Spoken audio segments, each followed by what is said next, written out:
make a life for myself.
Affiliated to this paper, I need freedom for my family line. Draw my life design up like fine art. I'm jumping off just an unfamiliar coordinate. Topped off the porch like I could touch the sky. Red is not one trillip. The ism talk the water out your faucet. Look at me flossing. I'm so wavy, I could change the tide.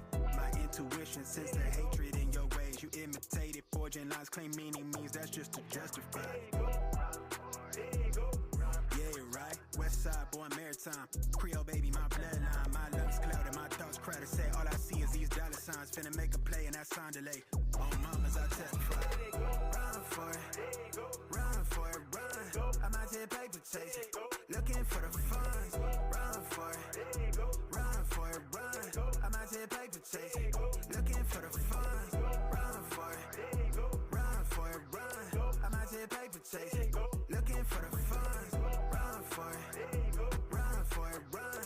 I'm out here paper chasing, looking for the funds. You ain't recognized game. I'm from the Bay, okay, I'm versatile and my slang is different. I'm lane switching with the same people that I came up in this thing with. My head swivel, I'm homebound, got a target back on my backside. The cat peeling with the cast iron, better run for it, run before I catch you.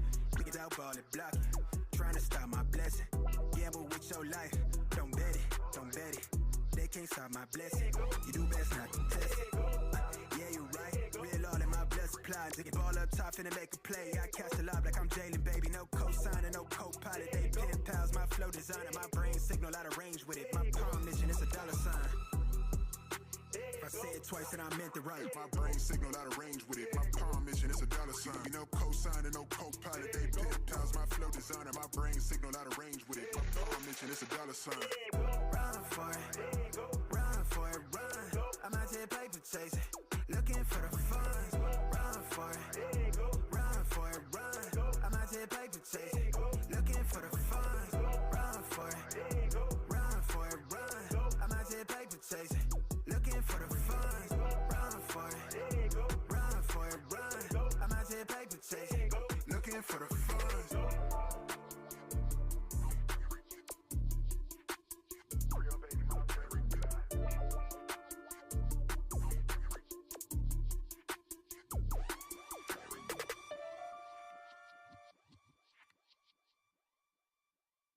We're driving downtown, foot pushed on the pedal. Move through songs we played together. Feel like we're on holiday. I got a feeling it's a good day. We're driving downtown, foot pushed on the pedal. Move through songs we played together. Feel like we're on holiday. I got a feeling it's a good day.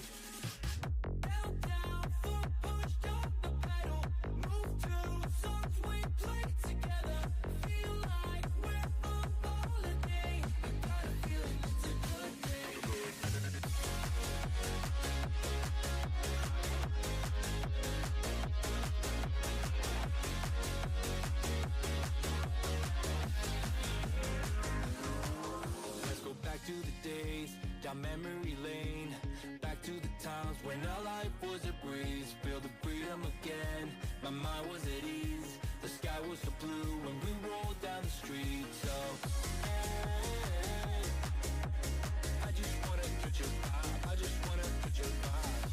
Hey, I just want a good time, good time. Driving downtown, foot pushed on the pedal. Move through songs we played together. Feel like we're on holiday. I got a feeling it's a good day. We're driving downtown, foot pushed on the pedal. Move through songs we played together. Feel like we're on holiday. I got a feeling it's a good day.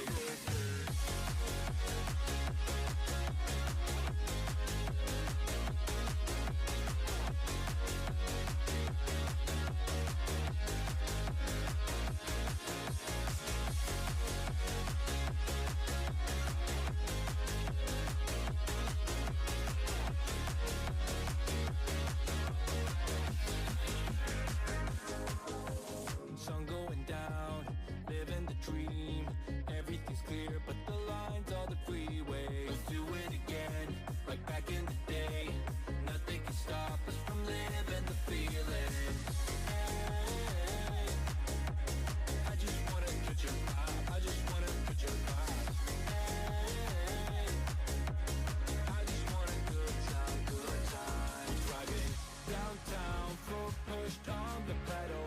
Move through songs we played together. Feel like we're on holiday. I got a feeling it's a good day. Downtown, foot pushed on the pedal. Move through songs we played together. Feel like we're on holiday. I got a feeling it's a good day, good day.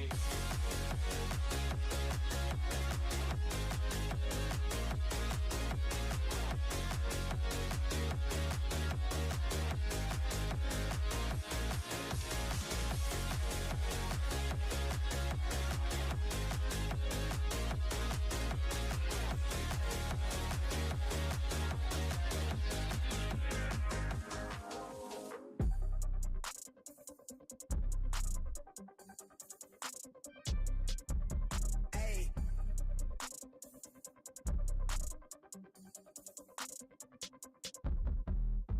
They been on it, jump on the rail. I wrap it, I bag it, I pack it for sale. Got feeling on speed out, I hit me a chill. I give it a thrill, I put it on film. If I get applaud, that ain't real. Come to my section and flex, we can tell. I got a show and she dipping them nails. I'm flipping my L's, I know they can tell. I did it too major, they hit me for favors. Been him since the cable was cut in the cradle. What's up, only right that I do it colossal until I'm a fossil. They want me to fail. Look, we prevail. Jump on your tail. Know that they talking, they telling them tales. Just know how to tell. That for the sale. Hey, they talk like they got it, but they need to stop it.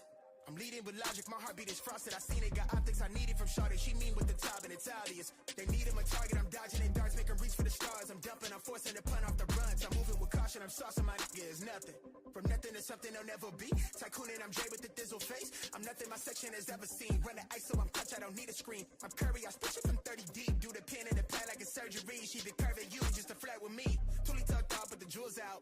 I just in a home with a full mouth. I'm a rare breed when the moon out. I'ma stop playing by the rules now.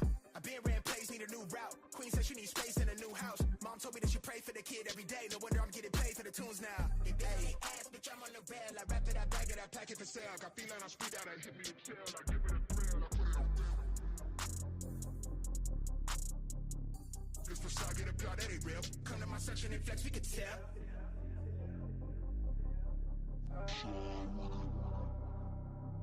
Really outside with it. Run around with it. Run along with it.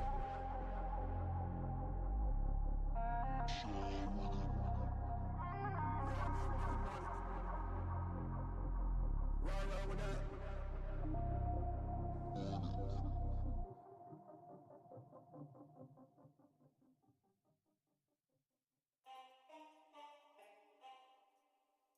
Hot like 100. Loading, strike with the lyrics like I'm bowling. Keep pushing on, keep rolling. Didn't wanna listen, but I told him one more time. Your favorite MCs, bronze or silver. These raps here are golden. Cards on the table, there's no folding. Spit bars at the club, zoning. TikTok come to London, get ripped off. Man get pissed off when I start lift off. Sweet like flavors, cookie and biscuit. Planty, yeah, the bars I get ripped off. Picked up my song, yo, every time I tripped up. Little petty tended the big rock. Me and my G's do everything mix up. Full circle, now everybody linked up. That's irrelevant, maybe like an elephant. Keep it hard, but you know that it's elegant. Get mad, but always benevolent. Always moving up, just leveling. Constantly telling them rhyming, riddling. Cycle through these streets, I'm pedaling. Hibernating and boom, she's back again. Oh, cause a little fire on the track again. Turn the music up, vibe like an icon. Yeah, if you want buff, we can go psycho. Head to head, bar to bar, turn a mic on. Turn the music up, vibe like an icon.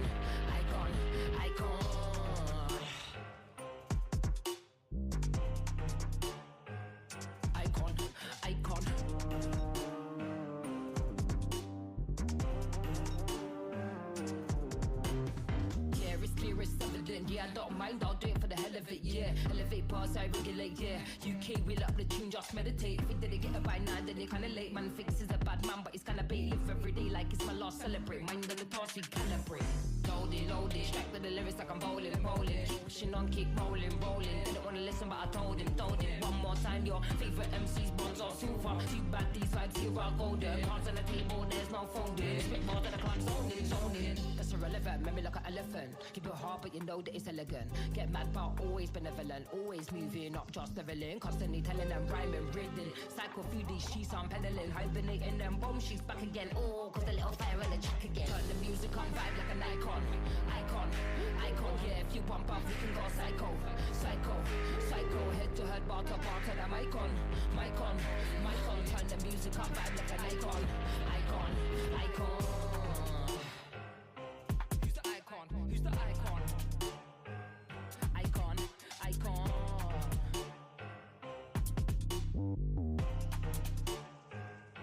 Who's the icon?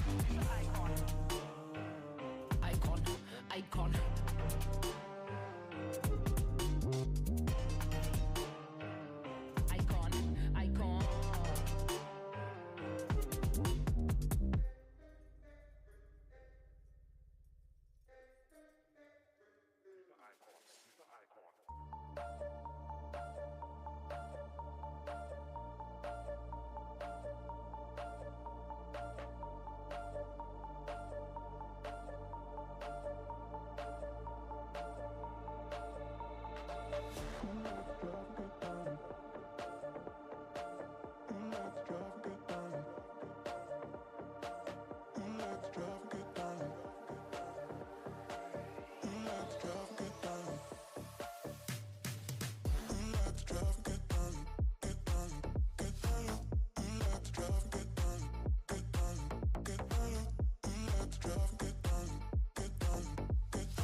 nah, don't try it. You can't feed me lies, won't buy it. Question everything, told them, nah, don't try it. Yeah, but you're moving like some sidekick. But you're moving like some waste man. Trying to impress me, won't like it. Be yourself, man, please don't try it. Really, why do they always? Nah, don't try it. You can't feed me lies, won't buy it. Question everything, told them, nah, don't try it. Yeah, but you're moving like some sidekick. But you're moving like some waste man. Trying to impress me, won't like it. Be yourself, man, please don't try it. Really, why do they always? Yeah, you know I'm back like black tracksuit with a black top cap. People love to try, people love to lie. People forget, stop, remember that. We done them good, do you remember that? We needed someone, here's the facts. But people love to try, people love to lie. Yeah, this is London, mind the gap.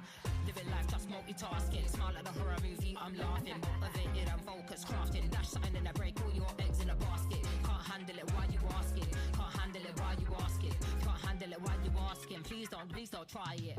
Nah, don't try it. You can't feed me lies, won't buy it. Question everything, told them, nah, don't try it. Yeah, but you're moving like some sidekick. But you're moving like some waste man. Trying to impress me, won't like it. Be yourself, man, please don't try it. Really, why do they always? Nah, don't try it. You can't feed me lies, won't buy it. Question everything, told them, nah, don't try it. Yeah, but you're moving like some sidekick. But you're moving like some waste man. Trying to impress me, won't like it. Be yourself, man, please don't try it. Really, why do they always? Yeah, you know I'm right. Vibes are here when I am outside. Born for the flows to keep the flows tight. Tell me why they love to lie. Soul is dark but the mind is bright. Nocturnal, we live for the night. You wanna try but yeah, not quite. Monster with the bars, yeah, I might bite. If I have to, I tighten up the mic.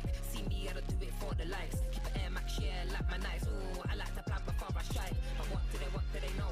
Frequency's high, it never gets low. But yeah, what do they know? You're dripping in warm up from head to toe. Nah, don't try it. You can't feed me lies, won't buy it. Question everything, told them, nah, don't try it.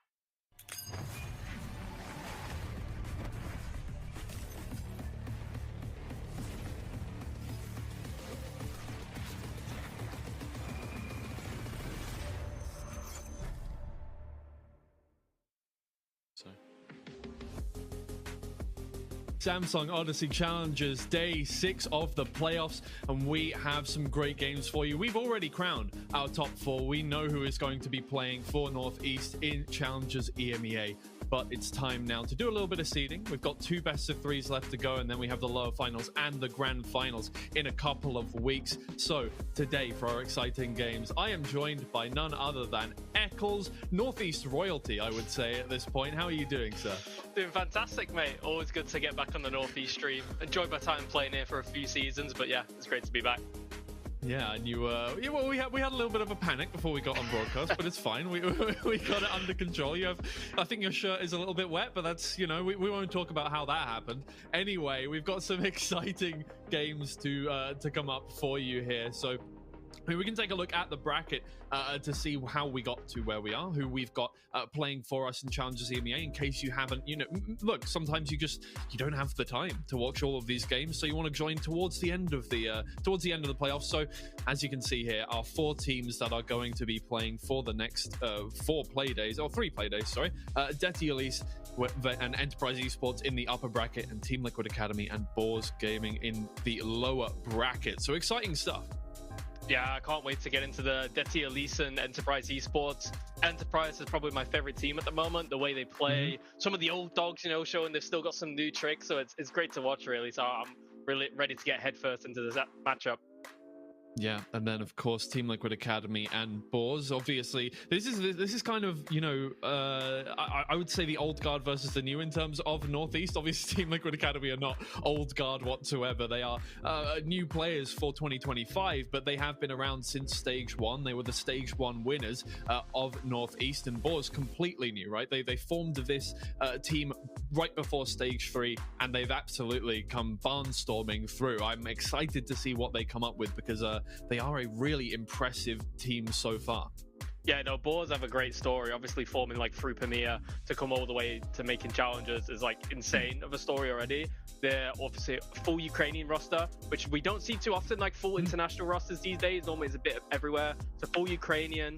They have the old guard and Johns are helping them out, advocating them on Twitter, giving some wise experience. So yeah, they're really a team to root for.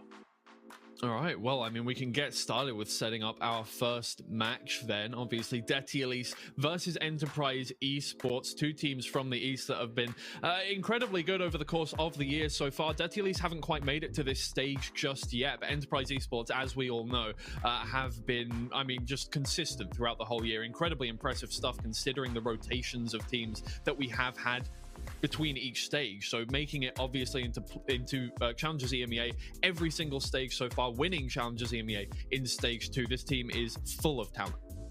Oh yes, full of talent, full of experience. Like these players, I think a lot of these people think these players are very old, but they have like Doma. Doma's still so young. It feels like he's a veteran of the scene, but he's still, I think, only just turned 20.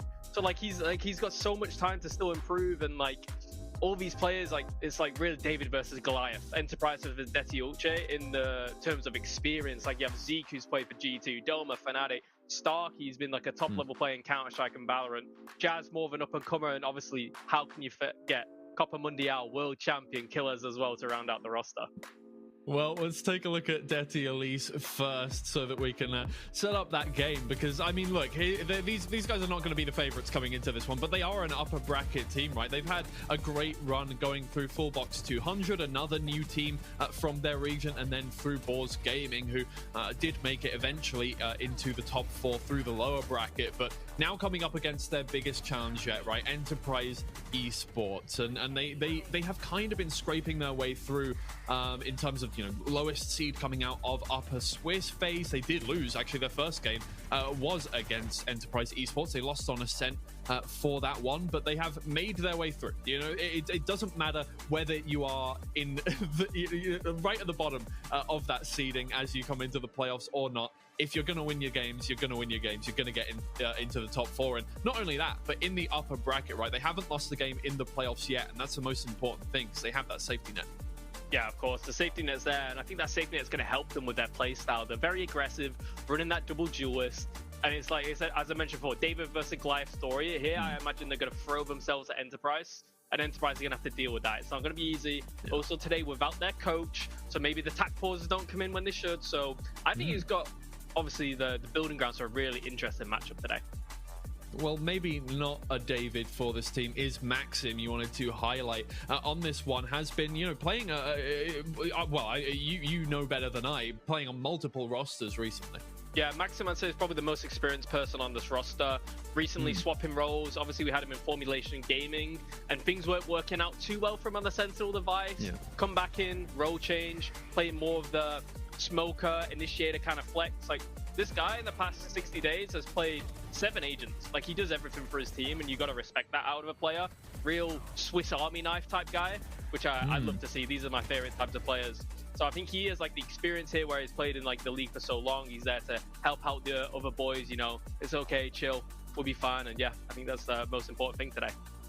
Yeah, and I think obviously because Formulation Gaming narrowly missed out on on Challengers at EMEA on the top 4 just yesterday, losing to Boars Gaming. That's got to be quite vindicating for you, is moving to a different roster and then making it through over your ex-team on there. But they've still got to get through Enterprise Esports now, and this is a team with a wealth of talent. We have seen what they can do. They are currently the best team in EMEA Tier 2. So big things to expect from this team. They did mention to us during an interview, I can't remember, I think it was Zeke that mentioned after their Lotus performance from a few days ago, or a week ago at this point, that they needed to improve, right? They weren't feeling confident. They were winning, that's great, but they just weren't at the top of their level. If they went into EMEA right now, they would not be winning.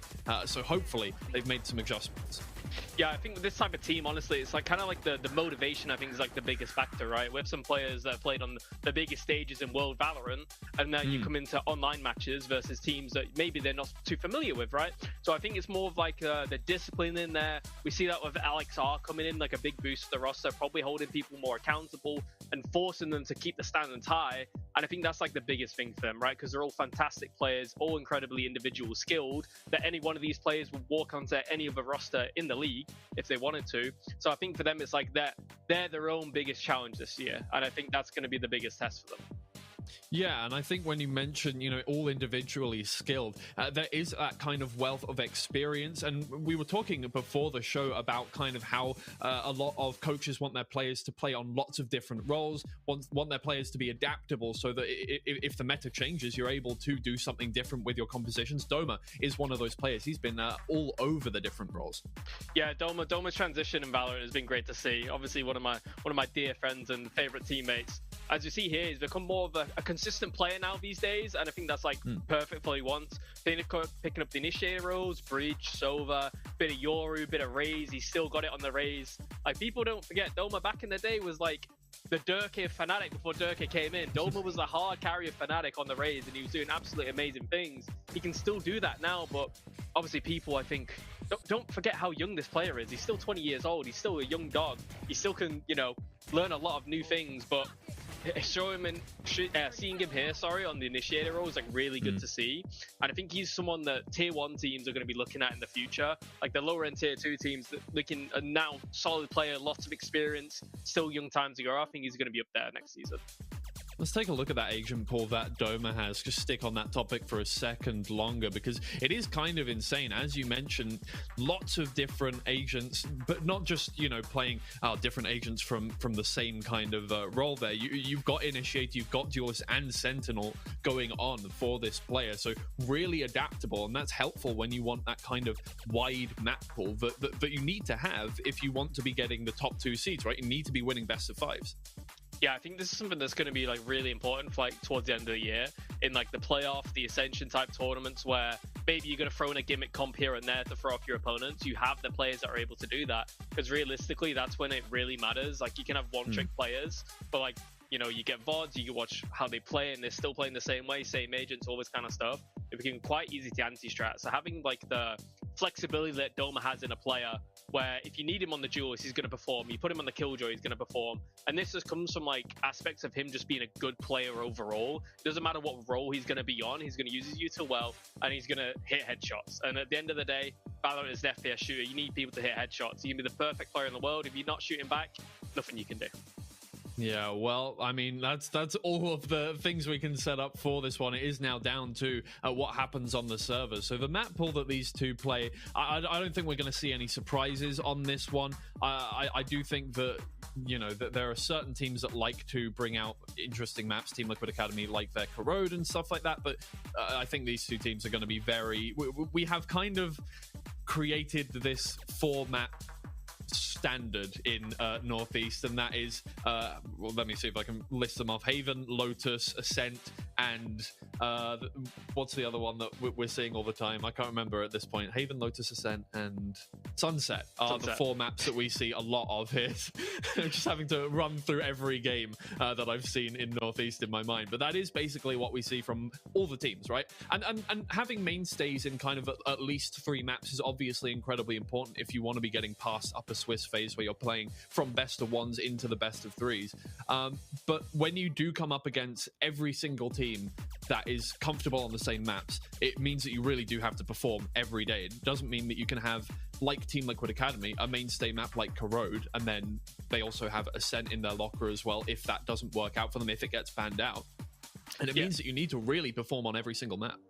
Yeah, for sure. And I think it's one where, like you said, if you're playing a map consistently and you're just playing the same old, you're going to get anti-strat. They're going to probably read into things that maybe you don't even realize you're doing. So I think it's one of those where keeping things fresh, being able to change it up, having different looks to the map is going to be really important. Well, here we go. And Sunset is banned out, so that's one of them gone that we would expect to see. Dirty Elisa, the last series they played, they were playing Sunset, Lotus, Haven, so I'm going to assume we're going to see a Lotus or a Haven to begin with. No surprises whatsoever, and then Enterprise Esports will do what they can with the rest of that. Yeah, I think Enterprise going for a bit of a target ban. Dirty Elise picking Sunset versus Boars in their last matchup. Now, Enterprise banning it, I think that's a smart move for a team that has like more experience. Don't let the players play in the more comfortable maps. Yeah, well, It is Ascent up next. I'm going to assume the float is going to be Haven. Let's be realistic here. That is just how it seems to work out. Nobody wants to play Icebox this season. I think the agent meta just doesn't quite line up with the map for a lot of these players. Haven is banned out though. Okay, so we are going to be seeing something slightly different. A bind or an Icebox. I love a good old Icebox. As I say it. No. Unfortunate bind. But bind, I like bind though. I think bind for Enterprise actually works really well. I think the idea behind their Ascent and bind is probably like they're more experienced players. Like Ascent hasn't changed ever. Okay, the only thing they changed, you can no longer Odin on B. Like the amount of reps these players have Ascent, they're probably sick of the map, but they're just going to be good at it. They have the good fundamentals, they have the good players, they're going to work out in their favor. Yeah, the players may be sick of Ascent. I think we're getting a little bit sick of Lotus at this point. We have seen it in every single series so far, pretty much, unless it's been a 2-0. It's usually a float map for a lot of teams, and in fact, the last time Enterprise Esports played, it was the float map against Team Liquid Academy, I think, and then we didn't get to see it because Enterprise Esports won 13-10 and 13-11. So they're coming into this one with some good momentum. Obviously, this is a team that is well used to having win streaks, right? I think until Metasport? Oh no, yeah, until Metasport beat them, they had essentially had like a 10 series win streak coming into this, apart from maybe BBL Pacific, but other than that, in the region, they had an absolutely ridiculous win streak, and that's the important part for this team is confidence and bringing all of that momentum into different maps. They're no stranger to having to pull off a reverse sweep, losing their first map and coming back into things. This time, hopefully, they will get it done in 2 so they can swiftly move on to their grand final preparations. Yeah, I'm really looking forward to this matchup. Deti Elise run the double duelist on Lotus, something we've not seen too much as of late. It's kind of like one of the new meta changes. Teams have been experimenting with double controller, double senti, and double duelist. The raise Yoru can be very, very difficult to deal with if you're not ready for it. So I think, once again, it's like Enterprise being ready for this matchup, understanding what Deti Elise are going to do, what are their win conditions for the double duelist, especially on the defense. They're going to have to fight it consistently to have space. How can they be ready for this? Is there any counter plays? All this kind of stuff. So this is the things like, if I'm coming into the server as IGL, I'm like, okay, right. Biggest thing is, boys, double duelists. They're going to be fighting. They've got a Yoru. They're probably going to get an AWP up early. Be ready for these basic fundamental plays from Deti Elise. Don't get caught off early, and we should be able to see the game out. We are just waiting on players to ready up in the server so we can get going with things. So we're just going to have to keep yapping about strategy at this point. I know a lot of people, the strategy can only take you so far. It's all about how you shoot in the server. And for a lot of these players, that is the case. We do have talented fraggers here in Northeast, so that is how a lot of teams will go for the win on this one, and we're going to see a Neon inevitably come out from Enterprise Esports at the very least, if not Deti Elise as well. I forget what they do play on Lotus on that one, but you would assume a Neon is kind of a mainstay for that. It is Neon and Yoru in the meta right now. You're going to see a lot of them unless you're playing Ascent. Yeah, I think it's going to be really interesting how it works. Obviously, Enterprise with Killers on the Cypher. Like, you understand the Cypher normally works well versus double duelist, but when it's a Yoru and a Raze, if Deti Elise use their utility right, because of Enterprise's lack of Viper, the C bomb site is very, very proddable. You're able to walk in. There's not really much punishing factors if you're contacting in. Normally what the Viper's there to prevent that. Obviously, Enterprise don't have the Viper, so it's going to be interesting to see how Killers approaches this on the defense, and I think that's probably one of the most important things to look out for. Because the trips, if they're using the nade correctly, the clone, the Yoru TP, the trips aren't going to get value. So I think big eyes on how Killers are going to adjust this early. Is he going to do more passive trips? Is he going to be on the site itself, looking to be a bit more scrimmy and see how it works? So I think that's a good thing to look out for. Yeah, I think an interesting thing about the meta right now is that we are seeing a lot of different ideas when it comes to the composition. In that, for instance, like a year or two ago, it was just double initiator all over the shop, but now we have moved into this kind of area where you can go double duelist, you can go double controller, you can go double initiator if you want to. Obviously, Enterprise Esports do like that on this map. The breach plus the fade gives you a lot of information and a lot of attacking power, especially combined with the neon. So it's a lot of different schools of thought, right? And I do like that kind of variance going on. I do like that teams can really personalize their compositions to how they like to play, especially since, look, we've got like Team Liquid Academy, obviously we're always going to call out as the strategic team, the team that like to make all of this deep strat but kind of stuff that tier 1 analysts going on in that team. So I am, yeah, look, Enterprise Esports, we know what to expect from them. What do you think is going to be the scoreline coming into this one? Obviously, Dirty Elise really just haven't faced an opponent of this caliber so far in this stage, especially in the playoffs. So yeah, I think with Enterprise, like, they are the clear favorites, but I do think it's not going to be too easy. I'm going to go for a 13-11 for Enterprise. I just feel like the comp-wise, if I think Dirty Elise get a good start, they're going to do well. I think it's going to be hard to adjust versus that. So I think if things continue that, maybe the Enterprise finally figure out the solution. I think it could drag on to be a 13-11, a close affair. But I think the experience and the skill, they'll see out. Yeah, I mean, look, hey, the last time we saw Lotus was yesterday at the final best of 3 of the day, Boards Gaming versus Formulation Gaming. Boards Gaming took 7 rounds in a row to start off with. So, it is one of those maps. It seems like every single time the most exciting map in the kind of, in the series, in this region is Lotus. Like, Team Liquid Academy, for instance, won stage 1 on Lotus after a reverse sweep best of 5. And it's always where people are able to stage kind of these insane plays. And I think that does owe to the map's kind of... there's a reason why everybody wants to play the map, is that everybody feels comfortable on it. Yeah, it's one of those maps where there's always going to be action. The defense, realistically, if you're passive, you're going to get worked by the attackers. So it's a very proactive map, and it obviously makes for great viewing. Because the defense have to take space, and they have to trade space, go for fights. The attack can really control the game if they do it well. So it's like a very fun map to watch, right? Everyone wants to see good attack rounds. Defense rounds, I don't think are as satisfying, maybe to the few niche people out there. But like a good attack, good A opens, with it being a free lane map as well, free bomb site, it's very attacker-sided. So it just makes for great viewing overall. Yeah, no surprises whatsoever in terms of the agent select here. I don't think anybody was expecting anything different coming out from these two teams. This is the compositions that they both have most recently played, as far as I'm aware, and therefore, yeah, we're just going to see the same kind of stuff going on. Yoru and Raze are the double duelists, obviously, for Dirty Elise. So very, very different ideas coming into this one. Yeah, exactly, and those contrasting styles are what makes the game so fun to watch now. Like I said, back in the day, it was all just mirror comps. Now players can have that like personality, and I think like the biggest thing, like being a pro player, like you have the fundamentals, right? Everyone at a pro level should understand the fundamentals, and the way you become better is you have to deviate from these fundamentals, right? At the right times, of course. You can't just like run through a smoke versus eco and be like, oh, I'm deviating from the fundamentals to be better. That's not how it works. So you have to make your own personality, you have to have your own impact on the game, and like with the new meta, I'm really happy to see that's possible. All right, well, speaking of personality and impact on the game, I'm going to now throw you over to the safe hands of our casters, Hazza and Cairo. Thank you, guys. Look, not too much deviating from the meta when it comes to us two. We are here to give you a game. I'm looking forward to Dirty Elise against Enterprise. One which, as Cairo sort of deviating from the center of his cam, is underdogs versus the established authority which we have in this region. You look at the bracket as well, and the Devs has already discussed it in detail. It doesn't feel like Dirty Elise have really been put to a test yet. Talking about a team which only just made it out of Lower Swiss with a 2-3 scoreline, one which usually would relegate you to the qualifiers, yet here they are in playoffs. Hey, listen, sometimes you just gotta roll with the punches, right? Enterprise have been doing that as well. Few dodgy maps here and there, but as well, they find themselves starting things off brilliantly. Good headshot from Yash.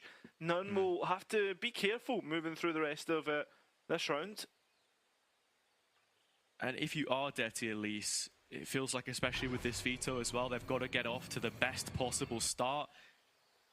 Doesn't really look like they have a home ground in this series, but when you look at the history between the two, the fact they've both played wars on this one, that's where you would be looking to get things started. It's Yash with the opening pick on Tree, though. Does go traded by Maxim, and Fractions, off the back of the nade, is able to pick up the duelist on site. Backline under threat, and Bastia fighting on multiple fronts. Yeah, and this is a big one versus one, and will win it. Gives a little bit of control towards the back lines, but site's under siege. Yeah, Doma's already managed to worm his way in here. Dirty Elise looking at reacting into the stairwell. Stun goes across site, but now they can play post. Yeah, that they can. In terms of utility, that's the last flash that was in Doma's pocket, and Stun isn't available. Killers goes on the tap, low HP, couple players, needs to find both, but it's Bastia that closes in the end. The new player into the side has to be the face of resistance for Dirty Elise in the pistol. Yeah, it's a nice round overall. I feel as if Enterprise maybe just got caught off guard when the push comes through here. And Basia does very well to hold on to the back line and not allow Enterprise to start to swarm around the push or the post plant. Good start for Detti Elise. We've got to remember, for folks at home, they have only been able to win this map 2 times out of the 6 that they've played it. Yeah. So while the stats aren't too convincing, that's a good start. That's the thing. They were able to win it against Boars 18-16 on the push towards this upper final spot. Did also feel like Boars kind of let that one slip away from them, but that's what it's all about. They've come from the underdog side of the bracket, which we've seen them do a couple of times already, but not make this sort of deep run. Looking at the players that we've got coming in as well, Fraction, Maxim, and Basia. I'm sure you'll remember a few of those. Yeah, one of the two are familiar. Enterprise at the same time have stacked 5 players over on the A side of the map, and Basia will get the information through the arc rows should they dare to use it. At the same time, Detti Elise, yeah, they're going to move on to that C site and it'll be fairly free. Yeah, the Rose hits one player and Detti Elise can set up for what is going to be a free round for them. But coming back to Enterprise on the opposite side of things, they've looked pretty damn clean so far. Unbeaten in the last 5 best of 3s that we've seen them play. It's been a fairly straightforward road through the Upper Swiss up until this point in time. But for them, you're just looking about absolutely maximizing the amount of Ascension points that they pick up when it gets to challenges, just to make sure that they can qualify, because as we know, Ascension points have been a hot talking point as of late, especially with a lot of MENA teams having accrued quite a few of them. But Enterprise are realistically the sort of the best chance that Northeast is going to get represented through that system. Yeah, exactly. MENA have been accruing challenger points, Ascension points left, right and centre. And it seems if Enterprise will try to stop Detti Elise accruing ultimate orbs and weapons, but I mean those ultimate orbs just come through the door. It's easy in the end. Only one player who was left lying, and that was Yash, who died to the spike. So 2 up for Detti Elise. And yeah, this is in terms of playoffs, well, every team has been qualified to challengers EMEA. Got to remember, everyone will be wanting that #1 seed spot, because if you get #1 seed, you don't have to play BBL Pacific in your group. Yeah, that's pretty much it, right? I mean, it's guaranteed when they confirm the next title winners. Turkish playoffs haven't taken place just yet, but as for right now, into the rifle round, none! Nailed immediately by Yash, coming out of the TP there. You're still looking at Maxim being 1 off the Nightfall in this round if they want to try and get something done, but it's a very direct B play instead. I mean, the weapons, you look at them, I mean, you're obviously looking at the close range possibility. Yash, though, the one who's winning this out, and Detti Elise locked out without a key. Where do they go now? It seems to be the C site. That was the problem with the quick B reaction. Maxim was hoping to get in, find a plant, and then it would have been easy in post with the ult to try and deter the pressure created, but Enterprise finding this one a little bit too easy. Still 4 players left standing, and Maxim condemned to the corner. Yeah, where'd he even go? I mean, it's going to just have to be gunfights, right? It knows that one player's towards backside. Starkey, nice flick onto the head. Overall, doesn't matter. So, rifle round 1 by Enterprise. We look towards the next one with only Enterprise losing 1 rifle. It should be a clean flush for both sides. And yeah, the one where we'll actually get to see how both teams actually match up against one another. Yeah, it's Detti Elise's map pick, so you're sort of expecting them to be very well versed in how it is they want to set up this, looking to be a lot more of a direct C execution. They're playing with the double duelist. You're expecting them to make the most of that gap close. Cover going out. Starkey can TP out here if necessary, but the flash is just going to bring him off the line right away. C-mount space taken, that orb can be picked up if they don't want to go straight in towards the execute, but that will be the case. Nightfall invested. Look towards the traps and how they're set up though. Mostly going to be kill traps, and Killez playing around his own cage just catches off Fraction. They've already flooded in here as well, Enterprise. Yeah, and well, everything's gone for Detti Elise. Bashia so low, and the rounds equaled out 2-2. Yeah, Detti Elise not getting away with the fast C-pop there in the rifle round. And when we take a step back and look at Enterprise on Lotus in general, it had been a torrid time for them. It had taken a couple of months just to notch that first win in the opening stage. We know that this roster was cobbled together very late on, so it took time to really build up that macro from their original coach, Lagia, to Alex, who isn't in slot today, but his influence will be felt. This now the anti-eco with a couple of rifles actually invested by Detti Elise. Oh, yeah, he's walking into danger here. Wins are fast, but yeah, the trade's there. And well, now a couple of those rifles can start to be moved over. That's 3 in the mix, and this run gets a whole lot more dangerous for Enterprise. Yeah, Killez is going to remain stationed towards C, but the orb has been heard on the other side of the Detti Elise dark cover. Tree door revolving. And Zeke the first to take contact, both initiators on the A site. We are going to get the steel guard in a little bit of delay through the C's, well placed, but at the end of the day, it's all about when these primaries come online, which they have. Now Enterprise all here, ready to go. The only player missing will be Killez. So when it gets towards the site, push, it still goes even. And Enterprise have to take a moment, recollect their forces, going 2-on-2. Remember, Killez with just an outlaw. Both players not checking the silent drop where Starkey sits. And Enterprise get that round. Another well-coordinated retake by Enterprise. They don't overplay their hand. They know that Detti Elise were pushed up close when the Haunt was broken by Zeke. Some good stalling utility from him as the C's also lands. And both between him and Doma, you're always looking at them being really good as like a 1-2 punch site defense. The first and second in a lot of the time. It's what made their Haven so potent. But here already, 3 ultimates built up, 2 only a couple of orbs away into Detti Elise's next buy. They're going to start with the rubble open, but Zeke is already caught onto it. Yeah, Yash as well, capitalising through that B main. Bashia gone, and that's the lock potential as well. So as the execute comes through, we've got to be looking at Zeke at the back side. We do, but none in the stairwell at the same time. Gets one back. Zeke still ducking and weaving between angles. Only walks away with one 3-on-3 situation. Doma looking to interrupt, but as the nade pops at his feet, he'll fall. Killez again in another position, crept up closely already, trying to create a problem here as Kaya's not stuck the spike, walks out and gets punished. Yeah, Showstopper wasted as well, so Fraction will have to pick up the spike, try and attempt to get that down, and remember, Nunn's the one that has to play with a rifle. So we'll essentially be 2 versus 1 on site if Fraction goes for that spike plant.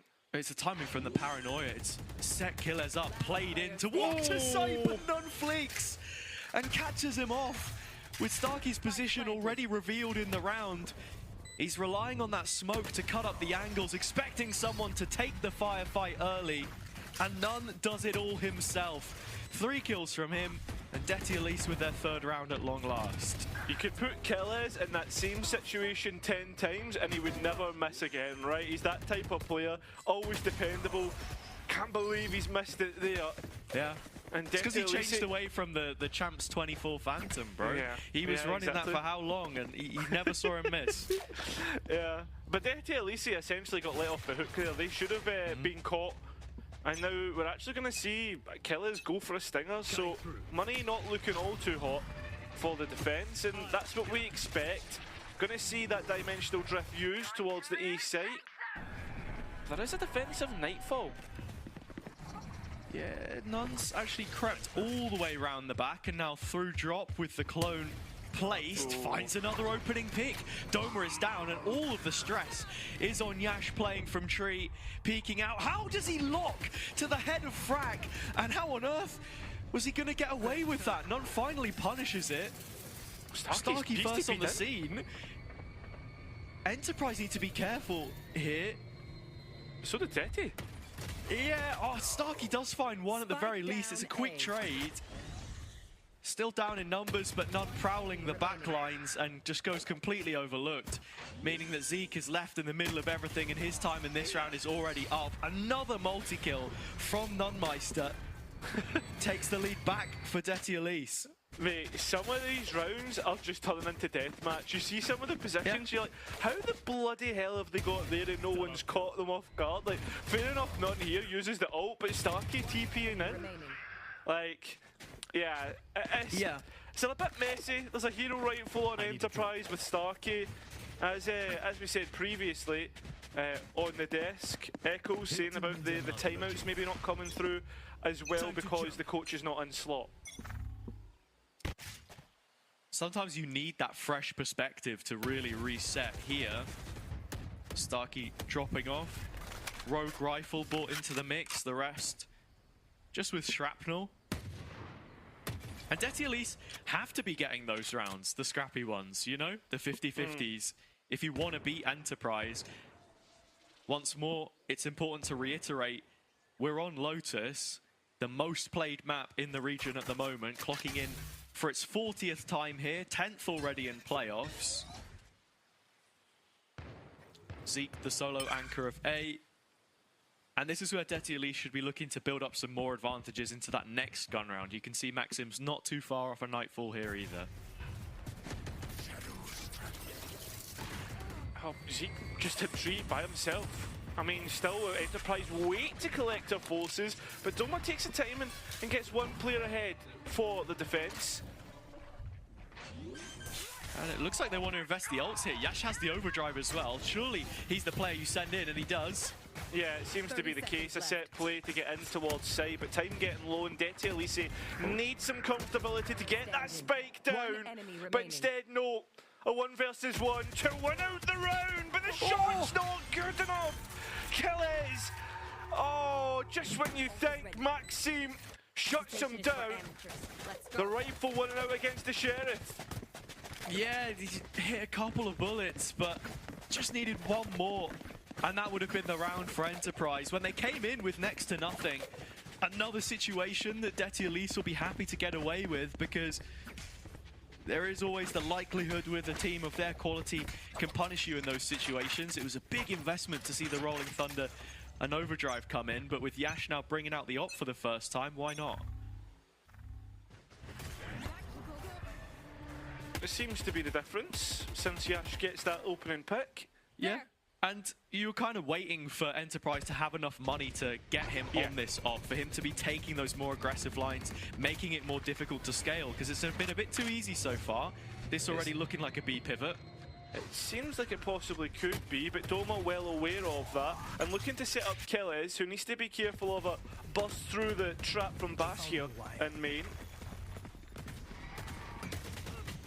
It hasn't come through. None wins out that 1 versus 1.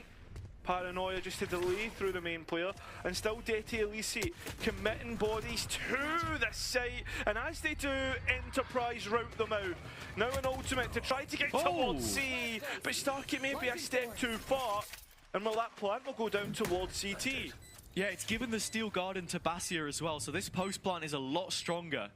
Could be the great equaliser, but Yash looking to compound the pain once more, as Basia has to hold this one down, and a 1 versus 3 has the arc rose and obviously the ultimate that we spoke about, but the first engagement will go the Enterprise duelists' way. That will be 4. We are back within 1 between these two. And I've got to say, when you look back at Enterprise historically, they always had such a good defensive record. The B push made it a little easier to stave off without the main pressure. Detty Elise quick C pivot, but we have to talk about Yash at the end of that round. Now 10-5 with the op in his hands. One of the best oppers that we have in this region, maybe the best now, with Alexic signing on to Na'Vi, of course. Very similar in terms of player profile. Agreed. But we're into a mixed buy for Detty Elise to respond. They still have ults though. Shadows traveling. And they have one way to try and get through as well. Who's next? Starkey looking to be the one to hold on, but once again it's the dimensional drift to break things down and identify who's on the site. It's pulling Enterprise players over. Yeah, none. Oh, looking to burst out of the cage, but as it opens up, the wire catches him. And that's a really rough way to lose the first engagement. Not only that, the ults that they committed to take C, both the Yoru and the Fade investing theirs, but no ground covered. Fully hit the reset button here. And Enterprise are just going to sit 3 players towards C. They've got Yash's op on the line grass. No reason to twist. Exactly, and you've got Zeke holding on towards B main as well. The players tried to slow roll their way onto site. Still utility here to upset the push if it comes through. It was well played from Doma, just spotting out underneath the lurk smoke from Deti Elise, which now has the remaining 4 players behind it, pushing into the side. Killer's entrenched, but cut from position by Frack. Spectre on the site trying to get up close. That's where these pistols may be able to have a silver lining, because the Steel Garden going in means that Deti Elise have spent almost everything to convert, and it might just be paying off. It could, but with only one prowler left, how do you stop Enterprise getting into sight? Enterprise no utility of their own now. It's coming down to the individuals. Zeke already with his, and Yash holding off the cross from the left side as the rest of his team look to try and push in themselves. Yash has to take the responsibility on himself, but Maxim and Bastia combine with Fraction finding 3 rounds at the end. Deti Elise already up to 6 in this attacking half. Ask the question, how do you stop Enterprise getting back into sight? The answer is you don't. You let them come back into sight and then you shoot them in the face. Well played, Deti Elise. And playing off one another as well. Well, Enterprise, they are finding the problem with the Defender's economy a real issue. They're still going with these hero rifles though. Starkey investing all the way to 0. And there's no overdrive, there's nothing like that to come online in the next round. So that's one to keep your eye on as we move through. Big reveal though. Yeah, Yash out in the open with the Sheriff. Blinded by the Prowler, but at that point it already felt doomed. We saw Enterprise on their eco push it right to the limit last time, but it does require a couple more shots to get hit, and it was Killers at the tail end last time that couldn't do all too much. Starkey has boxed them in, but he's the one with the rifle. You really want him on site. Yeah, the players are starting to make their way on though, and as they siege the back side, still shots go Enterprise's way, and keep this round in the mix. Remember, Starkey does have that rifle, and he's also got a light shield to work with. Yeah, TP fakes the door, smoke on the cross, and now starting to path his way through spawn, around from the stairs. As it stands, Maxim is not accounting for this. He's not. He's going to catch him off guard. He changes position, but Starkey's still better. Ultimate to be used. Going to tree, trying to play with the mind of none. Doesn't know exactly the angle of approach, but the steps would have been held. The spike getting low. Starkey feeling pressure, pushed. And Deti Elise will push themselves to a guaranteed advantage in the next half. It was a valiant attempt from Starkey, and it's another eco which goes down to the 1v1. Well read from Maxim, but a little late, and Deti Elise love this plant underneath the zipline in the 2v1. They've been very efficient at converting from that position. Now into the next gun round. There is a showstopper from Frack from which to play, and it does look like a very straightforward, rehearsed opening, a set piece towards B with the result. Starkey's also got the judge as well, so if they do try to hit the B site, the retake won't be as egregious as it would on A or C, but ultimate's used either side, and delay working out for Enterprise. The counter utility's fantastic. Zeke able to hold them off all by himself. They've battened down the hatches on B, but like you say, Bastia is out in the open air. Yash entertaining the gunfight, stun, not quite going to land. In the meantime, Zeke has found the point man, Fractioned gone.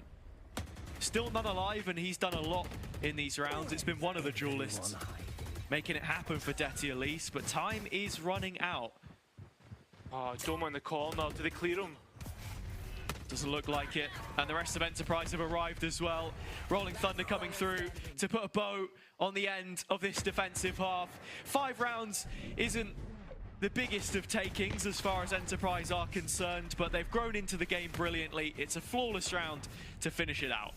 Yeah, 100%. I mean, I thought that duel from Yash on A was going to be really important in terms of clearing things out. It's an interesting half overall. Detty Elise and Enterprise will be happy, but we'll see who will win them out after the break.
Welcome back to the second half of our first map in this upper final. Detty Elise currently leading as they look towards a shock spot in the grand finals.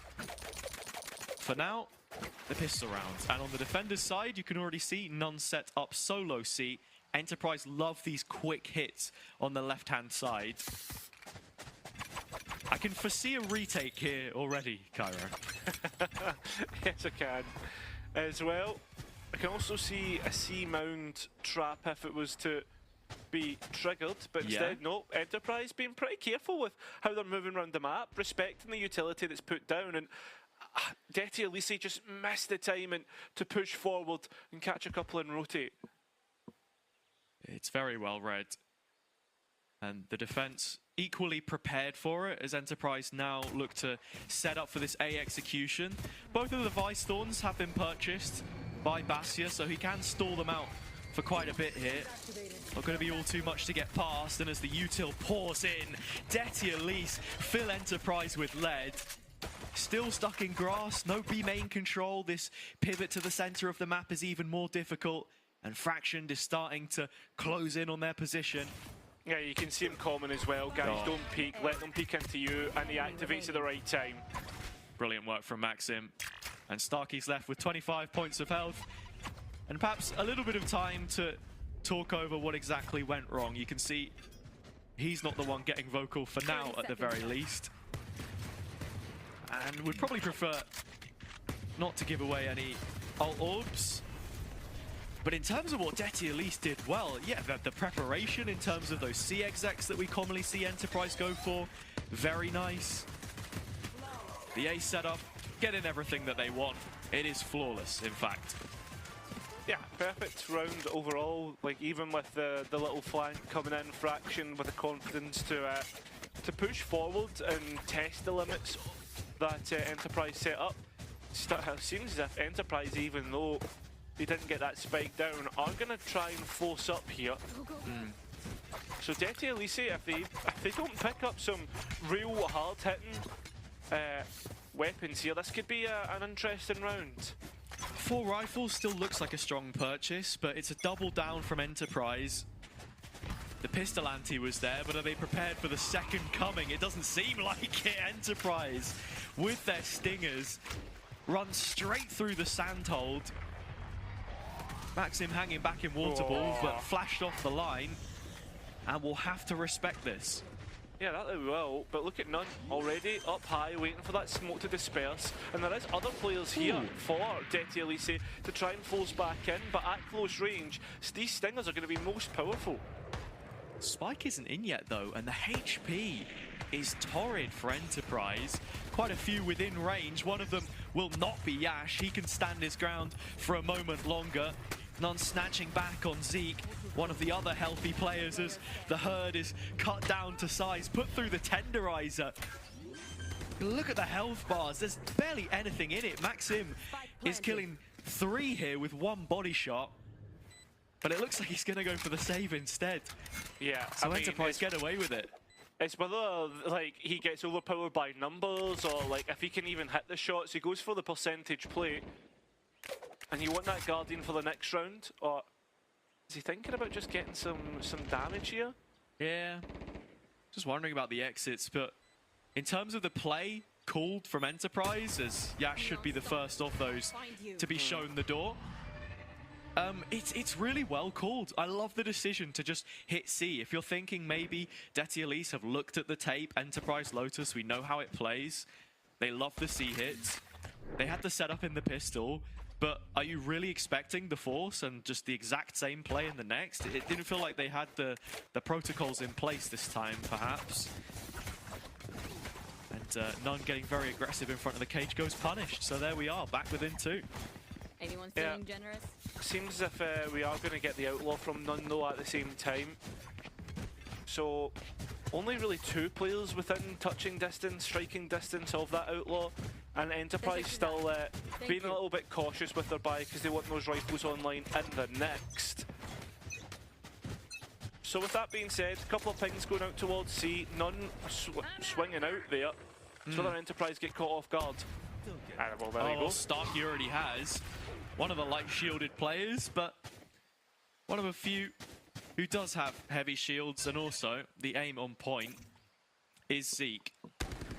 Enterprise once again looking to scale into the C site, and with no thorns in play from Basya, it should be a pretty straightforward endeavour.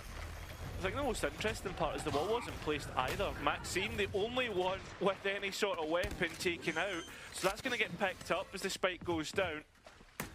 And it seems as if the angle of approach for all 3 remaining players is through CT. Yeah, and the last thing you want to do is give Yash the outlaw. He is already on this line, waiting for these last few on the Detti Elise side. Yeah, he is that. Well, it's easy as that. Enterprise just wait for the targets to come through. And it's just an alt farming round, realistically, for the attack. That's exactly the case. Only Starkey the one to get lost, and that's because he was on light shields and get caught by the outlaw. And we're back within 1. Game on between these 2. Yeah, and Detti Elise have to be careful they don't take their foot completely off the gas pedal. The pistol round will have been a confidence builder, but the immediate confidence breaker with the Force, and you're seeing Enterprise's game plan. I wrote in my notes, lots of direct C executes, and they have already conditioned that quite heavily. It's now in this first rifle, they actually start to move away from that. Yeah, and at the same time, look at that damage that Frack's taken. None at the same time holding on towards C Mound, more of a default, but Enterprise have been stopped on either extremity, and, well, they're forced in towards B, essentially. Yeah, Killers had to live a little bit longer there. The main players might have been looking to move through the door and make it a problem. It's Starkey stuck with his feet in the vines for now. And Enterprise needs some space if this post plant is to work. And that's exactly what they're using the utility to buy that space. Frack's still low. Look at all the players on Detti. They're holding on to every single exit from this B site. The only concerning part is, where is the trade potential? You can sort of see towards upper specifically, it's only Kaya in position. It'll take a moment for Frack to get back around. He's still on 2 points of health. But lots of utility held by Detti at this point in time. Enterprise only have a little bit to initiate, but you're looking at Zeke doing exactly that. 30 Time seconds getting left. low. There needs to be an engagement taken soon, and as it does, that's a triple kill on the round for None. that outlaw not finding what they were looking for. Essentially, this should count as a bonus round, but Enterprise would have been hoping to do more damage, as None is the one doing most of the damage for Detti Elise, as he gets an ace on this round.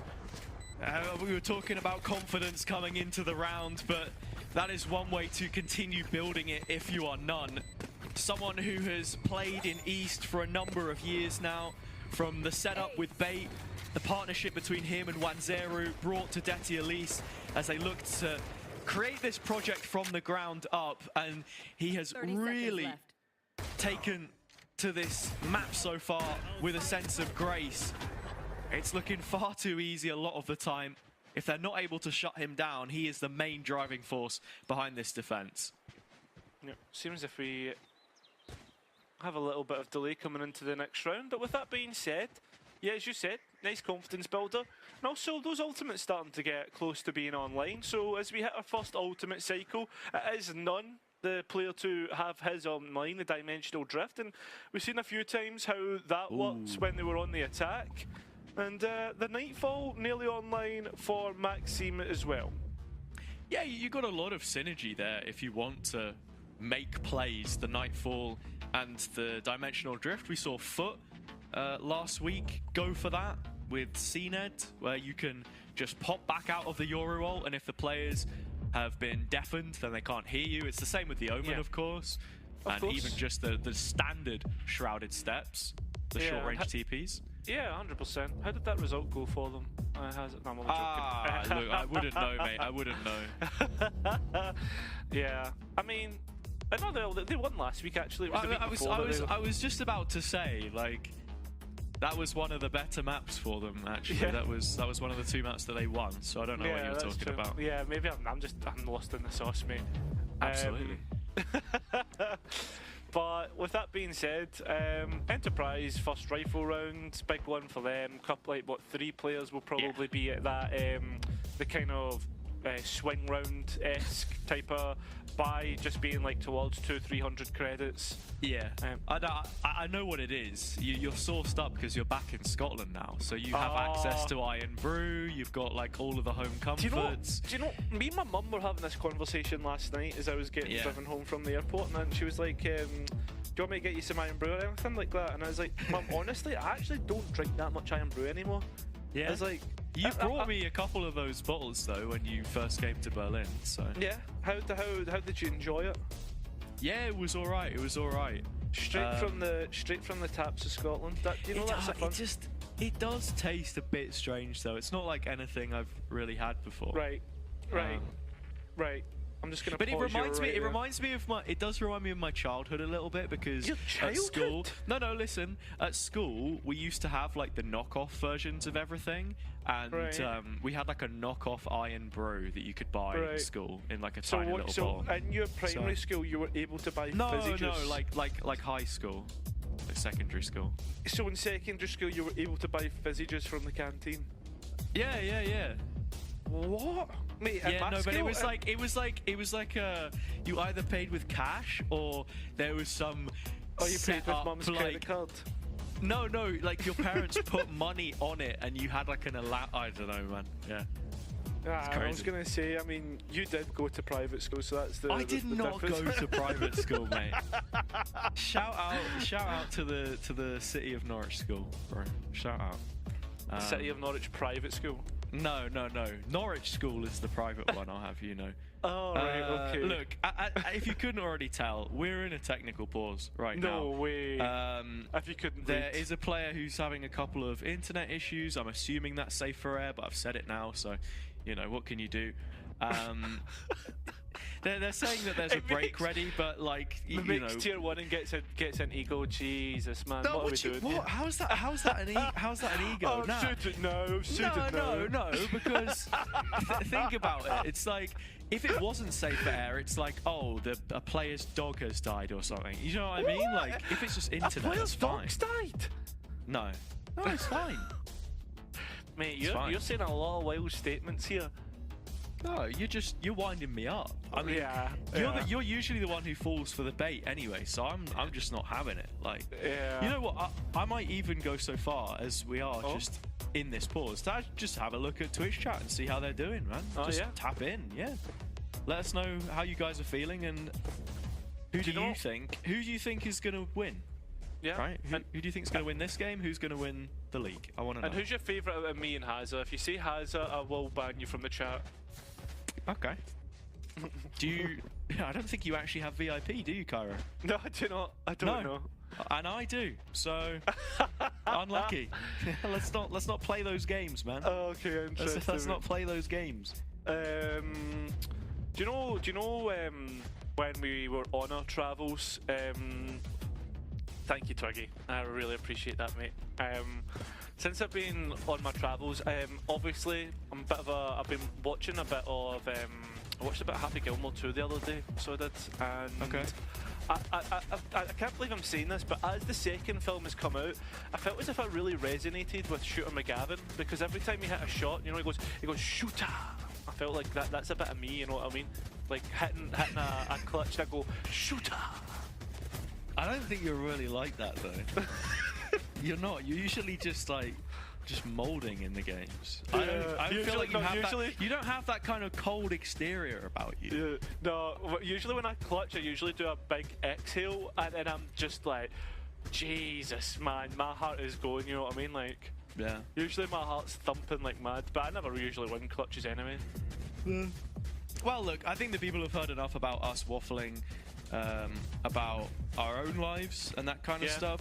Let's get a little holistic with Northeast at the moment. I mean, be as honest as you like. How much have you been able to keep up with? And I've been keeping up with a bit. What are you feeling? What are your big takeaways from this stage heading into EMEA? Cairo. Well, obviously EMEA is like essentially the trial of Ascension, right? Like this is like we'll see, like it's like the premier into challenges, into like the Cinderella run. It's there, right? The spot is there. It's like the pro-am before we head into the year, right? And honestly, I'm a little worried. I will be completely honest, just because like Enterprise have looked a bit dodgy here and there, and those are essentially our champions, you know. And yeah, they haven't looked like that like efficient machine that we saw of them before, right? In my opinion. Like, I expect them to be blowing away some of this competition, considering the rebuilds. I don't know if the other teams are maybe in a honeymoon stage, but I always remember like the Bulls game that they played, right? And some of the rounds were just really messy when they didn't necessarily need to be. I was expecting Enterprise to kick on, and they were a few rounds away from being put into the 2-2 bracket. You know, I'm gonna piggyback your point there though, and say that I've been really impressed with Boars, on the other hand. Yeah, true. And you know, it's sort of a testament to the quality that we have in the region. Even the Ukrainian region, which has sort of been underrepresented at times. I think Bait was the closest we had to anything, with Arch in-game leading there. Our good friend Kauk, the coach. You love him. We love him. What was that? What? Kauk is how you say it. Right, okay. Correctly, of course. But yeah, like the talent is there, absolutely. And I think as well, so we sort of behind the HUD here. I think Kaya keeps getting up. He's just like checking, like, oh, are they in yet? Are they in yet? Can I go to the toilet? What's going on? Have I got enough time? But back to the point, I think. Yeah, like even you look at this Detty Elise side, we know at least like 3 or 4 of these guys, we've seen them play in the league before. Even Frack on Wild was a highlight piece, and you kind of felt like it's a matter of time before he gets signed to another team. The FMG side that we've got isn't like the old FMG. They've spent the money. They've brought in names that they know could sort of bring them to what ends up being a 5th, 6th place finish. Like... Yeah, it's also a very difficult region to break through. I still feel confident for Enterprise, especially when we get to LAN. Yeah, I feel as if we've got to the point where like the region as a whole, like coming into this year, I'll be honest, I was super like down in the dumps, right? I was pessimistic. I was like, brother, what have we really realistically got to beat like BBL Pacific, and as the years gone on, like we're starting to find new talent. We're starting to get to that point where I'm like, you know what? I'm starting to believe again. You know, I'm a hopeless romantic, and man, my region is starting to show me some players that I think are looking pretty good. The only thing I worry about is if they all get stolen by other teams, but we'll get into that later on. Question from chat, Hazza. Are you ready? Yeah. I can read chat, so yeah. Do you think Non-Meister will play in Tier 1? It's hard to say.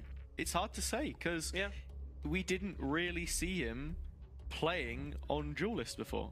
Yeah. So this is new to me, you know? And if every game goes as well as this, then why not? Because you look at Yash on the other side of the server, and even with his performances, you're expecting him to break the mold and reach VCT at some point. But look, there are lots of factors that are required if you want to get up to the top flight. You need consistency, first of all, and I'll cite that here because I've just not seen that many of these performances from None so far. You know, possibly down to my own lack of following of Detty Elise, I suppose. But then also it's what you can't see, the stuff that goes on behind the scenes in the server. When you're in those trials, you've got to perform in the trials for any Tier 1 team. And I think as well you need flexibility is a big one. Because like say for instance you're playing Duelist right now and you're absolutely busting it down, right? You're winning out all your games, but the point being though is that like a team like I don't even know, like let's pick one out of the mix that's not performing well. Look at Apex for instance, right? Like, say for instance, they went like that, oh well, we're going to drop a Volva because he's our lowest performing player at the moment. Who do we get in his controller? And they might look at Non-Meister, who's putting up the results, and be like, oh, he played Omen 20 years ago. Let's see if he can play Omen now, or let's see if we can try and debut him on Omen as well, you know? So like the weird and wonderful world of Tier 1 is never how you expect it to be. I was just about to say, thank you for very accurately describing how scouting works in Tier 1. It's like, oh, what's that? We need someone to sub in. Oh, this guy can shoot. He might have played it once. I think the perfect example of that was Serial. Like, bringing him in off-roll, making him learn, like, Astra, for example, which you can be a really flexible player, but that's never a hot fix, you know? And that makes people more cautious of moving up to Tier 1. It's cyclical. It's cyclical. But do I think None will play in Tier 1? I'll just say it. I don't think it's a hot take. I don't see it right now. Yeah. But maybe by the end of the day. Yeah, I mean as well, like I mean I don't know what we don't know, like all the conversations that happen. You hear little Hassan Cobra, the delay is that one of the players is having internet issues, so we're going to get back to game very shortly. You don't need to worry. Literally just turned into a Twitch stream. Yeah, we've literally done it. We've become Twitch slash podcast mode. But, Oh, Bo, thanks for the 3 months. Let me write your name on the board. Just bend over. Are you gonna? Does that mean you're gonna get in the hot tub? Yeah, we kind of did away with that though. Like, I don't really know what the meta is on Twitch anymore. I just know it's like you have a backpack and you go around with it like a cameraman. And then every now and then on my For You page, I see like, oh, this streamer you've never heard of anymore. Doesn't pay his cameraman, won't buy him McDonald's, and like beats him up, and then that's just that's the drama every single week because everyone's just doing real life stuff. Like Twitch isn't even a gaming platform anymore, you know? Yeah, I feel as if it's gone like two ways. It's like either like YouTube content is like the like streamers that you watch when you're younger are going out on just going out on nights out and just videoing it. And then like the other one is like people are just traveling, like you've just got these like travel people on Twitch, and I feel as if some of them are cool, like the speed stuff's like it feels as if he's on like a side mission 24/7. You know what I mean? Like you just watch him and then like live events happen as he's there, like people pulling up on a boat when he's on a boat, and you're just like, how has someone done that, man? It is impressive. It is very impressive. Kind of makes me, you know, he's a clip farmer.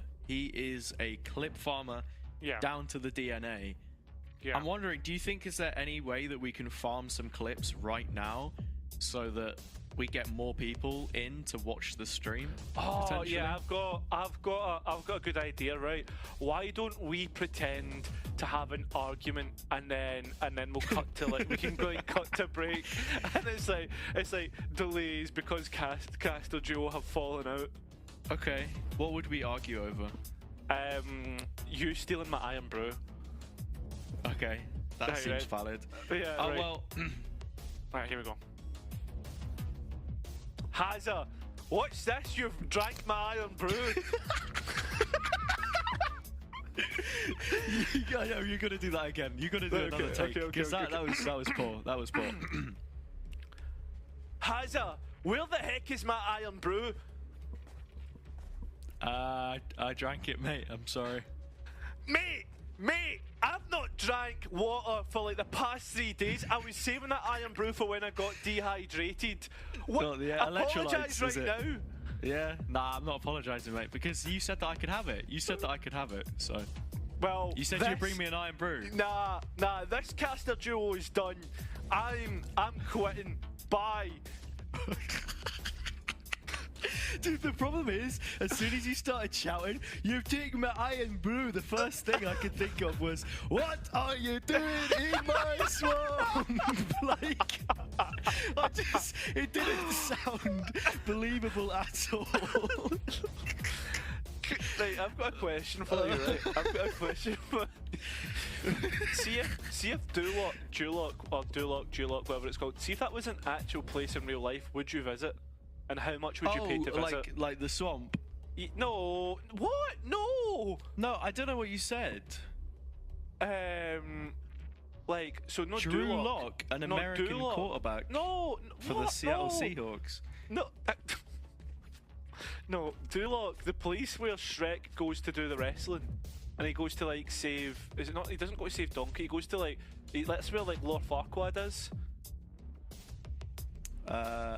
The castle. Yeah, you know how like you get the little like they walk up and then there's the little like little wooden dolls where it's like Duloc is, you know that one? You know that little bit? Mate, it's been so long since I watched the films. Oh, you need to get a grip of yourself then. I do, mate. I think Shrek 2 is better than Shrek, though. That's my take. I don't know. I don't know if I agree with that. I don't know if I agree with better.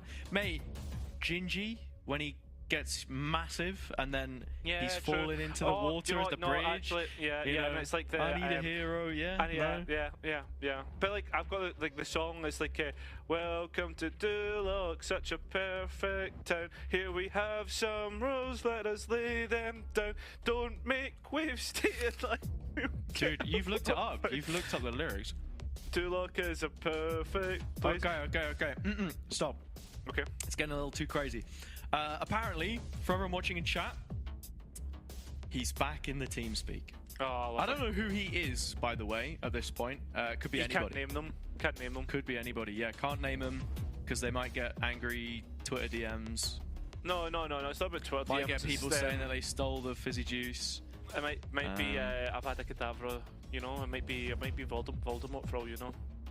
Potentially. You know what? You know who the real hero of this tech pause is? Who? Our observer, Freecam, just holding the buttons on their like Xbox controller to slowly float around different areas on the map. Could you imagine if like we just superimposed the map into like just MP4s of the map? Like zooming around, you know how we got them for the agents just like. I was about to ask. This has been a kind of a long pause, I'm wondering, how much longer do we have to go for it to be like longest game? Like, what's the longest map that we've had? Probably the one that didn't in finish. Northeast. Oh, Northeast. Oh, I don't know. We had a couple. Yeah. Was it like last stage? There was a really long one. Because before then, it was Haven, wasn't it? It was Haven. Did we not have but like remember when we had a breeze, you and me, who caused Sweet and Sour, but there was another one which was even longer than that. Remember we had this? No, there was a Zero Tenacity game as well, where like we had like 3 tech pauses in the one game, and it went to overtime as well. Remember that one? We had to go podcast mode. Yeah, something like that. Could you imagine if it was Yash? That would be PTSD. Oh, mate, don't even. Hashtag. He's not bought. He's not bought. Hashtag Job Life Remake. Mate, don't. That's a lie. Don't invoke their name. You're going to make a lot of people very upset. I think Job Life Remake is just the name of their rebrand, though, right? Like they've remade the roster now a couple of times. This year's not been the best for them, you know. No, it's not. It's not. They lost Unfake as well. Remember? Was it Unfake and Vikash? Yeah, it's not been a good year for French teams. And we've got Paris coming up, so... What do you mean, gentlemen? Gentlemen... Yeah, it's been a great year for them. Really liking all of those maps that they've won from 12 rounds. Mate, do you know what the incredible thing is, right? Do you know what the incredible thing is? Is Gentlemates could go down as one of the best teams to never win a series in EMA. If that makes sense. But they have won series. Yeah, not this split though. Oh right, the best team to never win a series in a stage. You mean? Yeah. Yeah, well, okay. I mean, it's a changed team, right? Because you've got what, 3 new players. It's like, it's such cope. The best team to never win in a stage per map per series, like. But you understand what I'm saying though, because some of those maps are unbelievable, and then we switch halves, and then it's like, oh, guys, let's put the reserve roster in, or like I'm queuing TFT right now. Can we just wait a minute? Yeah. Oh my god, it's like 5 Nights at Freddy's. You're a big FNAF fan, aren't you? You're like the type of guy to watch the YouTube like timeline videos. Absolutely, bro. Mate, you 100%. I've actually never played 5 Nights at Freddy's. How crazy is that? Never played it. I just watched the videos. Just watch the videos. Just like the playthroughs, stuff like that. We got a message in Spanish. Yeah, I'm gonna try and translate it for you. No, I have. How long will the break last? Judging by your conversation, it's been going on for quite some time. Well, Dubar. Give us it in Spanish. Firstly, hola, ¿cómo estás? ¿Estás bien? I think so, right? I was gonna say mid, but I'm doing okay. How are you gonna tell me about the pause? Do you want me to Google Translate and just give us a bit in Spanish? Yeah. All right. Well, you keep the viewers entertained. I'll try my hardest.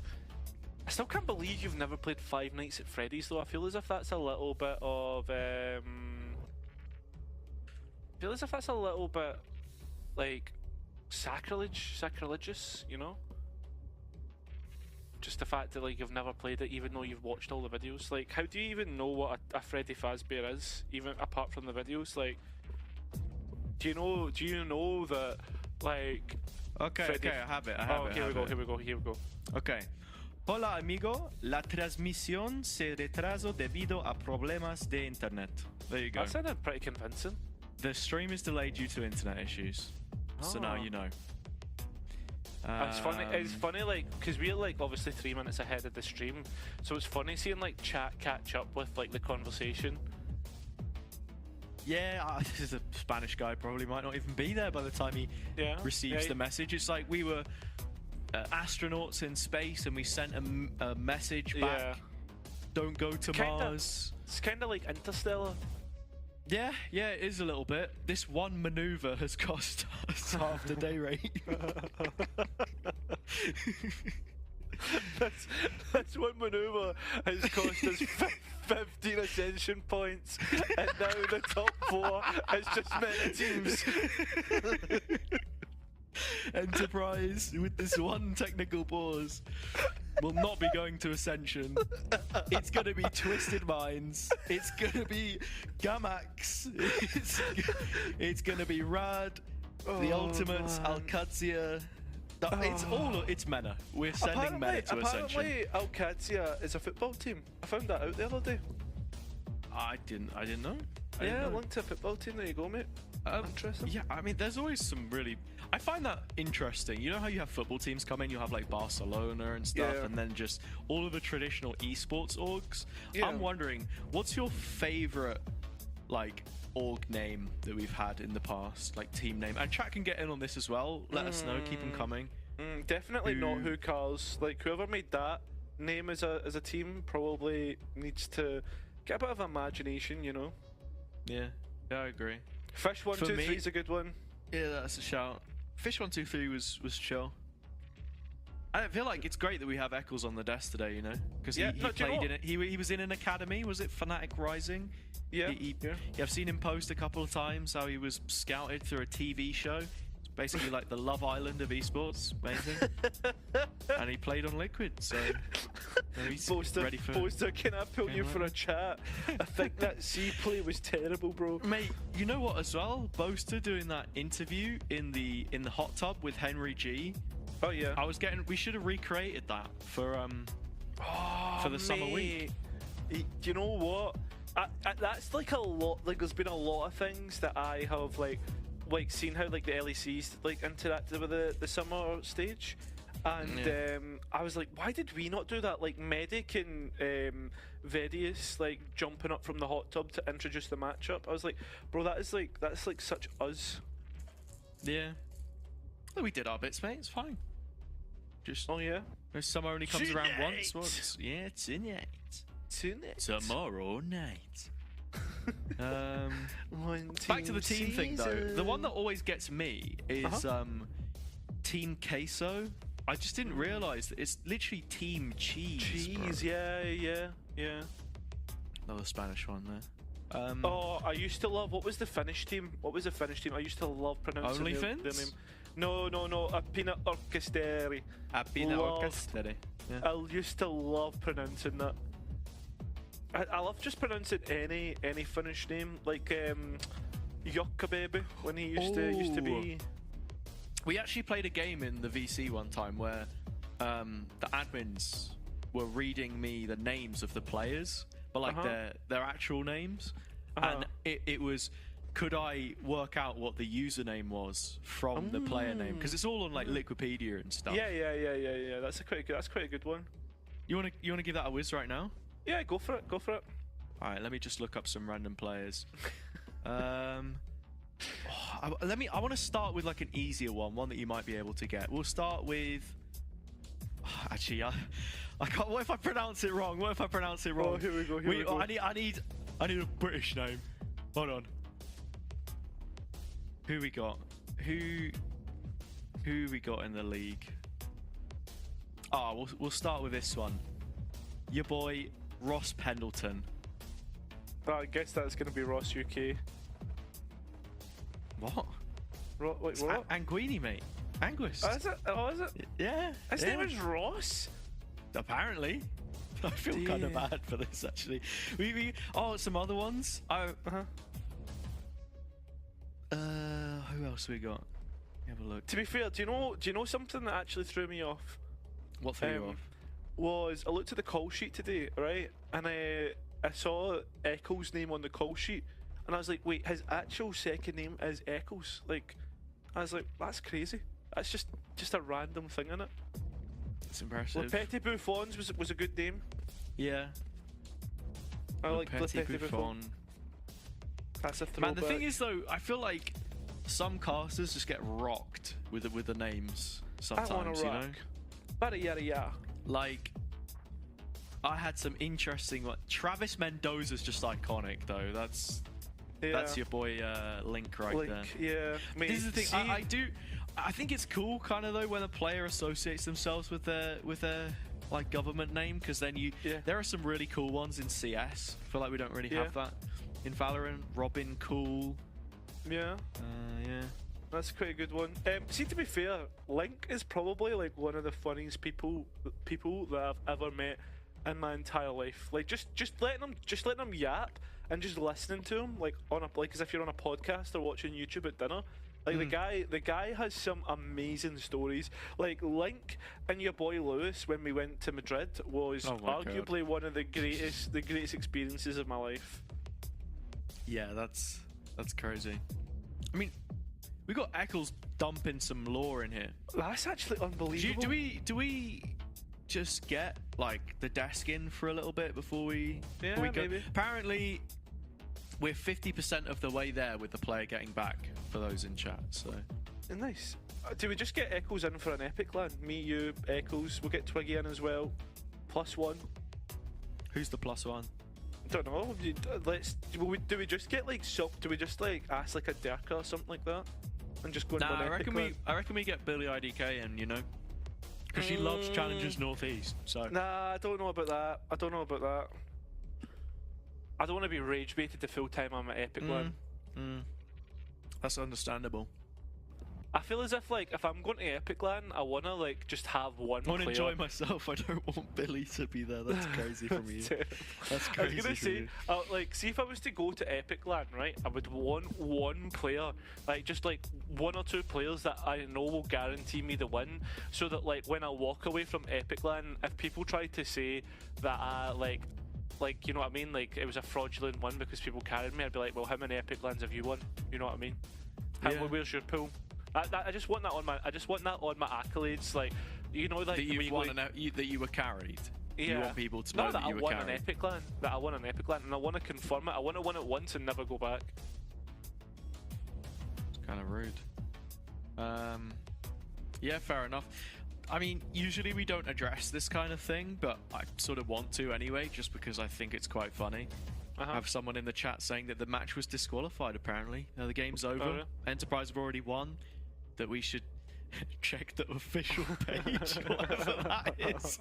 Like, oh, some of the chatters, look, never change, guys. Never change. But honestly, believe the delusions in your head. Lean into it, honestly. It's got me this far, is actually so the match referee. He's the match referee. I've become a conspiracy theorist with Valorant. Like, yeah. Well, it's your biggest one. You were hearing my theories the other day that when Zeus doesn't frag for win the map. Yeah, that's true. That Apex would be a better team if they could hear their coaches in the middle of the game. that was a crazy one. If the casters don't start the game in 15 minutes, legally we're allowed to leave. It's actually true. That's a good one. My craziest conspiracy theory. That Stokesy was sandbagging so that he could. So he didn't have to play tier 2. So he didn't have to play with Jaff anymore. Oh, But in Stokesy's words, Jaff came back to daddy, so you know, does that really? I have that interview is my channel trailer, so whenever I go back on my channel, whenever I open it, the start of that video plays, and every now and then, you know, I watch like a few minutes. You know, like I genuinely think that was one of the best interviews I did with those two, just because. They threw out all the verbals, they chatted a bunch of shit, and then they won the event anyway, so it didn't matter because it was all true. And I didn't post it until after the event anyway. Like, it was literally the perfect defense. They and you know, I genuinely, like, the funniest people that I've ever met in my life, like, that was as Jaff and Stokesy, especially Stokesy when we did those Beacon qualifier streams. Yeah. Like, nobody was streaming at the time. We were like, right, we're just gonna chuck up. Well, no English streams, so we're like, we'll chuck it up. Stokesy used to just sit in a VC for 7 hours doing nothing. Proper jobless. Proper jobless behaviour, did you say? I have you know that man, well, he's probably employed. I think so, right? He is employed. Yeah, he's, you know, turned his life around. Perhaps. Still a Villa fan. Yeah, I mean, that's not turning your life around if you're a Villa fan. They're doing well, though. They were doing well. I don't know. Oh, there's Foxy. You have to take Kiko with you. Mate, if we could get Kiko in for an Epic LAN, that would be probably one of the funniest things ever. Can we just convince like all the UK pros to go to Epic for like one weekend? Like, could you imagine just a like a match and there's just like Bolster playing against like your boy Lotus? I don't think. Did Kiko ever go to an Epic LAN? I don't think he did. No, he went and he did like the story behind Kiko. Yeah, he went to the Goose House though. He went to in the Red Bull Gaming Sphere in London. He went to an event like a boot camp thing with the Goose House, which was a sort of organisation way back when. And the only reason he played competitively is because the people on the team said that there was free food at the event. That he would be able to like get his lunch, and Rogue was pulling up with Tupperwares, he was filling his boots, he was getting the prac in, and he was off, you know? Yeah. But if it wasn't for that little lure to get him in, then we may never have seen Kiko's talents on the international stages, you know, in Bangkok, Toronto. Might never have happened if it wasn't for some takeaway. There you go, mate. I'm like, well, because Kiko was on that Division 6 roster, if you remember, way back when. Oh my god, old. That's like, what was Sid was on that team, Kiko. Yeah. Who else was there? Oh man, I'm trying to rack my brains. It was so long ago. That's 2020, 2022? Yeah, it would have been something like that. This was sort of... Yeah, long time, man. Long time. Yeah, Division... Wow, that's proper... That's proper throwback. The UK and Ireland circuit, back before we were... Oh, yeah. Northeast or North or North of Europe or Icebox or any of those things. Oh, Icebox, man, wow. Icebox Northern Classic. That's the one. Yeah. Actually, here's a question. Did Echoes ever win an Icebox Northern Classic? I swear UCAM used to play in that and stuff though, didn't they? Yeah, like that was back when, but that was back when it was like a semi-open circuit. So like, there was just tournaments happening like 24/7. Correct me if I'm wrong, Eccles has never won a Polaris. So that's true. That's very true. Remember there was that Barbers roster as well that played round about that time. The Barbers roster. Oh dearie me. Yes, Foxy, you did hear a Silence Violence mentioned. We do like to throw that in there from time to time.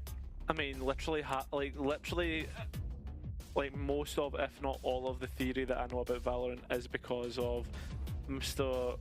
Pal and definitely Scott. Scottish. And that was taken from Scott. At least he set me up with that one.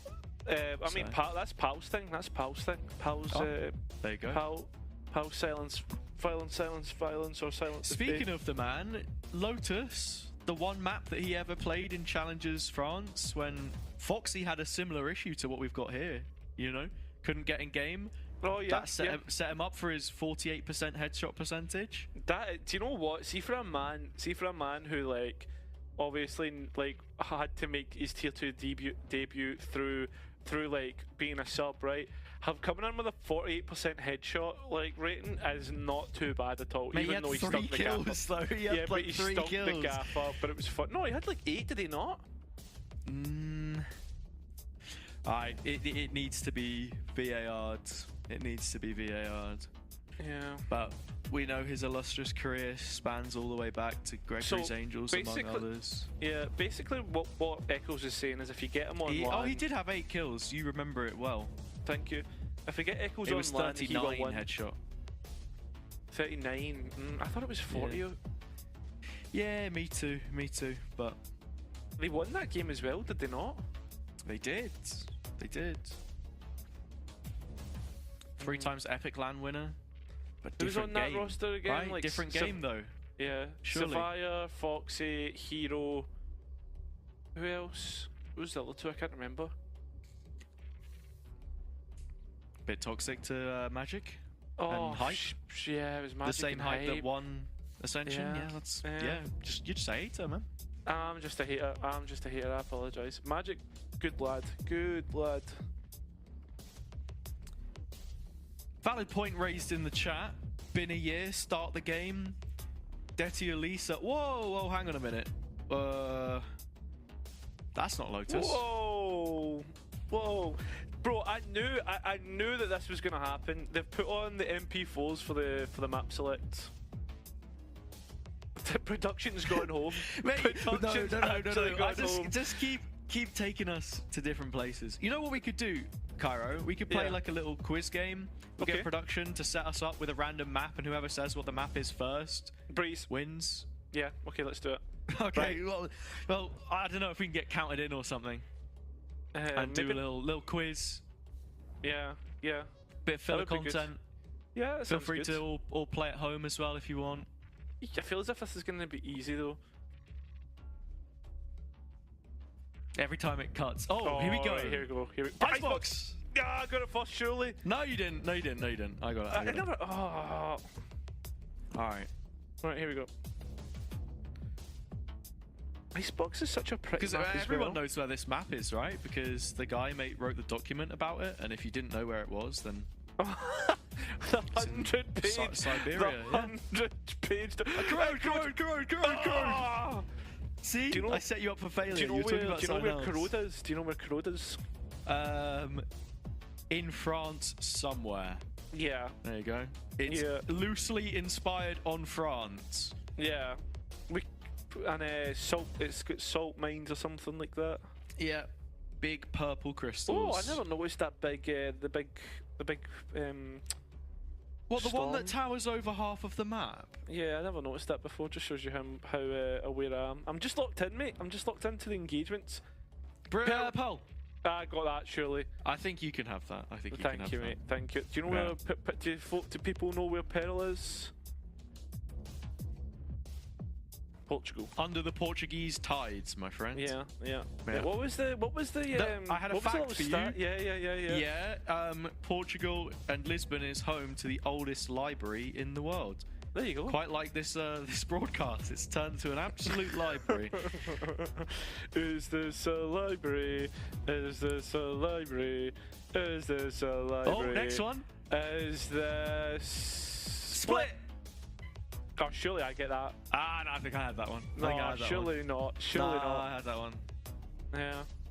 It was a tie. It was a tie. Wait, so what's the score? What's the score, production? Well, you got Corrode, you got the one before that, Icebox. Yeah. So and then I got it's you're one up.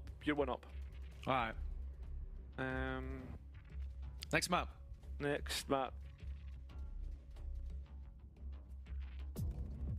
Haven. Haven. Fuck. What do you mean? Swearing on broadcast, bro. What's wrong with you? I get really into the game. I'm really competitive. Bro, he was so hyped. That's crazy. Lotus! Right? Like some of the most iconic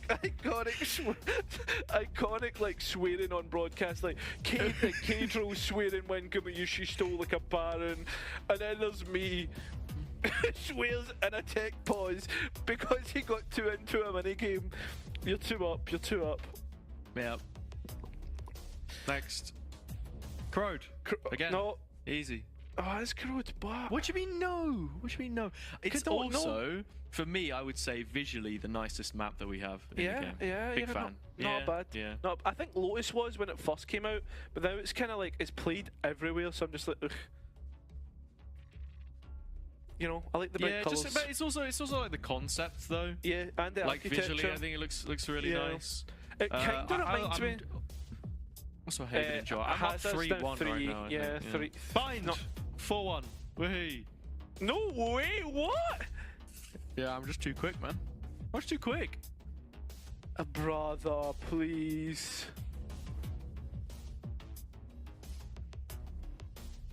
Too fast. 4-1. Abyss.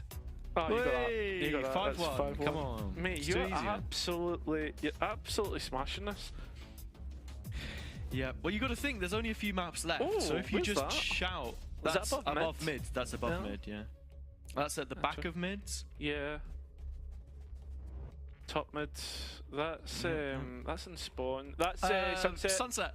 Oh, you got that one. You got that one. Finally. We're trying to make it more difficult by zooming it in. Yeah, I see. yeah. They're trying to give me a chance. I was thinking of what maps do we have left, and I'm tallied up.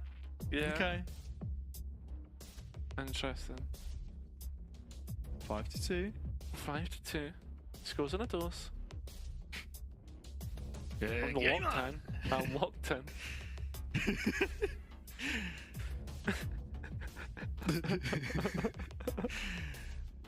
Fracture. Oh, let's go. Too easy. Well, that's upside down as well. They've completely flipped it. Yeah. Yeah, I'll rate that. I love how it's meant to upset you and it's upsetting me. Like, too easy.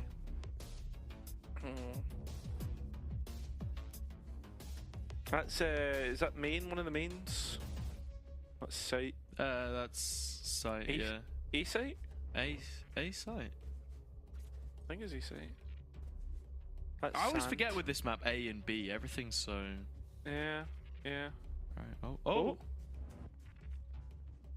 We are in a tech pause, by the way, guys, and we're not on Fracture. Just to let you know. So we're playing a mini game where we're guessing the maps. Oh, there's Fizzy. Congratulations, Fizzy, on making your way to LAN for Dak. Yeah, big Dak fan over here. I was watching that series actually against SG. Yeah. Their bind is kind of goated. So I'm guessing they won map 3 then. I missed map 3. Apologies, I was very tired. Did Frankfurt beat Focus yesterday? What the hell? Oh wait, they did win. So why did you say congrats on LAN then? or is that already now LAN? I don't know. No, well, Fizzy won against Ryzen. No, I'm confused. There's playoffs and there's finals. So Frankfurt qualified. Yeah, and so did on Mouse. VLR, they've not even put. Focus aren't even in the bracket. Oh, that's just strange. Fizzy doesn't play on Focus, mate. Oh my god, it's true. Fizzy plays on Mouse. I'm stuck in the past, man. I'm stuck in the past. Why did I think he was still? I'm a total. I'm an arse then. Mate, you need to have a word with yourself. He was. Yeah. Fizzy was there for the. In my heart, he's still at Focus. Bro. You know, Pal was in the. Oh, this is Lotus, if that counts. Pal was in the green room because he was doing his TriCast the other day with Mitch and Tom, and he's still using the little JBL Focus pods, by the way. So. There you go. Do you know? Just to let you know. Fizzy also part of a team that is the greatest team to have never won, never participated in a VCT tournament. There you go. Off-season tournament, but not the VCT circuit. Greatest team to never win tier 2. Oh really? Yeah, I think I think it's just paused because I can still hear the music. Well, I went to refresh mine and now I'm on a black screen. So. Oh. Let me refresh mine as well.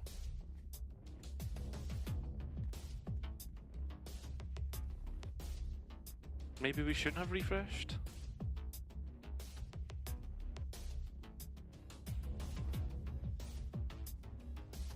Oh, okay. Oh, okay. Well, you can still hear us, apparently. Yeah. Even we can't see you or hear you. Oh, we're going to head over to a quick break, and hopefully when we come back, there's a game. Bye-bye. Bye.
Hello everyone, and welcome back to Challenges Northeast. It's been 40 years, and the player has built themselves a new computer. We're playing on Unreal Engine 7, and I can't wait to get in. That was a... I have no idea. Detty Elise had momentum. They just won a defender-side round. None got an ace. It broke the game. And now it's a heavy A fight. Yeah, and it's going Detty Elise's way. Hello, spike down. Starkey's still wanting to fight. And it seems that he's going to die for it. So with that being said, Killer's in a 1 versus 3. Trying to dance around the clone and giving a pathway towards the A site. Yeah, it's only Maxim to try and defend this, but the question we asked coming out of the break for those who were there and saw it unfold was, can None remain consistent? And that seems to be the case. Yeah, he's been on the Kovacs while Wolverhampton's been on break, it seems, and Detty Elise are looking to hit double digits. So with play resumed and Detty Elise keeping up their momentum, we'll see where this one goes. Obviously, the oh no. Surely not. Oh dear. Well, that is not ideal. It's the same player. It's the same player.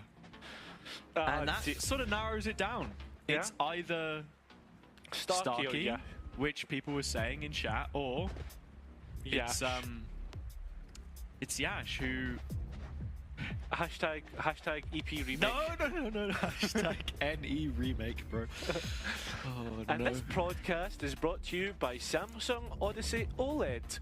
If you want to get yourself a new monitor and one that has no glare and high refresh rate and True Blacks, is it?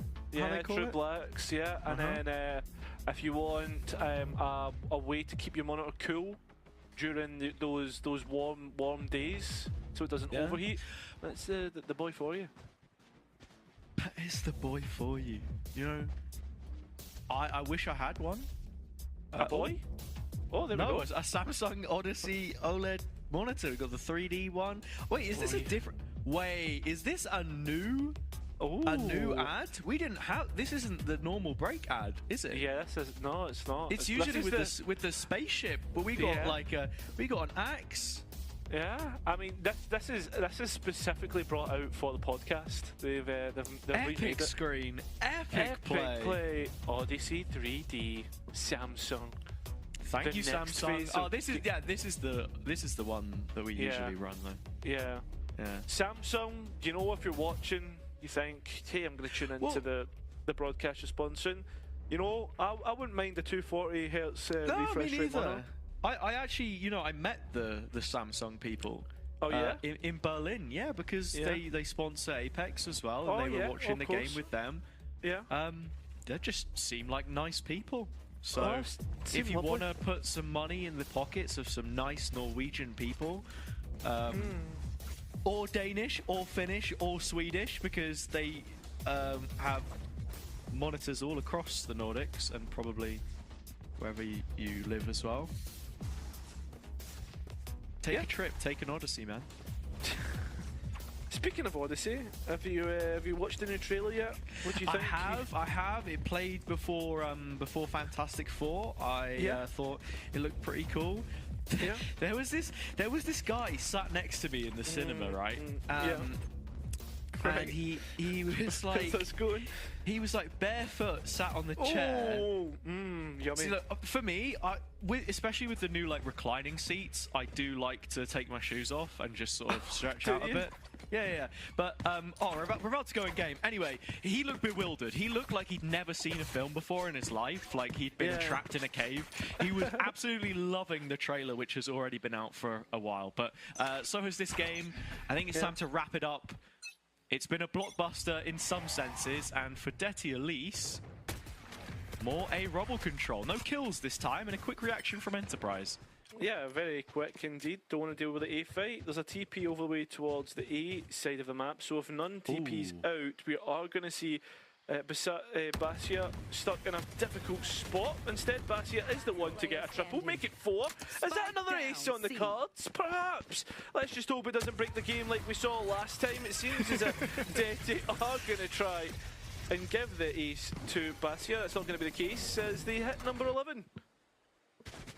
Yeah, there was not giving the ace to him whatsoever there, but has the ult available. Deti, at least with quite a few big pieces. Same could be said of Enterprise. And coming into this series with the previous context that they hadn't been able to fell any giants regionally, this was a necessity. An opening map win. It has come with a huge asterisk with the tech pauses placed on top of it. But that's if they can close. It's another rifle round. And only none on C this time. He will fall. Yeah, see you later. Onto the C side. We are going to see Enterprise go. And quick reactions on the B main as it seems as if Deti are going to try and come in on a retake from a different angle, one which Enterprise might not think about. The Doma is already stationed here. Deep lying angle, already picking up his first. It does go traded from Frack, but he's brought low, and with the cam tag still pinging away, Killes will pick up his next.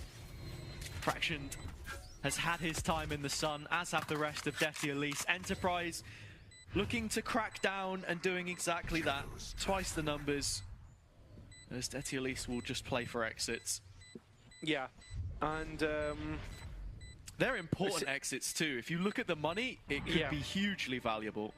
Enterprise probably got an escape towards CT though, so it depends realistically how Deti Elise are going to be able to get onto that. It seems as if Maxime's thinking about it, Odin in hand. Yeah, it'd have to be very aggressive though, so it's not going to happen. Just rewinding to the last couple of rounds we've seen as well, Deti Elise are looking at their best when they create pressure and force Enterprise to go into one of their protocols. It feels like the preparations look pretty good actually. From a team that we've rated pretty heavily as underdogs. The double stack on C was nice in the previous round. This time they're just a little light. So actually we're going to get the full rollout. It should be the TP and Paranoia, double satchel, C's nade. And Enterprise are playing into it. That they are. Yash going straight in. Entry found. None at least gets the trade. So, well, the utility is still sent forward. The brawl continues, ensues, but no more kills. Seems as if we are going to get a reclear from Enterprise, though. Just waiting to set that util up. But Deti Elise will give them the space. So with Zeke's Prowler out of pocket, empty utility belt as it stands, but the Haunt coming back up and the Nightfall available.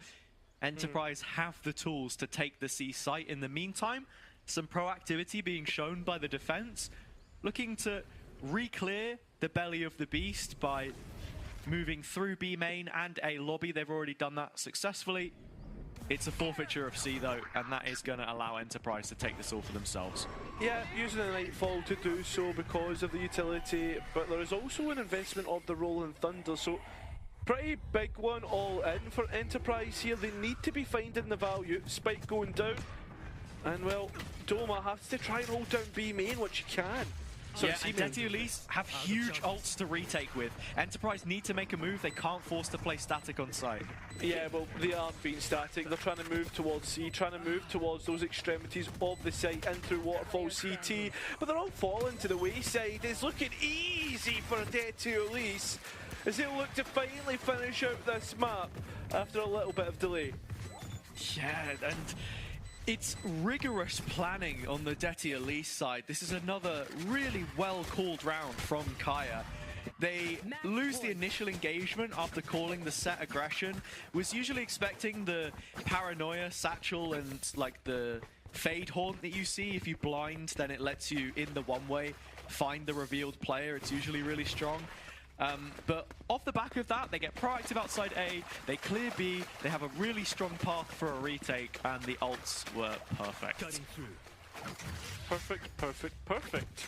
Well, Enterprise ready to head towards C-Mound once again as they head towards what is a 4 versus 4 fight, and Deti Elise the ones who come out on top.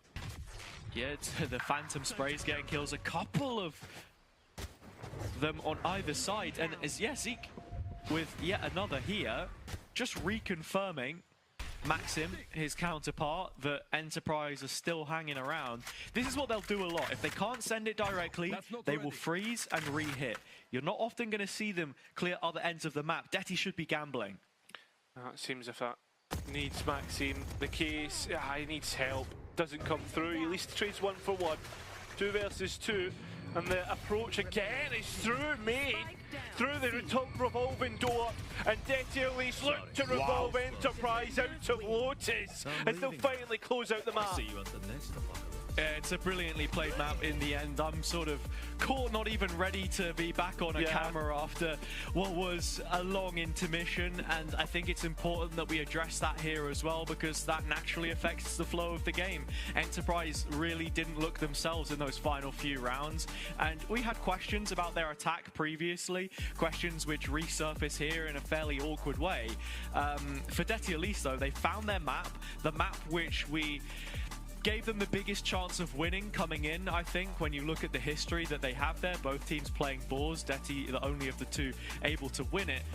But still, yeah, it's concerning for Enterprise. They do then head into second map of their pick, though, and Ascent, which I think should be their chance to turn things around. Yeah, I would 100% agree. But with that being said, we now go to our analytical part of our podcast, and we'll send it over to the desk. Thank you very much, guys. Yeah, I honestly, I can't remember what happened in the first half of that game, but the second half of the game was very much a Detty Elise show, right? And I think, you know, obviously, if they won the map, I think that stands for the whole thing. They were so clean. I think we were noting towards the end how just absolutely dominant the performance was, especially from None there. I mean, we're going to see a few highlights come out from that. His ults, a lot of the shots towards the end, he did not get marred by that break whatsoever. Yeah, I think Detty Elise had great control of the game. Honestly, towards the start, I was a little bit worried that ult conversions weren't the best, besides Nunn's, but then Nunn had free amazing ult here, and they really capitalized off that and did well. Very aggressive, taking a lot of map space, playing as they should, very aware of the composition from Enterprise and like using that against them. So it was great stuff to see. Yeah, I mean, we can take a look at some replays here. You wanted to take us through some stuff, and we will start, obviously, with the MVP here, None. I mean, absolutely insane stuff from this play. 348 ACS is ridiculous. But let's take a look at that ace from None, which you wanted to take us through. Yeah, this was like a big round. I kind of like what the double duelist allows. So you see the big pressure towards A. With the, is this the round? No, this is the eco round. This is a different round. This is the eco round. I thought this was a great call by Enterprise. Okay, the big balls here to force up, get the double entry and secure this round. They have a lot of rounds to play with, so I really, really like this. They understand the weaknesses of the double duelist. They have to be aggressive, and a force fight like this can really catch them off guard. So I think this was a great call from Starkey, using the stingers, which I think is something that's very underrated right now. A lot of teams aren't using the stinger as enough as they should, because this gun is still ridiculously overpowered, I think. So obviously, with the Neon comp, they can capitalize off this, get into good close range positions here. And as we can see on the Detty Elise side, no one has a sheriff. It makes things very hard to retake with these pistols, not sacrificing to get the trade, letting the guns go down one by one. So this was great from Enterprise, and honestly, I thought this was a turning point in the game. They had momentum up after this. They converted a few rounds, but then obviously the tech pause comes in, and I think the win got a bit out of their sails. Yeah, I think so. We will have the None ace after this one, but yeah, look, that's the thing, right? It really was a game of two halves, and when I say that, I do actually mean the two halves, not before the break and after the break, though those are the two halves that people are going to be remembering. But yes, here is that None ace, and I think, you know, just showing this was kind of the turning point, I feel like, in terms of momentum. Yeah, for sure. And what I wanted to cover is how nice the double duelist setup is, because we see the heavy start towards A. They have the 3 bits of util A, the nade, the C's, the omen smoke. And this, generally on this map on Lotus, if you see 3 players towards A at the start on the defense, as the attack, you can always react towards C, because you have a guaranteed maximum 2 players. But the benefit of the Aura is you can play these off angles and catch off guard. So this is kind of like a setup round where they're going to take the A space very strong. None's going to play an off angle towards C, gets a pick, catches them off guard, and then it allows the round to kind of like fall apart in terms of Enterprise. None repositioning, going for that double aggressive play on the Guardian. Knows he's taking a max 1v1, being very confident and aggressive like we know he can. Great individual play. Come in and now look at this. Enterprise completely boxed in this position. Fade as A, no one's towards C, crossfire set up everywhere. None just being ready, taking the shots. And this round was amazing from them. Honestly, I'm really, really impressed with like Dete Uchi, the way they approach this game, even dealing with the tech pauses after. It was like very good stuff. Yeah, it's just confidence as well, right? I mean, obviously it's their map pick. You would expect them to be the more confident team on it. But look, we have chosen 3 maps which everybody in the league is confident on. When we are playing those mainstays, such as Lotus, especially Lotus, Haven, Sunset, all of these ones that everybody is comfortable playing, at a certain point, it really doesn't matter who picked the map. It is just going to be, you know, team versus team. And that's what we saw there, I feel like, in the Deti Elise just had that kind of confidence to come in and hit those shots so confidently, right? I'm going to use the word confidence about 50 times. I can't think of a single synonym for that one on the spot. But we do have another replay as well. We wanted to take a look at round 18 from Pazia here. Yeah, this is great because obviously Dete Uchi do not have the Viper. The Viper always like the biggest bit of utility on this map, and without it, teams really struggle, and they will generally look to punish towards C. So here they have the perfect up-down setup here, looking to punish this walk, and they see Enterprise at Prime. They know they can just walk in here, but the up-down setup's here to counter this, and it's just great overall play. Nunn and Bashi both set up for it. Bit of a lineup coming in. Bashi gets the 4K, and just like that, the round's over. And it's like these small details, looking into the composition, looking how these teams play, is where you just have like a basic idea, but it's just really effective, so you can double down on that. You're confident you're gonna hit your shots. There's nothing crazy you need to do. It's just basic effective Valorant.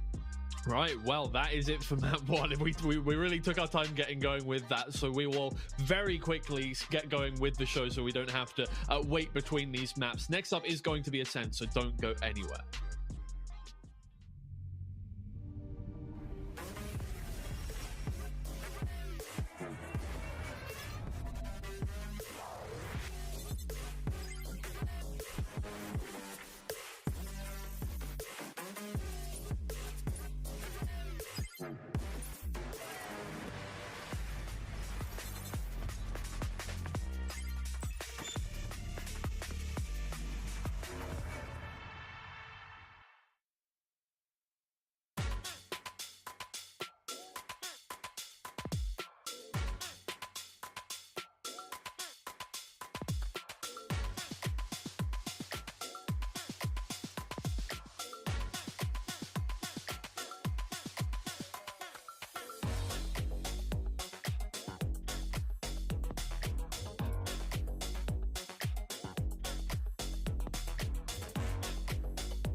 Each time I deal, I pay my dues. Affiliated to this paper, I need freedom for my family line. Draw my life design up like fine art. I'm jumping out just to unfamiliar coordinates. Topped off the porch like I can touch the sky. Real, it's not one trillip. The ism talk the water out your faucet. Look at me flossing, I'm so wavy, I could change the tide. My intuition sense the hatred in your ways. You imitated, forging lines, claim meaning means that's just to justify. Yeah, right. West side, born maritime. Creole baby, my bloodline. My lungs clouded, my thoughts crowded. Say all I see is these dollar signs. Finna make a play and that sound delay. On mamas, I testify. Run for it, run. I might take paper chasing. Looking for the funds. Run for it, run. I might take paper chasing. Looking for the funds. Run for it, run. I might take paper chasing. Looking for the funds. Run for it, run. I might take paper chasing. Looking for the funds. Game recognized game. I'm from the Bay, okay. I'm versatile and my slang is different. I'm lane switching with the same people.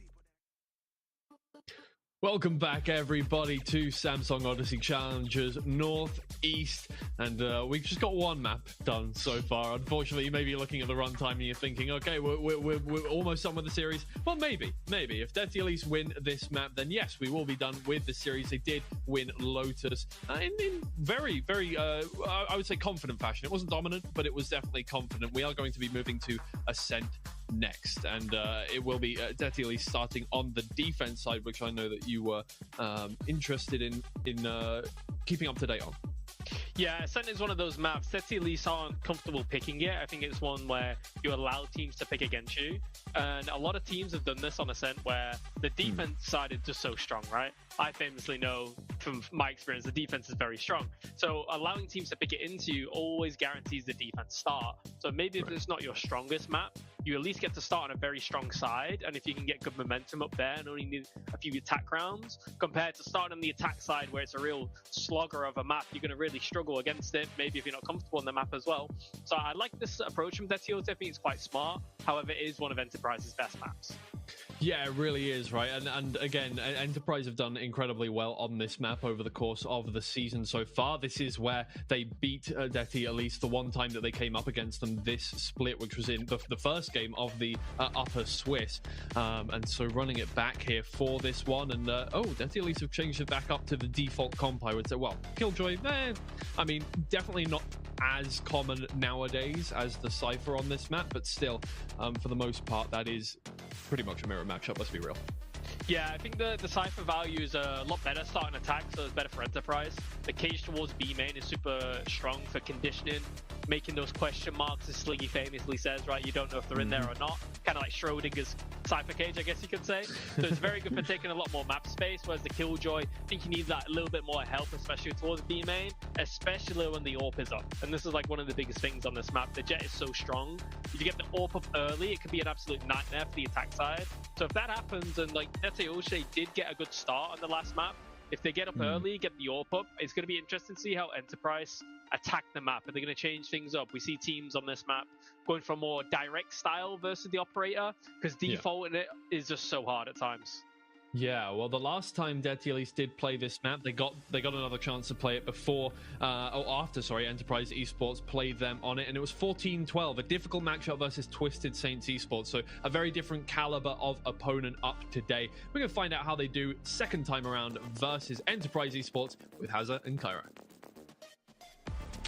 Thanks, yes we are, and I'm looking forward to this one as well, because Ascent as a map, always we place it in a sense that anyone can kind of win it at times if you're fundamentally good, if you're shooting, if you're playing in a way which is mechanically correct. But where I would say Death Elise's biggest strength at the moment lies is in their macro and how they've been setting up a lot of these rounds. So coming back into Ascent, where they've already faced Enterprise, defeated by them in the Upper Swiss stage, the question on my mind is, do we see the same level of preparation, the same kind of preparedness? I mean, that's the question, and on top of that, do we see a bounce back from Enterprise? They seem to slog the way from that, the restart, right? So let's see if they can get themselves back on it in this second map. And we start with veto, Elise on the defense, Enterprise on the attack, put most of the focus through that mid. Frack holding on to Cat right now. Does have the Sheriff, but Zeke will delete him quickly. It's a KO knife under the tree, which just confirms they can continue threading their way through short. It's up through heaven, in fact, where they looked ahead. Kaya dropping a flash in there and disengaging, while Maxim's the player you have to focus on. The last line of defense inside the site for Detty Elise, as Enterprise will get the spike in. Yeah, and with that, you look at the setup right now. Starkey deposited in main, 3 players under hell. Detty Elise trying to spam their way through on towards site, but a little bit of delay through the paranoia that's just been set, and also on top of that, utility for when the retake actually comes through. Doma ready to trade recon darts. The knife being broken means that utility stays up, and as you see it sent prematurely from the offense, they're just trying to slow this retake down to a crawl, and successfully doing so up until now. The floodgates are open, and Basia and Nunn had made their way back through. Looking at Kaya being the last player left, Doma's already bought so much time. Enterprise will get back to winning ways in the pistol round. Yeah, a really nice post plan overall. I mean, I feel as if Enterprise maybe let Detty Elise have a chance, but the delay was good, and that's essentially what wins them the round, right? You trade your way down, try and waste as much time as possible, and into the next round we go. Full buy, Marshall the only one that is the outlier on the defense, and where does that jet post themselves up? Looks to be mid, where Enterprise made their where they made their start in the last round. Yeah, they did, and they have plenty of initiation utility to bring Frack off the line here. Or Yash just taking the peak. 101 to the body, outdone with no shield, and to reopen the conversation for Enterprise here in terms of what the veto looks like at this stage now, with them heading into their own pick. We hadn't seen Ascent from them last stage at all, really, not until the grand finals when it came in against Zero Tenacity, answering their critics there as the Org was delivered its first title in the region. And now this stage, it's a 3-run record. The only loss that they had came from a poor defensive half. So you're hoping for a strong start, not just for how this continues outside of the opening 12, but where their win conditions really lie. Enterprise, careful, don't want to get caught out by a stack. And remember that Marshall, well, it's back up in market on Basia. And Enterprise are slowly scaling their way through mid. Yeah, they are. Zeke's got a flash here, might just go for the standard lineup. It's the drone instead which gets things started. Maxim rooted in the corner again. They'll have to make sure they clear him, and they will. The utility is airtight. Yeah, the split now coming through. Starkey once again that only player in main, and it seems as if most of the players on site haven't gone accounted for. Finally cleared out, and well, it will be a flawless round in the end. Enterprise making sure that all their buys get through to the next round. We can still credit Detty Elise for the read there, the rotation. A gamble stack of 4 players on the A site. We were within sort of 12 seconds or so when the slate was wiped clean. They'll have to show us a little bit more of that in these rifle rounds. In terms of what the setup looks like, it's a Killjoy alarm bot for middle. You've got Frack playing behind it. Actually leaning over to being a bit heavier on the A side instead here, Detty Elise. And they've got it right for the most part. Enterprise have been taking this orb without any real trouble. I mean, it's been the same round for the past couple. They start A main, get the orb, and move players in towards mid. Seeing Starkey fake the TP there as well, so Detty Elise are shrouded by the fog of war on their A-hold for the time being. Right here. You've got Kaya playing off the contact of Fractioned. It's a much heavier setup towards short, and they have the right idea about this. What they do, as players try to make their way back in, Frack taking that contact, dash available. Maybe he's playing off the contact of Kaya. Seems to be the case. He tries to get out, the paranoia hasn't hit. Frack not getting the opportunity that he wanted. dash activated. Doma the only one still to try and cross. He's still going to stay there. Running out though, and Enterprise now heading towards B. It's a very aggressive hold between Nunn and Basia. The latter already falling, Fraction now involved, and Nunn only able to pick up 1 kill. It is a player caught in transition, but the spike sits on the shoulders of Killers, as does the clutch. Yeah, this is still winnable. 1 tripwire, so we can play off of the information that will get. And both players from Detty coming through market. Also has his trap towards main. Market's where he ought to be looking. Fraction not quite found. The adjustment isn't quick enough, but the Jet online, as are Detty Elise, they're first on the board. Well, it's a big round to win as well. The only thing about it will be, what does it look like in the next round? Obviously, considering the bye, look at those credits. Literally something like 300 credits between 3 players, which is mad. I mean, Basia unlucky not to get another, but the setup clean on the site holds. That's what puts Detty Elise at an advantage once the rest of the round goes. A very bold site hold as well, because of the lack of market information with the alarm bot broken. You've got 2 players fighting the choke rather than dropping back to Boathouse, as time was really wearing thin for Enterprise. Something I'd like to see a little bit more from the defense is extremity control, perhaps, because the way that they're tailoring the setup so far has looked pretty good. There's potential for even further information. Everything working right now, though, and for Enterprise, a little bit slow. Yeah, I mean, there's the aggressive KJ turret that's on 8B main this time round as an adjustment, but Enterprise at the same time have gone 1 step further through mid, all the way up market. The interaction on the alarm bot will pull Detty Elise back, but that alarm bot hasn't gone off. There's a little gap for the Enterprise players to work around, and Doma using that to his advantage, finding none. Basia still worried about where players could be and forced away. Oh, it's great reaction from Detty Elise, though. That A-side hold that they have now moving through middle, but Yash catching one on the fadeaway. Yeah, Zeke looking for more. Maxime's the one tucked in the corner, and well, they know that. And the fragment looking to clear that out. TP around, and Yash with a quick adjustment gets his own. Basia at the same time having to pick up the fragments, that scraps that have been left. 4 players. Left. I mean, the only one that you could really get quickly would be Doma. That ultimate orb will go to Basia in the meantime. From what we've seen from Detty Elise so far, they're not a team which relies on heavy operator usage, which on Ascent sometimes you kind of want to just relieve some of that extra pressure created. Enterprise set up really nicely in this round, though, to go ahead and re-challenge market after they knew that that space had been taken. Killer's incredibly disciplined in how he was dominating tiles, that there were no overextensions left unpunished, and is going to get another one for his troubles as well. Back on the Champs Phantom again. Maybe that's a sign of positive things to come. Enterprise starting to build their lead now. Yeah, what can Detty actually do to stop this? Nice reactions, but the refight from Enterprise even better.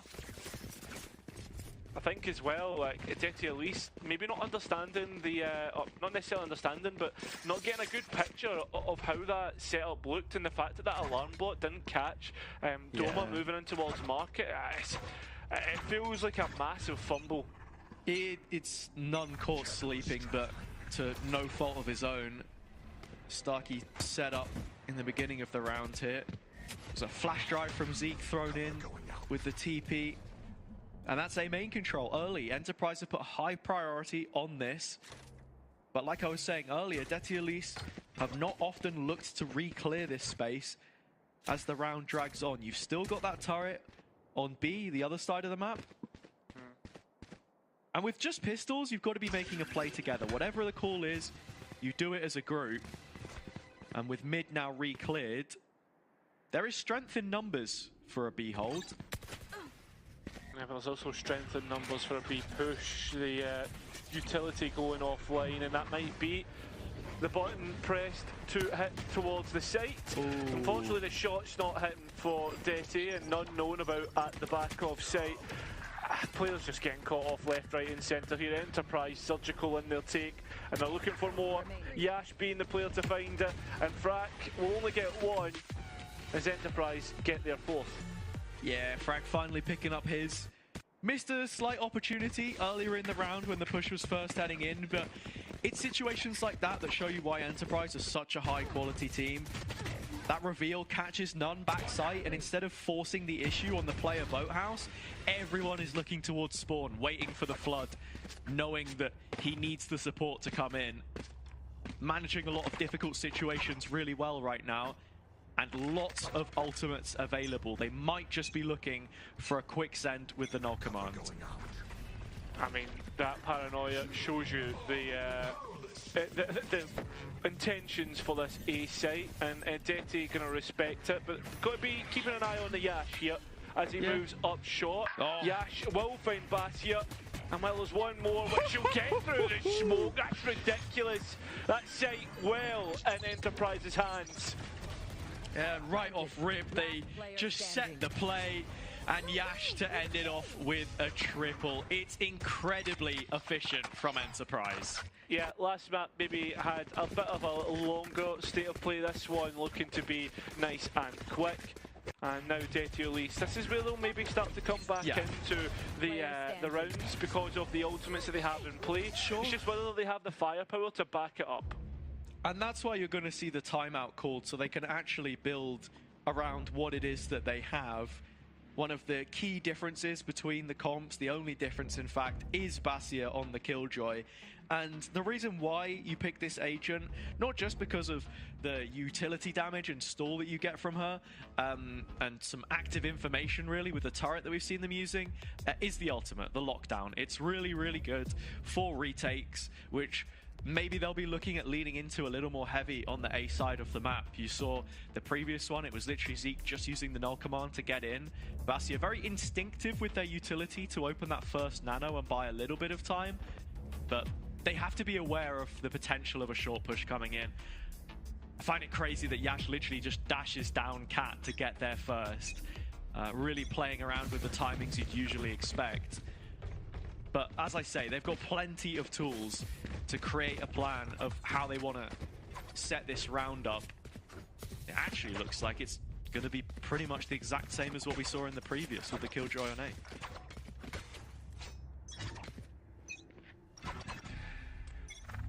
Oh, yeah. The flash into B main. So they've very early got Fractions on the line there with his knives. Yeah.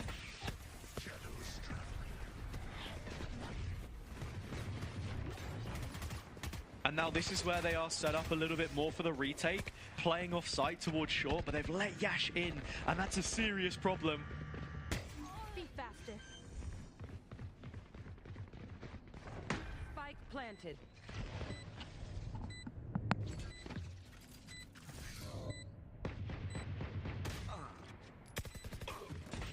Yeah, and they're just going to find the kills from it. Frack the next to go. Deti Elise time is up in this round at the very least. We saw None drop the one hero rifle, but it just doesn't get going. It's flawless, in fact. So the rich get richer. The money is hitting the heights for Enterprise as they are skyrocketing back through the second map.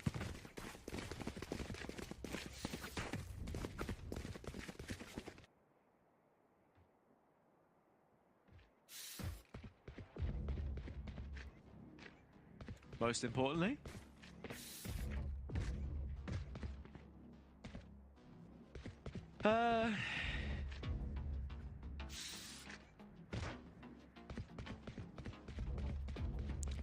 you have absolutely no faith, man. You have absolutely no faith. I was waiting for you to finish your sentence, and you've just instantly cut it off. Apparently, no one can hear you, Cairo, if you're talking. Yeah. Do you know, I was speaking into the ether. Can we hear him now? Yeah, we can hear him now. You should be able to hear me, right? Yeah. I was a silly goose. You were muted the whole time. Okay. Yeah. Brilliant. Just to let you know, yeah, welcome back to remote broadcast, mate. Yeah, welcome back to remote broadcast. When we're in Berlin, you're muting yourself when you're laughing, and when you're at home, you're muting yourself when you're supposed to be talking. It's impressive, actually. Thank you, mate. But the thing is, though, right? Like we can set up like when we're in Berlin, you obviously get the push to mutes, which is just so much easier for when you're taking drinks and whatnot. Just buy a new mixer. Yeah, I guess I could do that. Look, you made the point though. It's all about the ults in the next. Detti Elise feeling like they've been set up fairly well to handle a few of these rounds, but perhaps lacking a couple of key bits of information to make the correct decisions to deal with Enterprise, who have been threatening as much as possible every last gap, and it's Yash leading the way with 15 kills so far.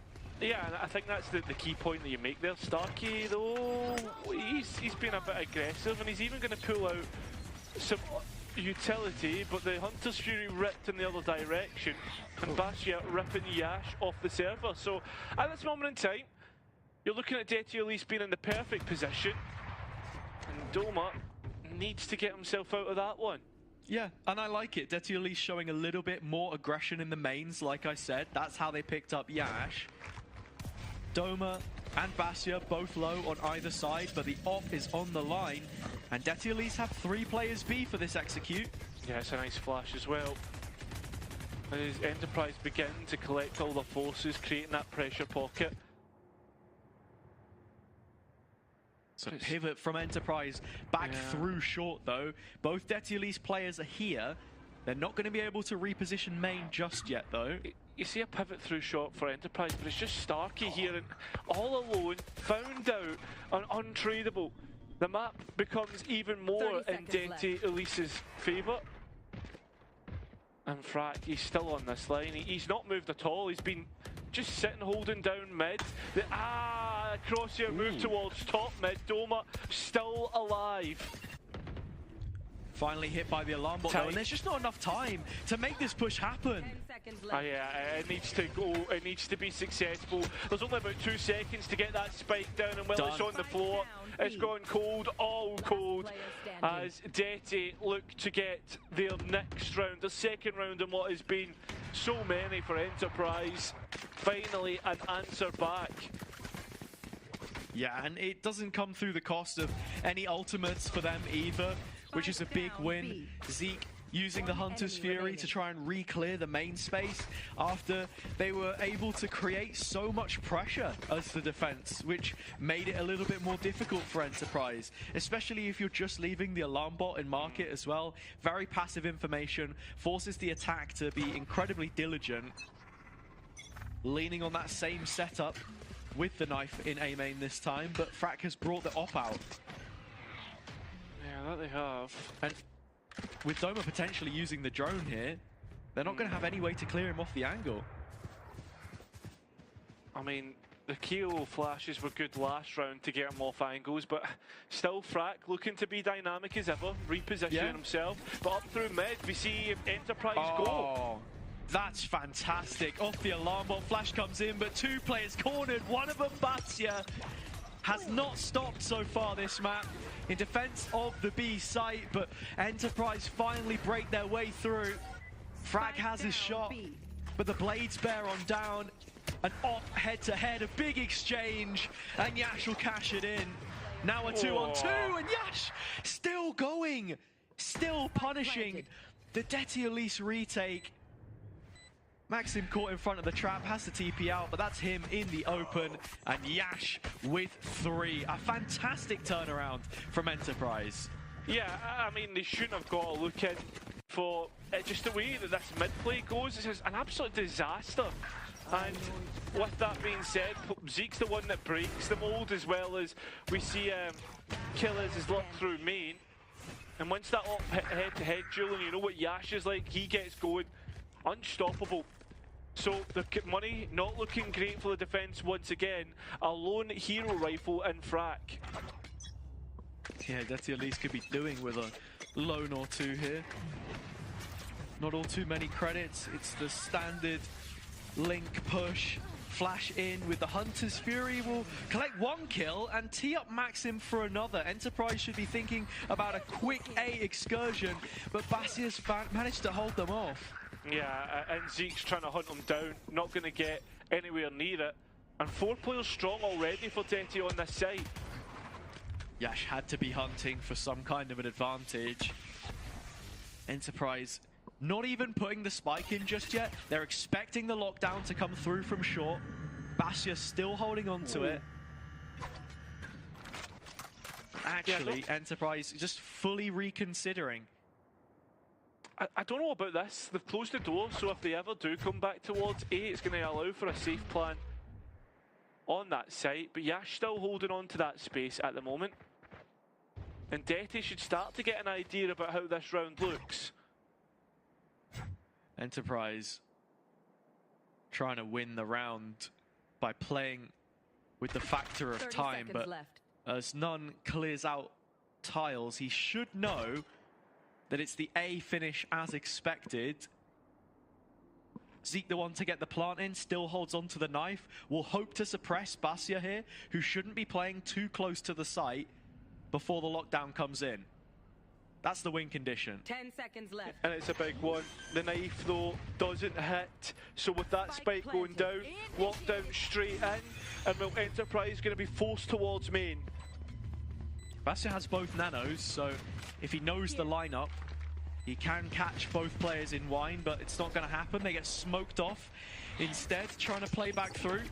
Fragment is dropping in. Should be able to take a player off the plant, but Zeke's already lost his life and it falls onto Yash. A 3 versus 1, 2 players on pistols, but they lay unconsidered to the corner.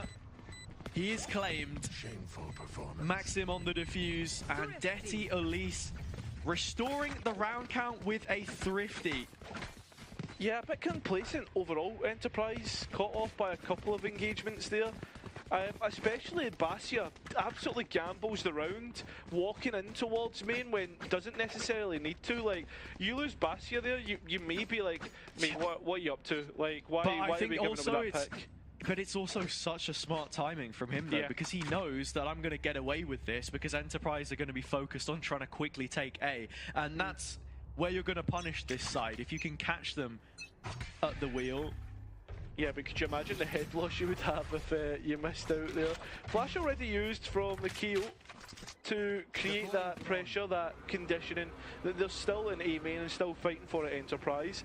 As well, it seems to be mid where the Sova is going to send the drone, try and get Yash on another deep line through mid.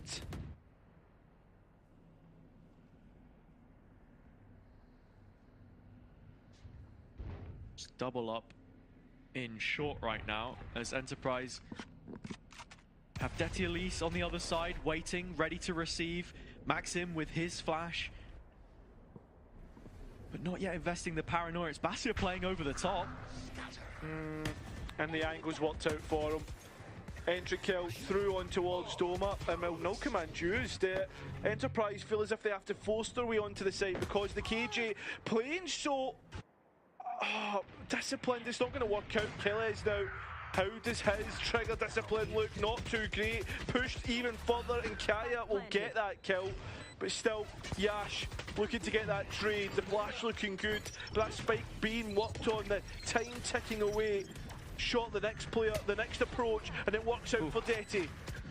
Huge kill from Fraction. Now into this retake, there's a knife, a flash, and a null command. If Detty Elise think they've got enough time. I mean, on the other side, you've still got Starkey with a paranoia, Zeke with a flash of his own and a fragment, but he's playing an Odyssey. He has no way to use that utility. It has to be on the gunfights. It has to be on the rifles hitting their shots, but Enterprise aren't. It's just Detty, but Starkey is, and he's denied the defuse and the round. A clutch for Enterprise to keep their lead growing. Yeah, Detty Elise just didn't have the time to make the kind of play they wanted there. It was not planted for Starkey, who used the ult to get in behind nice and early. Well played by him, but incredibly straightforward. Standard procedure in those final two after picking up the first. Detty Elise now need to respond. The second half is the weaker of the two for Enterprise historically when you look at mistakes made by them before. But you're asking a lot to turn around a 9-3. Round number 12 is essential for Detty Elise. Look at Yash though, all alone. And then has utility to send them that deep killers, though denies any more deep pushes from Detty. But it's all about this mid play. Look at Yash, so deep. Oh, Kaya's found one though. And Yash's positioning doesn't do all too much if he's not going to hear these rotations coming through. If he can't catch a player in transition, which as he forfeits the space, doesn't look to be the case. Yeah, I mean, the timing just not working out. Basia's is, and that's a lovely kill. Not in the next. And Detty looking to finish this off. 4-2, Spike in the defence's favour. Enterprise with a little bit of time to work with, but not a whole bunch. Utility as well. Cage used to try and lurk out. And well, still though, the fight's not going the way of the attack. Yeah. Time is a resource, and Enterprise have mismanaged it at points. Here, it's a very late surge to try and recover the spike, but Kaya's in position to flash anyone spawn side, and there's a double stack in the market. Yeah, even one more if Kaya was going to help out, but instead, nope. Detty Elise doing well to manage this round. The mid play looked as if that would be the answer, but it is not. Enterprise though have a considerable lead at 4 rounds, but can they convert moving into the next one? Only to find out after a quick break.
Hello everyone and welcome back to our upper final in the playoffs of Stage 3. Enterprise with a 4-round lead, and well, they move on towards the defence and look to send us to a map 3. Well, Detty Elise will finish this one up fairly quickly. Yeah, from the pistol round to momentum picked up very early, Enterprise have looked in full control, and the defender's side is typically the strongest of the two on Ascent. Looking at the difference in the comp here as well with the Killjoy rather than the Cypher. Enterprise aggressive in A main. Starkey taking contact for a peek from Zeke. He's done it, it's a smoke dropped in. And Zeke is actually just going to sit back here and let the rest of his team do the work. Yash has picked up a quad kill, and I don't even know how many of those players he has actually seen. Because to me, it just looked like he was firing blind across the dark cover. And everything he's touched so far this map has turned to gold. Yeah, Basia does have the Sheriff, only one player within striking distance, but it's whether he can maybe get some clean fights here. First one given, and well, Zeke the one to take it. Not happening, mate, not happening. Enterprise with a very strong pistol and a strong setup as well, because you know your opponent is only going to have limited utility in the pistol. So the placement of the smoke, free utility, Zeke in the corner, one underhand flash if he needs it, and then just takes the dual drive. But I mean, that's crazy from Yash. I would love to have seen his POV, but very lucky boy. There he is. 3 Bulldogs, 2 Marshals, and you would expect with the lines of sight that Enterprise are able to get pretty early, it's going to be a struggle for Detti Elise, and that is the case here.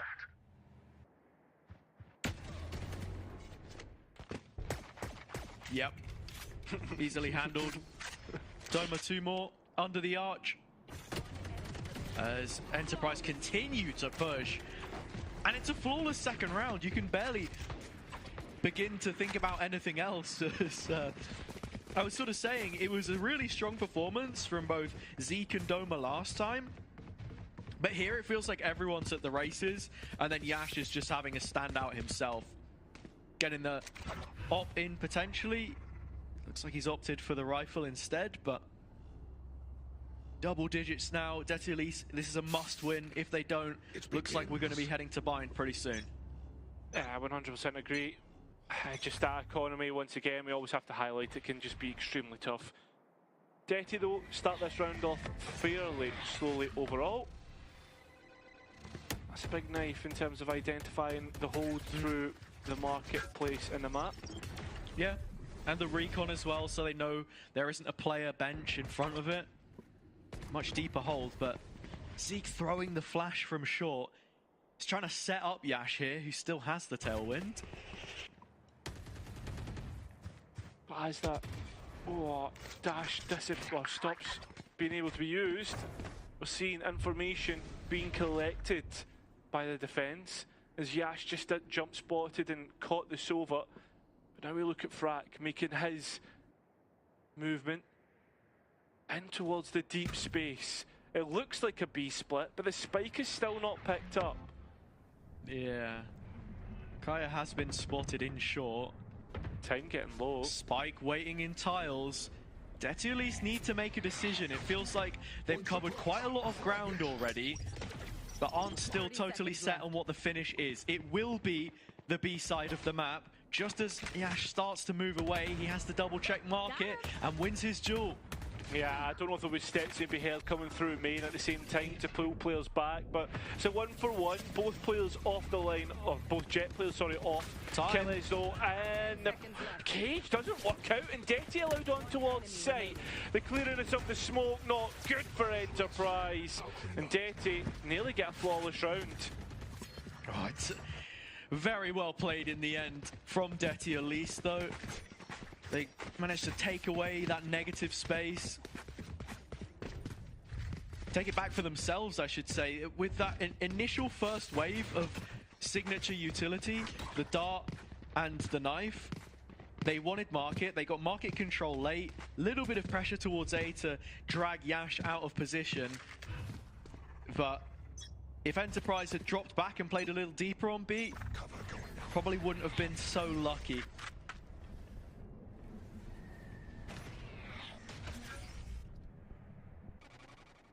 Not a lot happening on the map at the minute, just Yash through. Oh no, he's looked. I thought for a minute they were gonna catch him off guard, but no, not the case. He destroys the turret holding flank, holding that little part towards mid, and Enterprise making inroads on B side.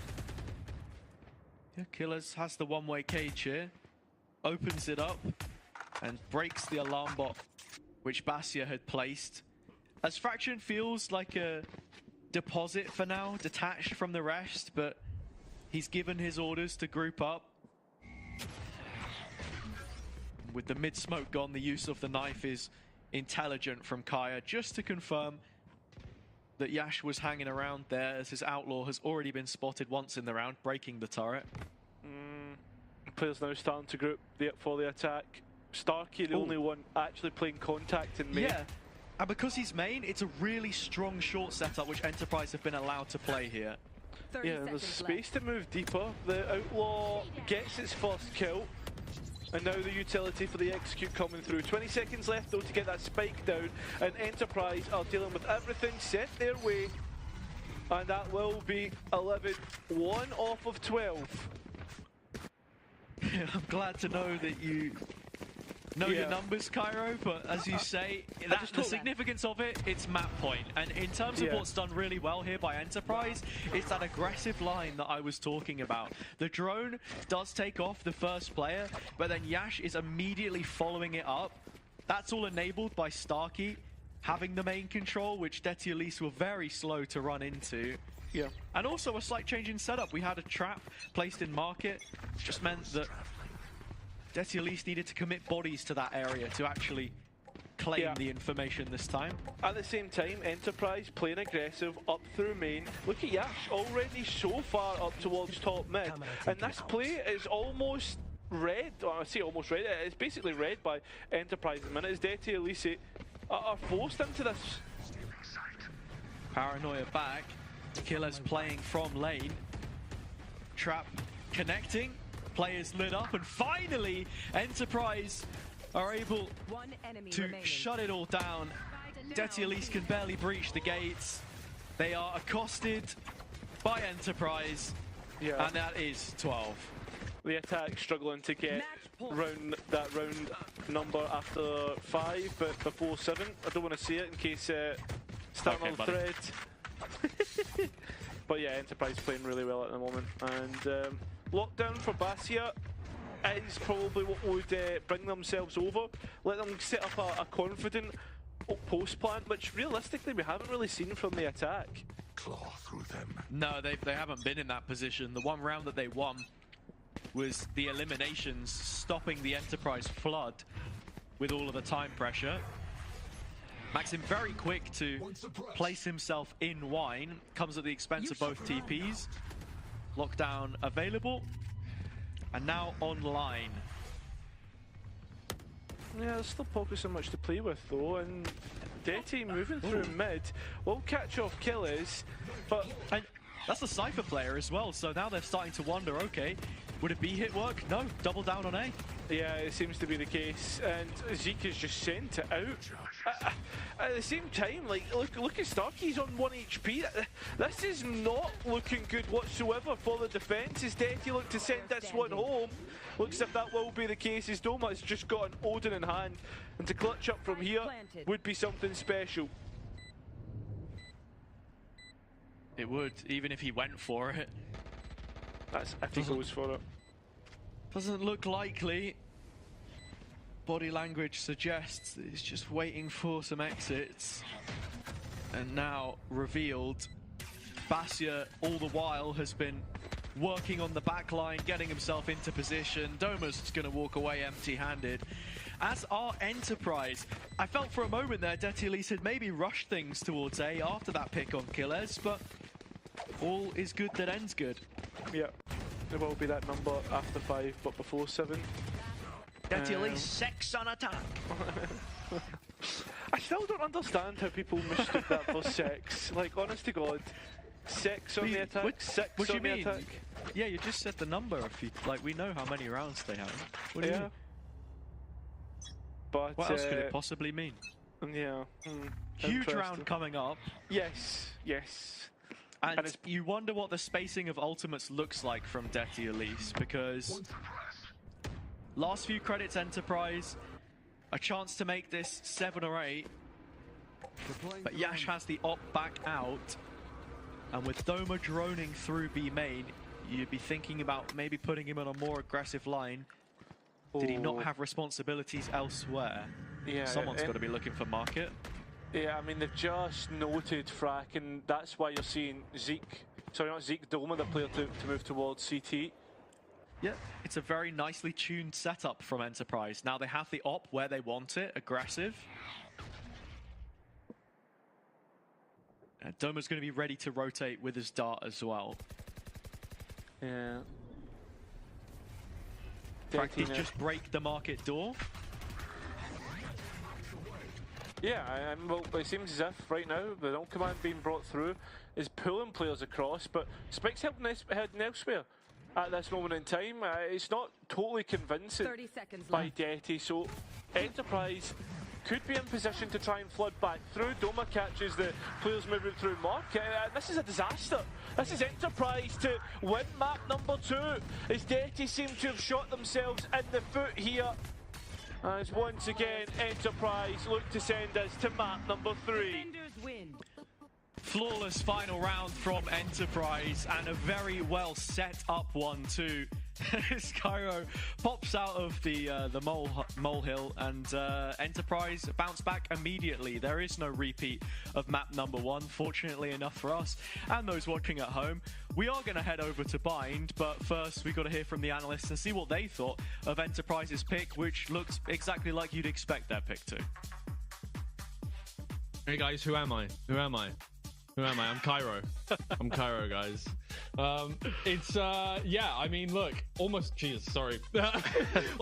30k there from Yash. I think just a standout performance on that map. We expected it from Enterprise Esports that they were going to win that one, but that was pretty dominant. Yeah, pretty dominant performance. I think, like I said, it was expected.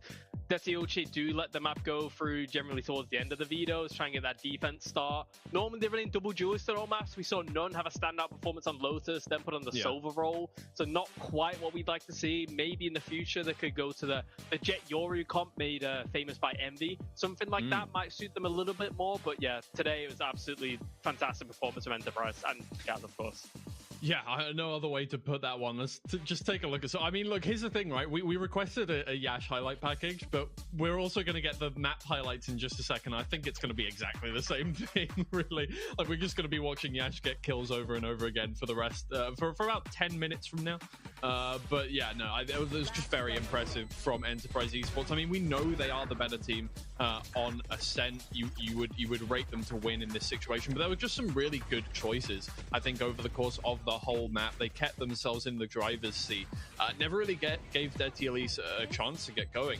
Detioche did not look bad on this map. I don't think there were any unforced errors from these guys. They just weren't Enterprise.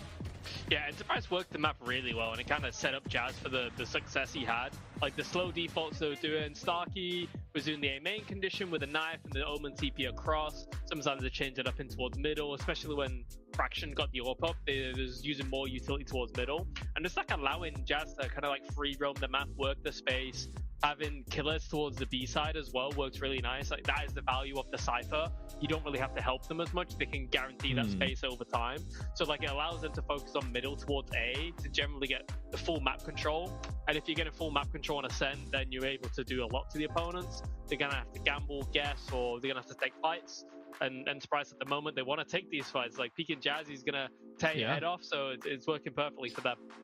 I mean, I think that is when Enterprise look their best, is when they're just confident, they're able to play their game and really just focus on that. They did tell us in an interview before, Zeke told me that Lotus was not a good map for them right now. They just haven't figured it out properly. It's not looking any good for them. So it's not surprising that they look a lot better there on their second map. So I'm excited to see what happens on map 3. But before then, let's take a look at that Yash highlight package. Now, Eccles, is this just a duelist having a life game, or is this, you know, a well worked 28k from Yash?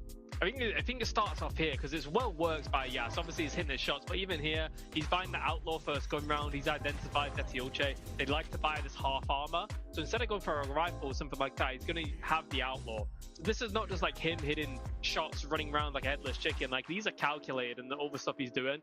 This round's incredible. Like, this a bit of luck has to go your way. He gets 4 people hit. Okay, 3 through the smoke. The first guy, the smoke was just blooming. He just gets 4 people through the smoke here, and it's like a bit of luck needs to be on your side. But like, Jazz is one of the players where he's definitely set up to go to tier 1, right? Whether it's with Enterprise for Ascension, or, you know, maybe some big franchise teams come looking at him. But this guy's been a consistent performer in tier 2 for a long time now, and he's, I think, overdue his chance.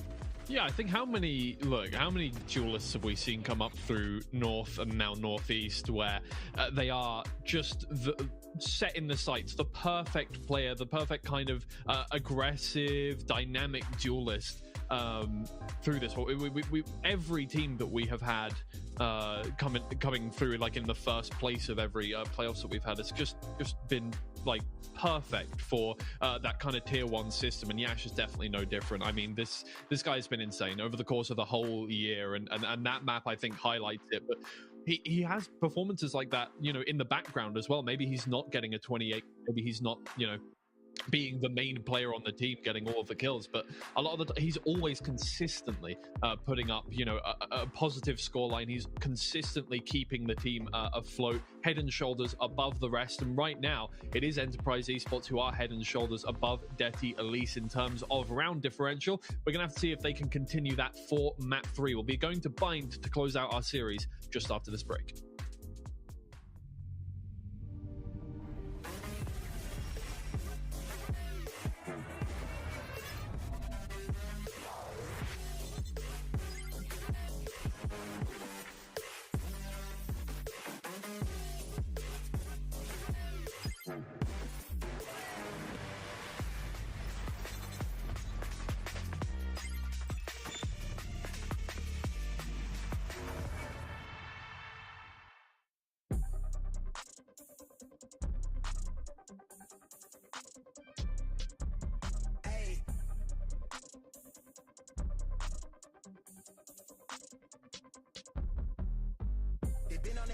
I'm on the rail, I wrap it, I bag it, I pack it for sale. Got feeling on speed out, I hit me a chill. I give it a thrill, I put it on film.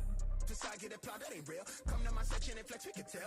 I got a show and she dipping them nails. I'm flipping my L's, I know they can tell. I did it too major, they hit me for favors. Been him since the cable was cut in the cradle. What's up, only right that I do it. Colossal until I'm a boss, so they want me to fail. Look, we prevail.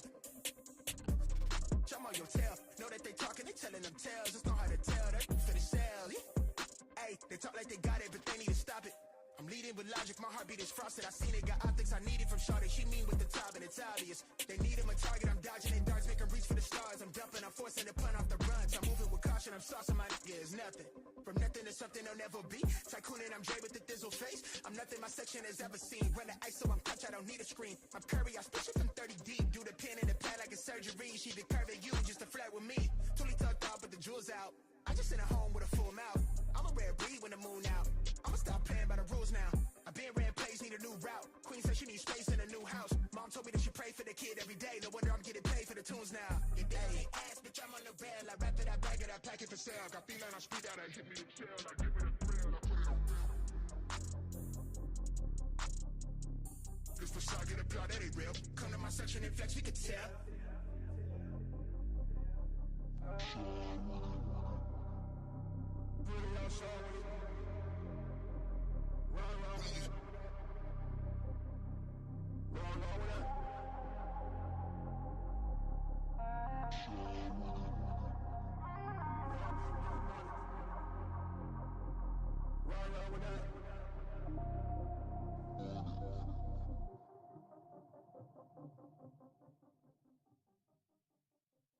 We're driving downtown, foot pushed on the pedal.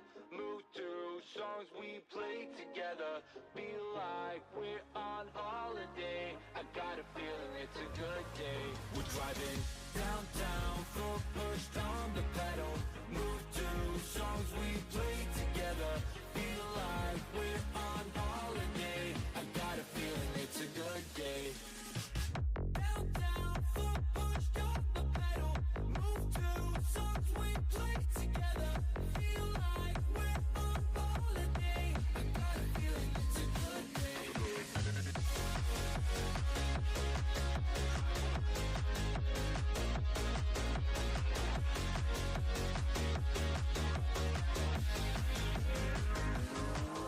Let's go back to the days, down memory lane. Back to the times when our life was a breeze. Feel the freedom again, my mind was at ease. The sky was so blue when we rolled down the street. So, hey, I just wanna touch your vibe. I just wanna touch your vibe. Hey, I just want a good time, good time. Driving downtown, foot pushed on the pedal. Move through songs we play together. Feel like we're on holiday. I got a feeling it's a good day. We're driving downtown,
Welcome back to Samsung Odyssey Challenges Northeast, everybody. We're not done with our first series yet. We've still got a final map to go, and that will be on Bind between Enterprise Esports and Dirty Elise. Dirty Elise started off on their map pick of Lotus and took that one away, 13-8. Not bad whatsoever, but Enterprise Esports very much answered back on Ascent, and that was a pretty dominant performance. Yash dropping 28 there, and now it is time for our tiebreaker here. And Bind is not usually where we'd find ourselves, I don't think, in Northeast, but the stars have aligned here for us to run it back 2023 style here.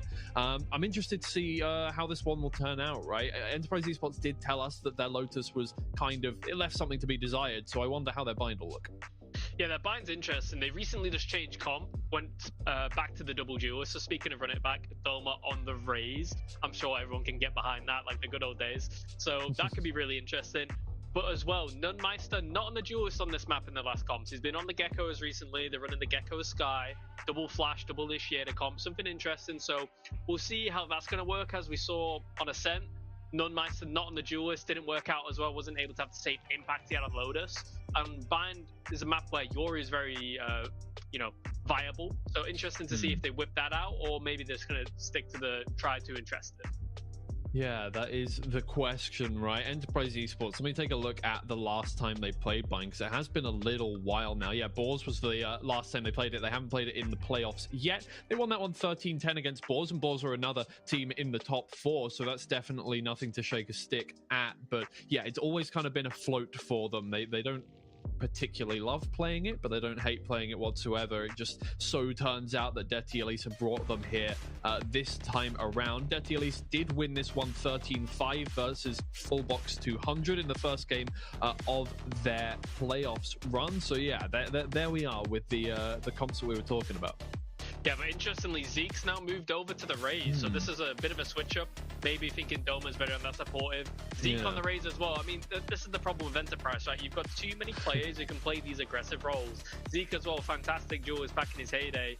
So another little change here, and I think this shows where, you don't often see Enterprise on this map, and it's probably due to, them not being fully comfortable on the roles, right? A lot of viable options here, but maybe there's too many options, so swapping and changing, we'll see how they go. Maybe they're not the most practiced on it, but like as individual players on their role, I think this map should really suit them. Like Killer's on the Viper, Starkey on the Brim. We know he's an aggressive controller, so I could think things would work out pretty well for him, yeah. All right, well, still making up for time of that tech pause on the first map, so I'll throw it straight to Hazard and Cairo for map 3 of Bind. Thanks, guys. Yeah, can't wait to dive into this one. Both teams unbeaten. They've only had one outing each on it so far, and you could say that Dirty Elise's is most convincing, but we come back to the narrative at the start of today. Can they perform against the established teams in the region, or have they just done a good job at making it through a stacked midfield that we know Northeast has? You're on to Bind now, up against Enterprise. Starting on the attack, you'd think they've got an early advantage. It's a deviation of the norm in terms of their comp, and also what Enterprise want to do with their debut of the double duelist. Yeah, I mean, this is going to be a big one for Dirty, right?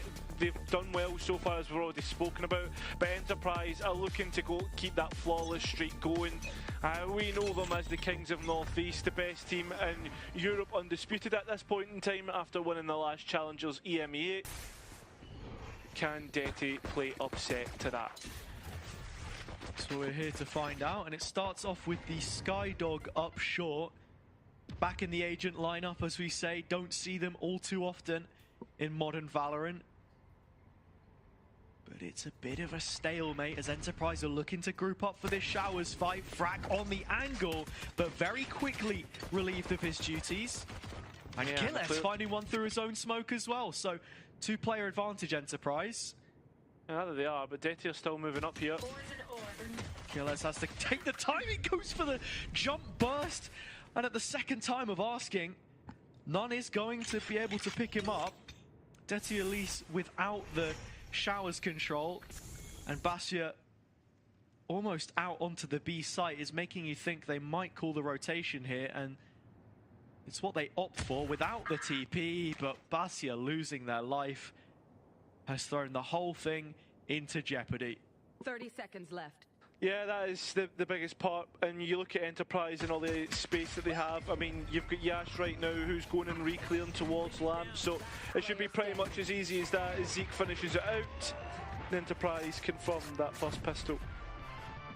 Doing a good job at taking the necessary steps and the correct space to make this one look good. Enterprise running the double duelist, you're expecting them to be a little bit more aggressive, or at least that's what you'd think, but I have to say it felt fairly tempered in terms of how they were looking for extremity control. Here's this old ugly face on the screen. Yeah, it seems to be the case. Yash has bought up. It's Starkey this time it hasn't, so maybe. Oh, well, Starkey is moving about.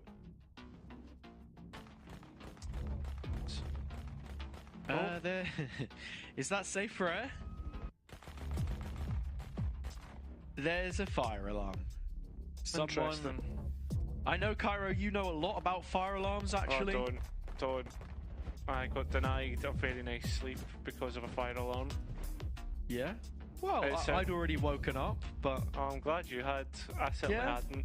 I like to, when I don't normally get to have long lies, so when we're away I tend to be the one who ends up going for sleeps longer than normal.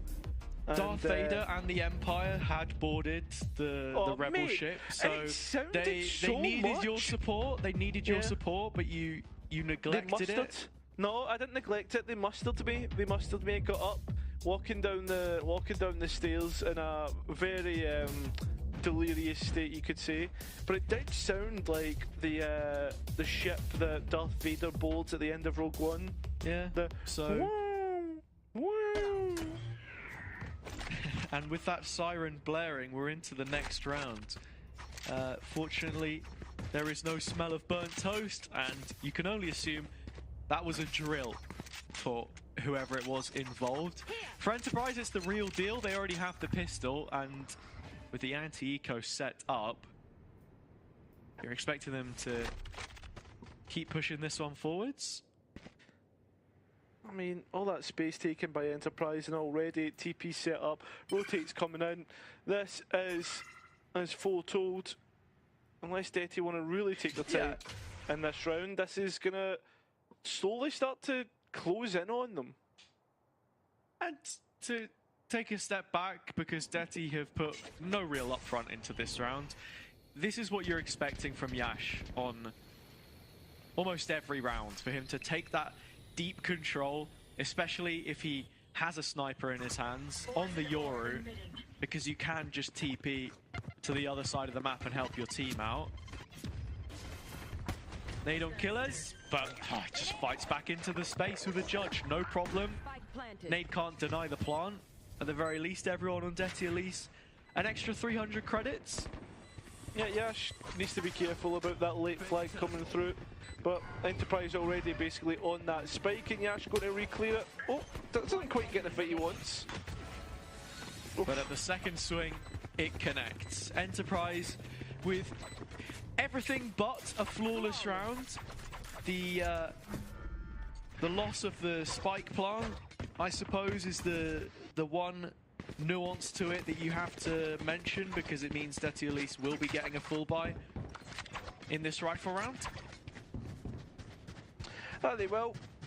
And in terms of what Detty haven't really shown too much in terms of how they want to play this map either. It's been pretty default, pretty slow, and they can't keep doing that, because as the desk was already speaking about, we know Enterprise are very aggressive players and they like to go for these fights. So with that being said, we'll head into the next round. Detty Elise playing that default once again. And Yash still with just the Marshal, but having already tagged Frak, he's just reconsidering Detty Elise on their end, what it is they want to do. Because we have the Sky, actually, there is a heal in play. It means that Frak can get back up to 100. But one body shot is still enough to kill if you're Yash. Yeah, but look at his positioning, he's dropped all the way to backside, so this space is there to be taken for the attack, as we are still got two players over towards the A side. Well, I guess for both teams, because Starkey's starting to rotate to B. Yeah, you've seen Zeke inserted in showers, but on the other extremity, they're going to lose that control.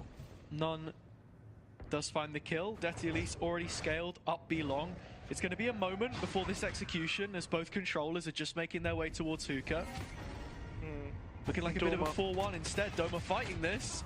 Yeah, taking his time and well. Starkey looking for another. Oh, the trigger doesn't shoot a shot until he knows he's going to hit it. Spike down and time low. Yeah, I think you're being a little bit fair with that one there. The ADS does get punished, and the second time he is taken out. 2v2, but Enterprise with, what, Judge and Bulldog. The util in isn't going to deny the plant. Spike planted. Well, it's not. And 8 bullets left in Killer's rifle, so at moment in time it will be delayed getting back into the site, but that will allow Zeke to come into play at the right moment in time. But the only problem is Zeke has a shotgun. He has a Judge and 2 blast packs. But there are guns in long, and with Killer's putting the wall up, it means that Zeke can go ahead and take one of these for free. Yeah, but Killers hasn't put the wall up, he's only put it up just now, and time is getting low. And Basia has found Killers, so this last remaining player of Zeke needs to hit his shots, and it's a little bit troublesome. At least he gets the showstopper online, no time. And a chance to make this as expensive as possible. That's the aim of the game, but it seems as if Maxime will be able to escape in time. Yeah, maybe a slight lapse in comms there, I don't know. Killers did put the wall up, and then it was down, and then it was back up again once Zeke had already crossed to potentially threaten additional movement. But in the 2-on-2, it's well played by Detty Elise. They set a priority, they fight towards spawn, but plenty of damage done by Enterprise in the process. Zeke has the showstopper up, like you said. However, none has been building towards this Thrash. On every round we've seen so far, he's been able to collect orbs. Who's the next ultimate that they try and build towards as well if you're Detty? But I mean, the Pathin, nowhere near orbs. It looks like it's just going to be a straight execute out of Hookah. And Enterprise at the same time have looked to hold on towards the extremities of the site, holding on towards Elbow, holding on to CT. Yeah, it's a set execution coming through. The Viper Wall tells you all you need to know. Now starting to re-clear Elbow. That will be the Thrash. Not quite coming in, and it's difficult to recover. Starkey watching over it. Yeah, on the other side of that smoke, Kaya trying to move into it, but it's Enterprise's spam that works out in the end, and their gunfights as well. So there's only 2 players remaining, and not a whole lot of utility to deny getting onto this spike, but there is rifles, and Basia wins that first. As for the next one, it goes Basia's way as well, and Detty Elise now in that position to win out the round. Yash hunting, but he's still got one more player to find, and time is ticking away against him. As Enterprise don't have a chance, and Detty Elise even out the round score. Much needed round from them, big swing round. In terms of the economy, not everyone on Enterprise can buy, so they'll have to settle for sheriffs. And looking at how the execution worked, it was just something from the strat book. It was a double molly that we saw actually drop in CT from them just to stop the flood. The wall completely isolating long. They refight through with the Thrash. It did look a little disjointed at parts, but still working for them. It's the defense that Enterprise struggled with last time as well. Less than 50% of rounds won, which isn't great. Zeke in the corner though, supported by Starkey, and he does have a Guardian. Ooh, the wingman catches Zeke. The mollies go traded, but he wins the spam battle at the cost of his own life. Yeah, but he's got each and every raise out of the round. Yeah, I would trade a raise for a Gecko any day of the week, because that's the initiation for this attack.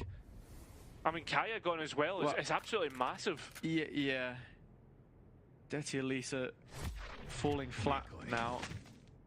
You can see Enterprise are forcing the issue, walking down shore, but Yash's angle was just not considered at all. And even Basia, running back into the dying embers, will feel the full force of the young Pole.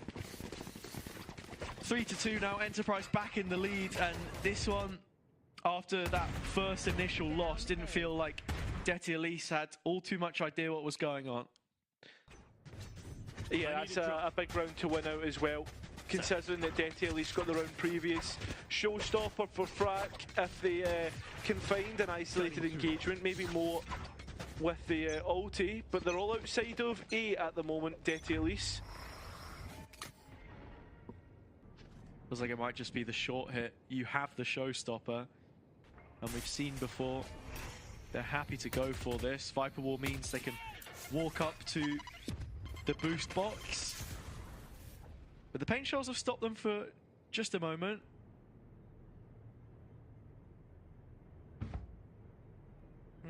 I mean, while it is an eco, it's important to mention we've got Starkey on the Astra. His utility's been pretty good so far.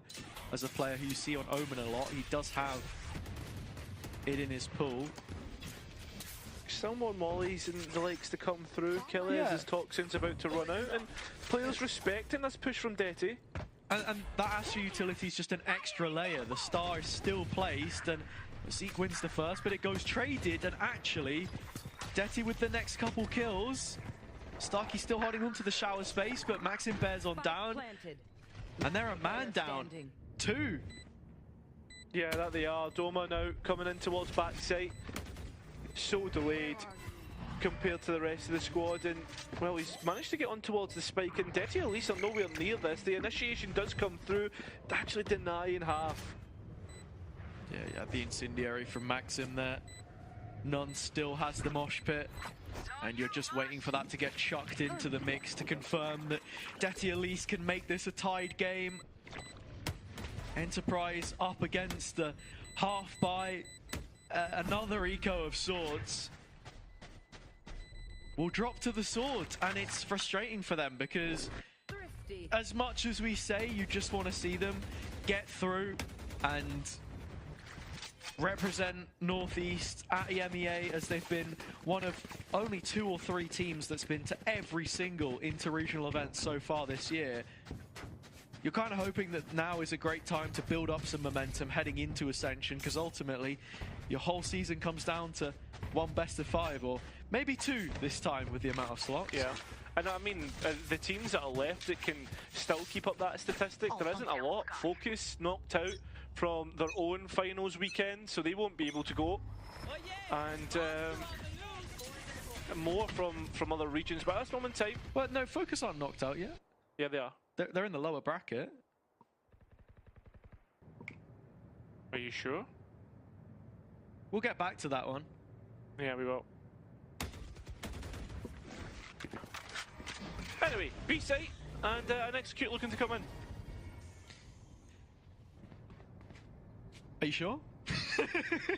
It's been cancelled by Detty Elise for just a moment. I've done that a couple of times. Yeah. Bussia's positioning towards B long late round.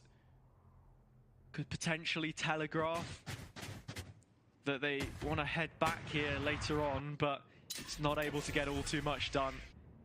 The growth is stunted, and just now arriving at the 40-second mark, Detty Elise still have to make it through showers before they hit site. You've got Killers here in support, but Starkey gets taken offline. Another great shot from None. 30 seconds left. Yeah, but it's backside, and Killers not cleared to the corner, does well, and so do the rest of Enterprise to come and support this. And well, just when you think Detty Elise are gonna do something, they fall apart. Yeah, it's a frustrating way to lose, but Enterprise had their advantages and traded them down very brilliantly. This is great from Killers. You just have to clear the close corner. Confirming, Focus are still in playoffs. It's doubly limb being played by Duck this time. But the wider conversation was, as we head into another Detty Elise mixed investment, is that, yeah, it's down to sort of Enterprise. It was CGN that we saw as well, despite being grouped. BBL Pacific and Enterprise. Yeah, I got VLR'd, unfortunately, which happens more often than not. Yeah, they're not even in the bracket at all. They just decided they're not playing. It's great. Yeah, it's... I hate to admit how many times that happens to me, but it is more often than not. Detty always seem better when they're on the lesser of the buys, apparently. I don't know why that is the case, but maybe it's Enterprise not managing the rounds correctly, and once again building towards that thrash. Halfway for now. Both the Pit and Brimalt are going to be so strong if they can get to post. I mean, that comp ultimately thrives in a position where you can bolster your defense a little bit, but looking at this, Yash already has first pick. Detty Elise running blind into the site. Entries have been good before, but they just need to clear those corners. Yash with 3, and they don't. Yeah, that's 2 classic kills as well, just FYI, he's managed to get. Fair enough to him. And yeah, on top of that, I think a little bit messy, you know, and Detty Elise, when they go the more direct takes, I think are a lot more convincing at the moment. These defaults just, I feel as if Enterprise are just reading them too easily. Yeah, Enterprise also building up a very healthy ultimate economy of their own here. Viper's Pit invested by Killers towards short to begin the round. Nun's going to have the wingman to fight it. Yash goes through the TP with a bit of utility to open up the door, but can't find the opening pick. So that's a lot of control, not just on Showers, but B Long lost as well. Both extremities here. Enterprise re-clearing the middle of the map. Basia under threat. I mean, still wins that first engagement though. Doesn't realise that Doma's there, but has an idea about potential support. And Enterprise are the ones who are essentially giving the duels to Detty. And it's Detty who are winning them. Oh, but they're going to be pushing entirely through Showers, it looks like.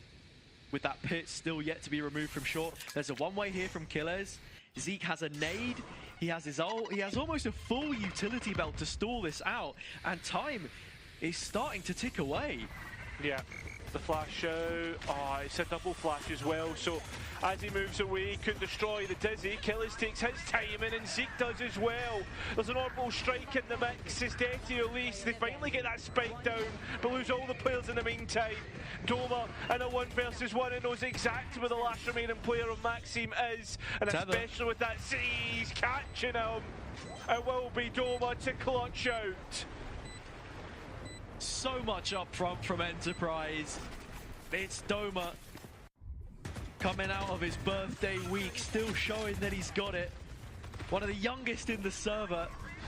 Just so much experience at the same time. It feels crazy to say it. Eccles was talking about it on the desk, and you see it in the clutch.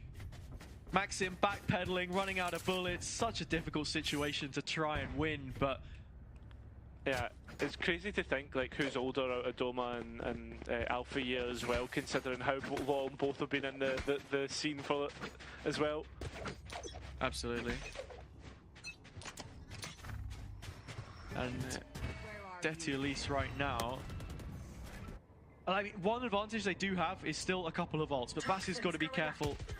He's been caught out again on the opposite side of the map. And as well as that, in these 4-1s that are being played by Detty Elise, it feels like, you know, as soon as they lose that first bit of control, Enterprise are so quick to respond. Yeah, they're just very quickly reading into this, right? They know exactly that the Viper is the luck player.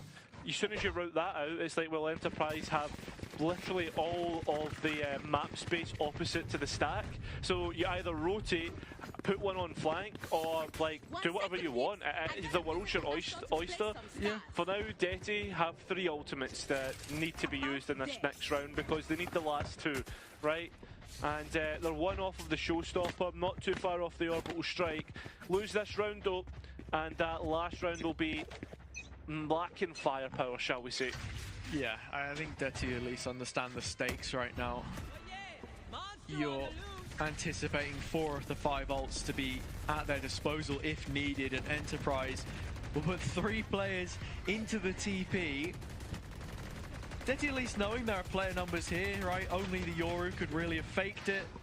They found Zeke. But there's plenty more where that came from. Starkey with his own smoke has been able to escape. Yeah, but they've left Killers in the TP for a crossfire. Detty still sticking around. Oh, Doma. Oh, the timing's insane. Down B. He's going to pick up 2. Yep.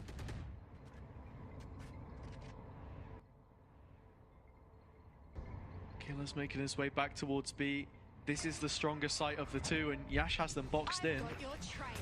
Yeah, Seeker's being used here to try and clear. Killer's out, he steps in front of it. Gets one of his own, and now Starkey looking to delay. 30 seconds left, the flash not hitting, the bullets are, and a 1 versus 1 once again, but it's this time it's Yash, and coming from along, Cloud is up, but Yash just sprays it. Ahead of time, Plant was in. He knew there was only so many places that Bastia could be playing from. And Enterprise already leading the half once we change sides. Now have 8 rounds, looking to make it 9-3. They were denied it previously, but here it feels all the more likely when you consider Detty and their current position. yeah, I think we're looking at Enterprise on that home straight. We said before at the start of the game that this was the worst half of the 2 for Enterprise on Bind the last time that they played it, and it seems if they have made up for any mistakes and any problems that they had previous. Somewhat of a full buy between both teams. That operator in play for Yash, but it's the Phantom who gets the first. Yeah, Killers has that kill. Fraction trying to close the distance, but Yash is going to snap and then TP out with the ult to retake. Enterprise poised for their 9th now. And one by one, Detty Elise falling in player numbers. There's only none left. Spike down B. Yeah. And he's got so much work to try and do. I got the spike. Spike's out in the open. A little bit of time to get the plant in, but all the while, Enterprise are just creeping closer. Yeah, circling round. Doma's the only 1 versus 1 you can take, though, realistically, at the moment. If he wins this fight, it is a path to the A site, potentially. Doma on the angle, nearly caught with a util, but thinks better of it. Wins the timing game in the end, as Enterprise do the half. They get their 9-3, and they might just have their map 3. This decider is looking lopsided.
Into the final half of our upper final, tied at a map each, but Enterprise leading by 6 rounds on the attack right now. One of our favorite phrases here on the commentary position. They're not going to need too much to close out, and Deti Elise have received the test they had been waiting for since Lower Swiss. A team coming into this with a negative scoreline was something that we knew was going to happen with Stage 3, but the fact they've got this far is already a testament. Yeah, 3 sheriffs in hand for the defence as well. We've been speaking about this a lot, about the meta and pistol rounds, and already the first one does go their way, but it's through a frenzy. And the spike nowhere near the site. I mean, Deti Elise have fallen for this hook, line and sinker. And Enterprise have played an absolute blinder at the same motion. Yash still demanding a lot of attention. Spike goes in, they only now realise, but Yash has the freedom to find some more kills, and they've got to cut him out. Yeah, they've got to try and find him, but there's more delay coming through. The TP doesn't work out for them, but finally Deti will make their inroads towards the B site. And look at the player positioning for Enterprise. Yeah, None can try and run this one down a little bit. Has the wingman. That's the extra player in the 3-on-3 essentially for Deti, but this retake hookah is horrible. They've got to drop inside. Yeah, they're going to try and do it now, but I mean, the player's ready, waiting, and with that wingman on Spike, it'll be pulled off. So 1 player left, None caught out, double digits for Enterprise, and that should be what looks to be the home run for the attack. Yeah, it's been a weird day in the office if you're Enterprise. Map 1 looking like the better team at times, but then we had sort of an extra hour's intermission with the tech pause, and I think that was definitely felt on their side of the server, with it being Starkey the one absent. They're IGL, they don't have the coaching slot either, so we've not really seen any timeouts from either team, to be honest. Up against full classics here. And to carry on what I was saying, this now feels like the Enterprise that we expected as they move into their long take. Yeah, and I think as soon as they've hit playoff form, it's just a different beast, you know? Like, they maybe had a little bit of jitters coming into the league, considering, like, they had a little bit of time off, especially after winning that Challengers 2, EMEA Challengers 2. Yeah. I mean, the players were saying themselves, like, the scrims have been really difficult, the first couple of games. Like, you put such a big target on your back when you kill off the kings of Tier 2. I remember as well, like I saw on Twitter, that Enterprise had been scrimming NRG, I think, when they'd come to EMEA. And that, like, they had a lot of good results versus them. So obviously there is some real quality here. It's just we were always wondering, when does it come through? And it seems as if it's finally hitting its peak at the right time. There's so much that you can take from building consistent repetitions with teams of VCT quality, which for Enterprise, that is one bonus of sitting at the top of the second tier. It's a lot easier to get into those practice groups, to have that kind of official experience, and that just builds you up to play a whole variety of different styles of teams, of which Deti Elise, you look at their meta read on this map, for example, it's very old-fashioned, I think, like early Gecko meta, double controller with the rays in the sky. Yeah.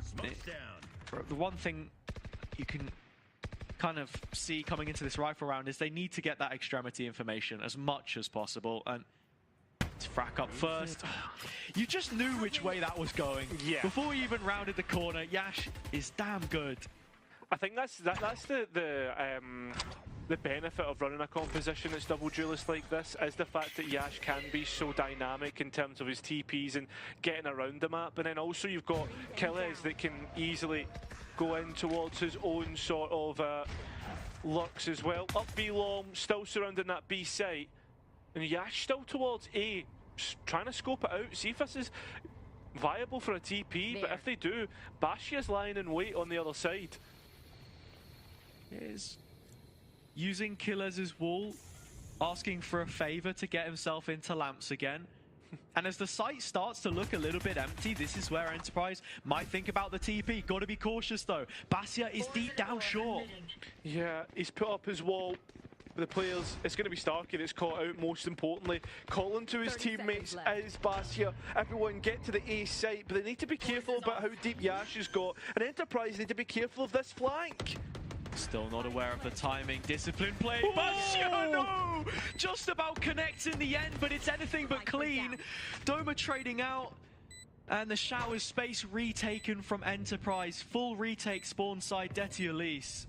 Yeah, this is difficult. I mean, there's utility to get back in. There's an incendiary as well, and there's flashes. But they are missing, most importantly, their own Viper utility. And Enterprise have Yash prowling the front lines yet again. Maxim trying to use the incendiary to cross out of it.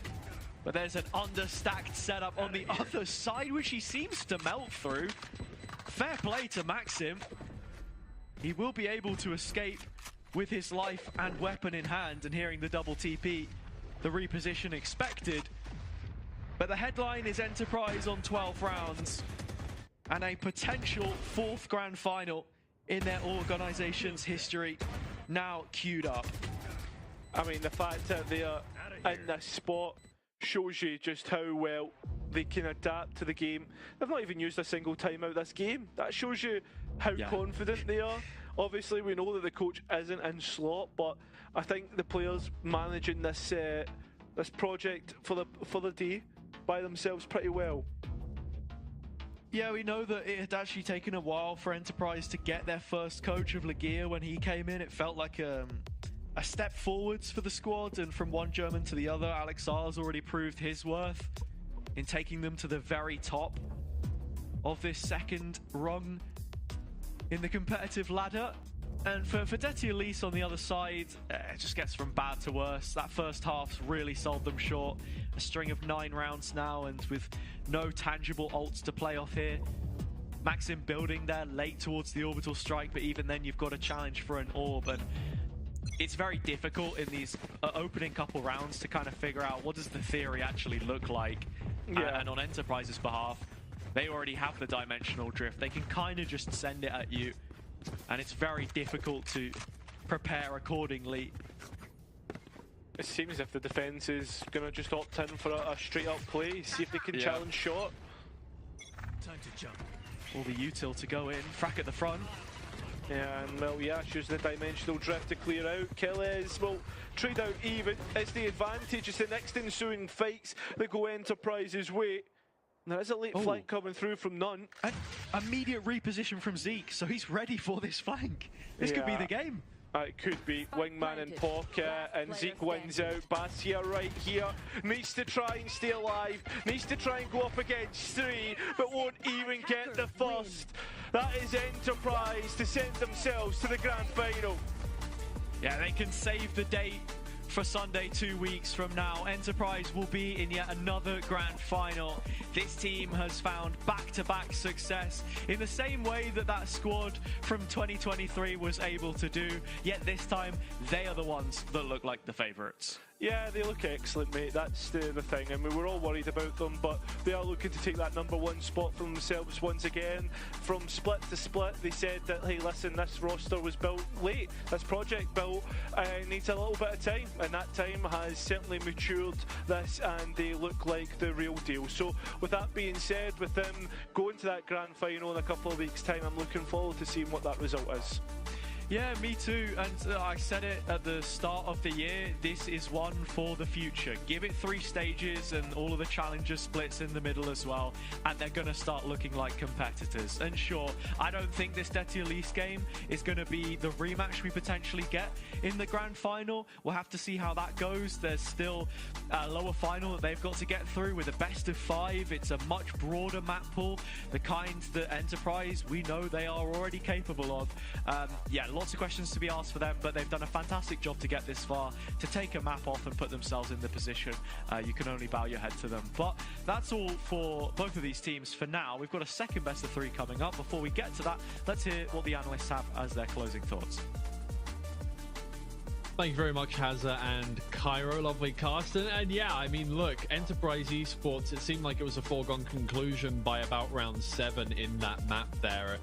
It does just look like the only hole in their defense, as it were, is Lotus right now. And I'm interested to see what they do with that one. We'll have an interview later, and I may ask Zeke about it, because he's the one who told me that was kind of the flaw in their map pool at the moment. But either way, the recovery is great. Yash is absolutely on one today. I don't know what he had for breakfast, but I'm gonna have to ask about that maybe as well. But just the whole team getting involved, and I think, look, being able to bounce back from that first map, which definitely uncharacteristic from them, is really important. And I think we all knew that Enterprise Esports are still Enterprise Esports. They're still going to be Challengers EMEA representatives. They're still our kind of biggest hope when it comes to Ascension for Northeast. But it's still impressive every time you see it. Yeah, there was just a class above Detioche today, especially on Bind. They really struggled. Jazz was taking so much space from them. Stark, you've got smoke time, and Zeke denying very early with a nade on a lot of occasions, kind of shutting down what they were going to do, which is quite common with like the Gecko Sky comp. Disappointing not to see too many bursts out of there. Like the full strength of this comp is like bursting out of locations with the Dizzy and the Sky Flash, because it can get you so much space, but we didn't really see much of that. I saw it sometimes on the eco rounds, and honestly I felt like some of the times on eco they got into better positions than they did versus the buy rounds. So I think Detioche need to come back, look at that map, think about what's strong about their comp, what the win conditions are. But yeah, because if they play like that, they're going to struggle. All right, we have an interview ready here with Zeke once again. How are you doing, Zeke? Congratulations, grand finalists. Thank you, guys.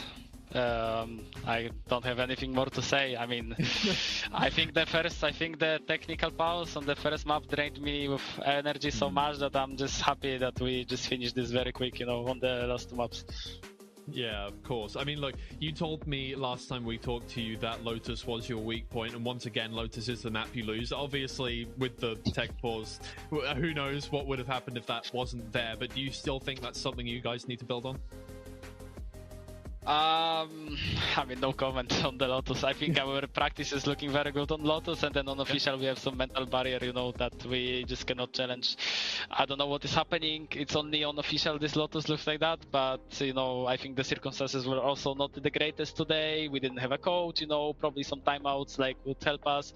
We didn't really have anything to do. We kind of knew what they're playing, but I think we were just failing individually, and then Starky had to hop on a different PC because his PC, I think he spilled coffee and it just instantly died. He had to play on his girlfriend's PC. Just some crazy stuff, Zeke had a pretty similar experience before the broadcast as well. But either way, go ahead, Zeke. Oh, you mean me, Heckles? Yeah, sorry. Sorry. No, you look so similar. Yeah, basically brothers at this point. Yeah, But I was going to ask about the buying comp. Yeah. I was going to ask, because obviously last time out we saw Doma on the Rays. I was hoping to see my boy back on it, but you took the role back off him. What's up with that? What's the thought process there? Can you give us some insight? I mean, we had very rough phase on Bind, I was at the beginning of the team I was playing Race, and it was one of our best maps in stage 1. Then after the Bind went off, this stage it came back, so we naturally because Doma already played duelists on other maps, we just put him on Race. It was quite not working when we were in a slump, so we decided that we need to just change some things, a little bit, and I was put back on Race. Our coach approved that Doma is playing good Fade, I play good Race, and basically that. I think our bind improved into prax, and now it's just like this. Okay, great. Thank you so much for having a chat with us once again, Zeke. I mean, one more thing before you go. Look, every time I ask this question, you say the same thing. It's just we're playing our own game. It doesn't matter who we play against. Is there somebody you would like to come up against in the grand finals? Boars. I mean, I've grown quite fond of Boars, I like them. I like them as a team, yeah, and it's the only team that I'm cheering for our league, and I think our whole team is cheering for them. They play some good Valorant, they have pretty good players individually, and probably we look forward to for them the most, because our last game was quite good. We were obviously way worse than we are right now because we are slowly getting back to form, but right now I don't think Boars would give problems, before, but it was fun to play against them, and I think we like them, so probably them. Yeah, we like them as well. So here's to hoping Boars win their game, and then they'll have to win the lower finals as well to get into the grand finals. But congratulations, you've made it again to the top 2, and I look forward to seeing you in that grand finals once again, Zeke. Yeah, thank you guys. See you. All right, as per usual, cool, calm, collected. Apparently Lotus is fixed. It's just not today. So someday, so we'll probably see it again in the grand finals. But either way, yeah, no, it's good stuff from Enterprise Esports. They're clearly feeling more confident than the last time we saw them, than the last time we talked to them, because definitely, like, kind of the vibe was if we had to play EMEA challenges today, we wouldn't really get very far. But I do think it looks more confident from them, and that's exactly what I want to see. Yeah, they're very assured about themselves, and I kind of like that. Like, they have the experience, they're honest with themselves, right? There's no copium going on. There's no, oh, we're the best team in the world. It's like, okay, right now, maybe we're not playing the best. We're getting back up into form, though. So, like, I like this. They're quite realistic with themselves, how they present themselves, like saying they're chilling with these teams, you know, this kind of stuff. And I like to hear that. So I think they're in a good spot, like you said. Timing your peak is very important in Valorant. Like, when you become the best team, do they need to do it right now versus Deti Ulche? I don't think so, right? They didn't really get out of, like, they weren't playing super amazing. They weren't having to get out of, like, you know, first gear to beat them. But then when they're going to be in Ascension, when it really matters, that's where they need to peak their form.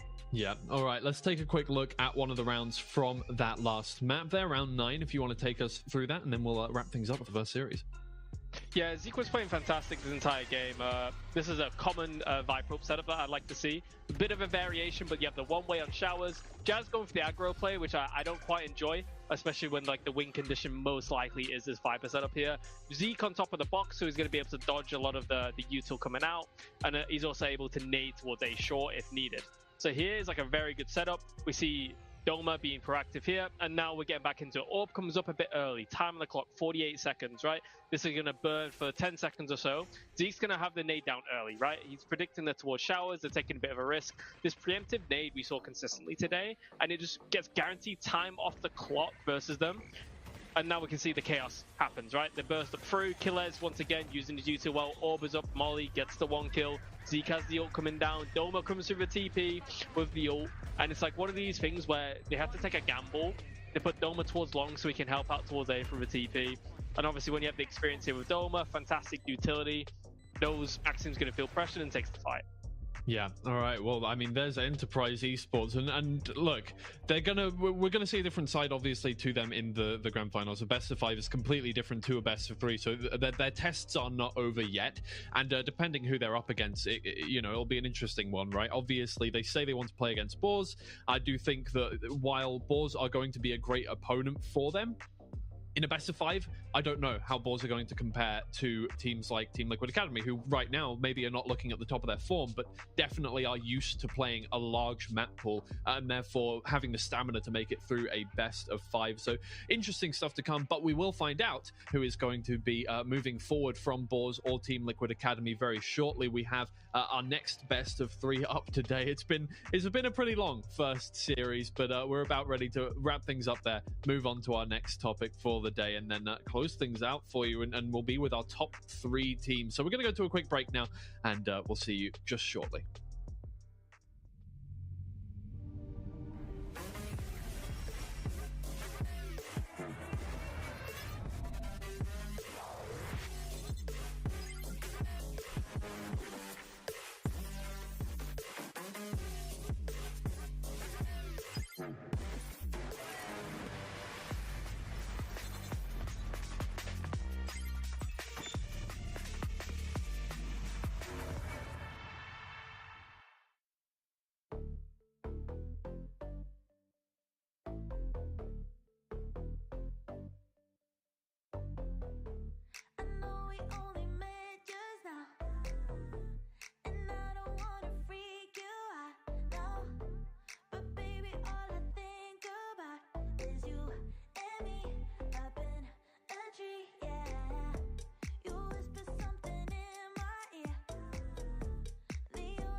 Hello everybody, welcome back to Samsung Odyssey Challengers Northeast.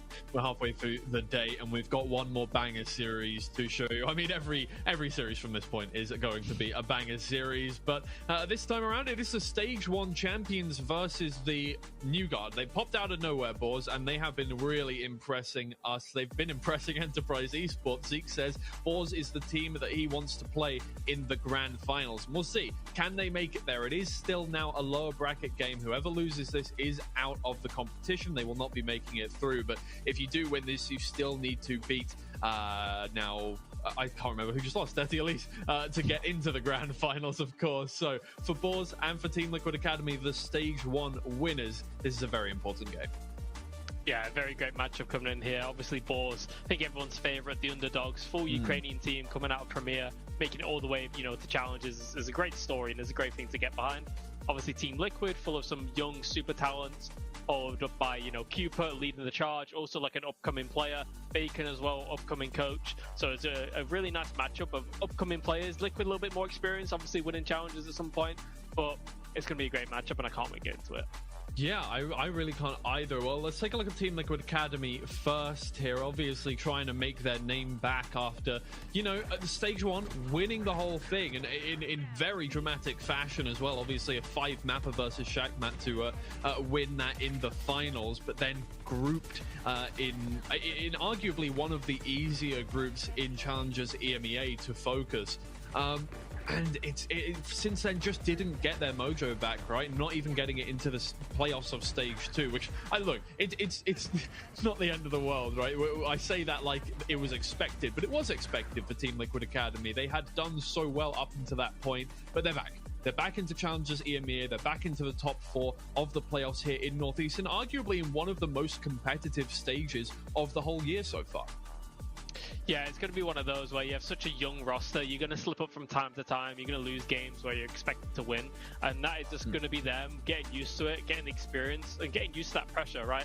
I played for Team Liquid back in the day, a long time ago. Trust me, you feel the pressure, even if you're an academy team. It's a big, prestigious organization that have great people there, and you always want to do your best for them. So there's definitely a bit of pressure there on them, but I think it's, like I said, it's an academy roster. They're there for development. This is like crucial development. This is the storyline players need to go through before they're ready to go straight to the big leagues. Yeah, well, speaking of development, Bacon9 wants the players playing different roles. They want them to be able to fill in for anything, right? Obviously, if you're going to be looking to move up to the main roster, you need to be prepared to fill in any gaps that may occur. So they've been changing around some stuff and pushing out the double duelist. So talk me through what you've been seeing from Team Liquid Academy recently. I've been seeing very good fundamental Valorant, right? I think it's quite safe of a style with the double duelist. They're playing it how it's meant to be played, especially here on Lotus, as we saw before. They're struggling on the single duelist, right? So now they've kind of doubled down. They've got the ISO Neon. They finally got the first win on Lotus. This is good to see. My question is, like, the players' development, what is the future looking like for them, right? We have GSR, fantastic player on Initiator. KO Breach really made that role his own. Now he's playing roles like the ISO Phoenix, right? Is this transferable to the Team Liquid main team? Are they looking to develop into this? This is all questions that I don't know the answer to, but I can just say for one thing for a fact, they're all amazing, talented players.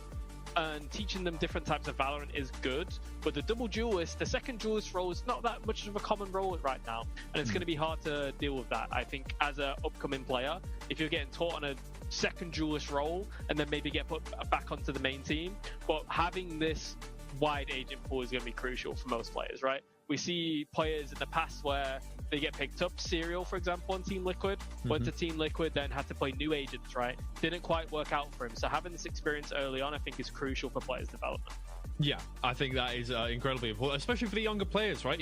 You're building the whole point of an academy team is that you are building confidence, you're building those reps in officials, which is something that a lot of these newer teams, like Boars, for instance, are lacking, right? They are players who have played in Tier 3 and Tier 2 before, but as this team, building that confidence together, Team Liquid Academy have stayed together this whole year. They've made no roster changes whatsoever. They have just stuck with what they know, right? And that is important, I think, in just being as good as you can be moving into this stage. And they are going to be coming up against Boars, as we said, kind of a team that came out of nowhere, right? This is a completely new roster for this stage, and going straight from all the way through qualifiers, lower Swiss, upper Swiss, and now playoffs. They are a Challengers EMEA representative for Northeast. Everybody is impressed by this team.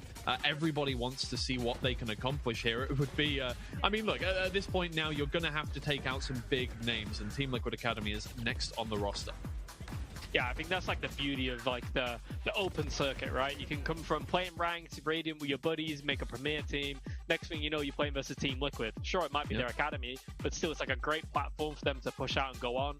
I see like on Twitter, Jonty used to coach them. He's very vocal about them, how good they are. And this is like what you want to see in Valorant. You love these storylines coming out of nowhere, bunch of friends, all from the same country, doing their best, and real like underdog story. It's beautiful to see. Yeah, it really is. Now, this is going to be one of their bigger tests as well, though, because now they are coming up against a team that is pretty much the exact opposite of Boars. Incredibly well-drilled, super analytical, with experience, well, in terms of the coaching staff and the IGL in Tier 1, right? This is a completely different side. It is their polar opposite, and I'm interested to see how that will, interact in the match, whether Team Liquid Academy can use that experience to their advantage, use their deep strat book to their advantage, and push their way through this one. It looks like they're going to get the opportunity to play Corrode. Yeah, good ban, I think, from Boars on Ascent. They could have looked very good on Ascent. The double duelist comp, the Yori Waylay they've been using, I think is something that not many people play up against before. So just banning that as one of their strengths, I think, is a good decision from Boars. Yeah, Corrode will come through for Team Liquid Academy. It's been their wildcard map. Nobody else wants to play Corrode. Boars have generally been banning it second. It's not a float map for them necessarily, but they haven't been too worried about it. And Team Liquid Academy is going to force them to play it. If they can't play Ascent, they'll play Corrode. If they can't play Corrode, they'll play Ascent. It's a really good strategy to have. If every player knows how to play every single map, then you're not surprised by anything whatsoever. And now that their Lotus seems to be a little bit fixed up with that double duelist, as you mentioned, this looks like a pretty good map veto for them. Yeah, I think it's going to work really well. The Corrode is going to be very unique. They run the Phoenix, something that I think is very, very good on the map. The orbs are very easy to obtain. And the Molotov, actually, versus Vice, which is a common Sentinel at the moment, works very well. Like, you're able to trade the Molly for the Vice spikes, so you're actually able to get in with the space. The Phoenix versus the Vice actually works quite well. Obviously, let's get back here and focus on the Lotus. They've gone the double duelist as we expected. GSR back on the ISO, and starting on the defense once again. We had it with Enterprise and Desulce. On the defense, you have to be proactive on this map. The double duelist can be good. It's just about worrying if they show too much of their hand, and then Rextone on the other side is going to get found out. They're going to break his utility. Now, yesterday for Boars, this was a 13-8 versus Formulation Gaming, map 1, so a convincing start for them. And in fact, they started off with 7 rounds in a row, Boars. They're once again starting on the attack, so we'll see if they can replicate that success there. But, moving forward, if they do win this game, they will be against Deti Elise. Once again, they lost this map 16-18 to Deti Elise. So this is an opportunity now to compound what they did yesterday and try their best to set themselves up for a potential rematch versus Deti Elise. It's going to be an exciting one. Team Liquid Academy versus Boars here. Take it away, Hazard and Cairo. Yeah, it's almost game of the day in a way, right? You've got two teams which are plotting course for a lower final. And for Liquid, it's the same trajectory that we've seen from them the whole damn time. We remember how it is they won stage 1 through the lower bracket, through the elimination games in Upper Swiss. It's the same story here as well. And for Boars, the run from Premier hasn't stopped. The only way for them to qualify to Ascension at the end of everything is through Challengers EMEA, of course, which already feels like objective secured as far as they're concerned. Constant overachievers, but can they take down a champion on the route to another grand final? Yeah, it's only Boars that can realistically find their way into Ascension between these two. TLA are just a void that is absorbing Ascension points at the moment. With that being said, Team Liquid Academy, they want to try and test themselves against the best of the best, and I imagine the organisation wants them to do that as well. Boars starting with a 4-1, only the neon of Kolosha towards this side of the map. a highlight player for them so many times, but not feeling any kind of pressure. It's a contact setup from Liquid there with the camera, so they put their eggs in the A basket. C is set up for a retake, but they've still got plenty of tools. Cupid's paranoias have always been very effective, and with GSR back on the duel list, you're also looking at his undercut. Yeah, nice utility to try and set Closure up, and well, it's hit where it needs to, and GSR not getting the opportunity at engagements through the cage. And well, this Neon has always been a highlight and continues to be. But TLE are out of nowhere. Traveling now. He's only got a classic and no utility to help out. This would be a disaster for Bulls if they let this one slip, and they will. GSR, the Team Liquid prodigy that continues to impress. It's fantastic between him and Cupid. Hometown heroes and Liquid on the board. Something that Cupid was saying a lot about GSR is, you know, people don't really get to see it, but he's so active in the comms. And I think while you can maybe question his move to double duelist in a sense, it's very on meta at the moment. As Bacon was saying, they want him to be more flexible, playing different roles. The test with Yora in the first stage wasn't the best, but there have been improvements since, and you can see the value even from some of the utility there as well. I like that though. I like the fact that, that the academy team are following essentially what the main team want to do. Ball's immediate force though, and they're immediately, they're back on the C side. That they are, and there's players hanging around on the edge, but this time round Bulls are not really going to get as much value as what they did before. There's trades either way, but once again, GSR is on it, and they know exactly where the last player is. Team Liquid Academy teaching Bulls a lesson in these first 2 rounds.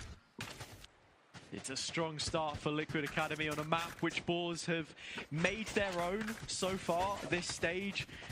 They've got a pretty strong record on it. They've been able to beat a lot of high-ranking teams, including Enterprise. Another reason perhaps for Zeke wanting that rematch. And then when you look at GSR and how he started, this is one of the reasons why you want him on the ISO. Because if you are as mechanically gifted as he is, then you just get a shield back every single time you win a duel. Yeah, once again, like this force coming through from Bulls trying to pose an issue. But it is Rex that they try and challenge, and Javelin's caught out his own player of Troitsy. And this does not look good, especially when you look at the setup. Rex taking his time in, but it doesn't work out in the end though. Team Liquid Academy look to show their dominance early doors on Lotus. A very quick 3-round start. A very quick one indeed. Slight investment from Bulls to at least give themselves some guns. They will have a full buy in the next round, but this does not do well for their confidence. It looked like Kolosha was the quickest out the blocks, but GSR giving him a run for his money, both of them with ults. And Bulls now moving back to this default. They really like to send Kolosha off by himself. It looks like Rare is going to be there to help with some early util to set that up. I mean, Kolosha trying to challenge Donatello, at least as an even trade all in, but remember that this is essentially another bonus round for Team Liquid Academy because they've got so much money in the back pocket. I mean, Bulldogs are in there. It's not full buys just yet. And already Team Liquid Academy find themselves an advantage in this round once again. There is still a full Cypher setup on A, so if Bulls start to look elsewhere later in the round, Rex is ready for them. Bring them down. Utility to clear out C-Mountain, but the fact that they've not caught out Ninja is going to be a potential disaster waiting to happen. But the scaling of Troitsy looks good. All the way up through stairs, and I don't know if the cam's caught him. It seems to be the case as Rex moves into position. They know about this. Cam was watching over the top of the smoke, so Troitsy has been spotted. Solo, albeit. Yeah, but that's why it's a double inside clear. His own smoke. It's a double clear for, and this is perfect nice from Team Liquid Academy. Great planning. And as the players try to move on to the B side, you look at all the bodies ready to go. 20 seconds remaining, and a potential denial through the kill contract, which would leave only one player on the site, and that's exactly the case. Oh, Revin wins the 1v1 though. He's gonna end up losing his life as he comes back out of the ult, but you're happy to invest that there if you're GSR and Team Liquid Academy, because you know it confirms the success of the round win. Now 4-0, next rifle on the board. I do want to quickly go back and touch on how the round started with Donatello sprinting down sand. When you look at him as a player, he's someone who is always very risk averse, always looking to try and find early duels. He does add a lot of first bloods, but it's kind of minimal returns in terms of first deaths. He's going down a lot as well at the same time, and it looks as if we're going to see that duel again here. Kolosha has the Vandal. Yeah, an overdrive for the next round if needed. That's probably why we're seeing that rifle be brought out. But the reveal is good, but not good enough that it nets a kill. Bose, the assault looks good. And look at Cooper, he's forced to try and escape and just can't do it. Yeah, pressure piled on. Liquid now 2 players down, but GSR still standing still with the double tap. No one on boards looks like they want to give him the time of day anymore. You say that, Javelin, it's on an absolute platter, and that's the shield reset. Yeah, and now that you've got the wall to scale out as well, so right now Team Liquid Academy actually in a decent spot to challenge this post plan.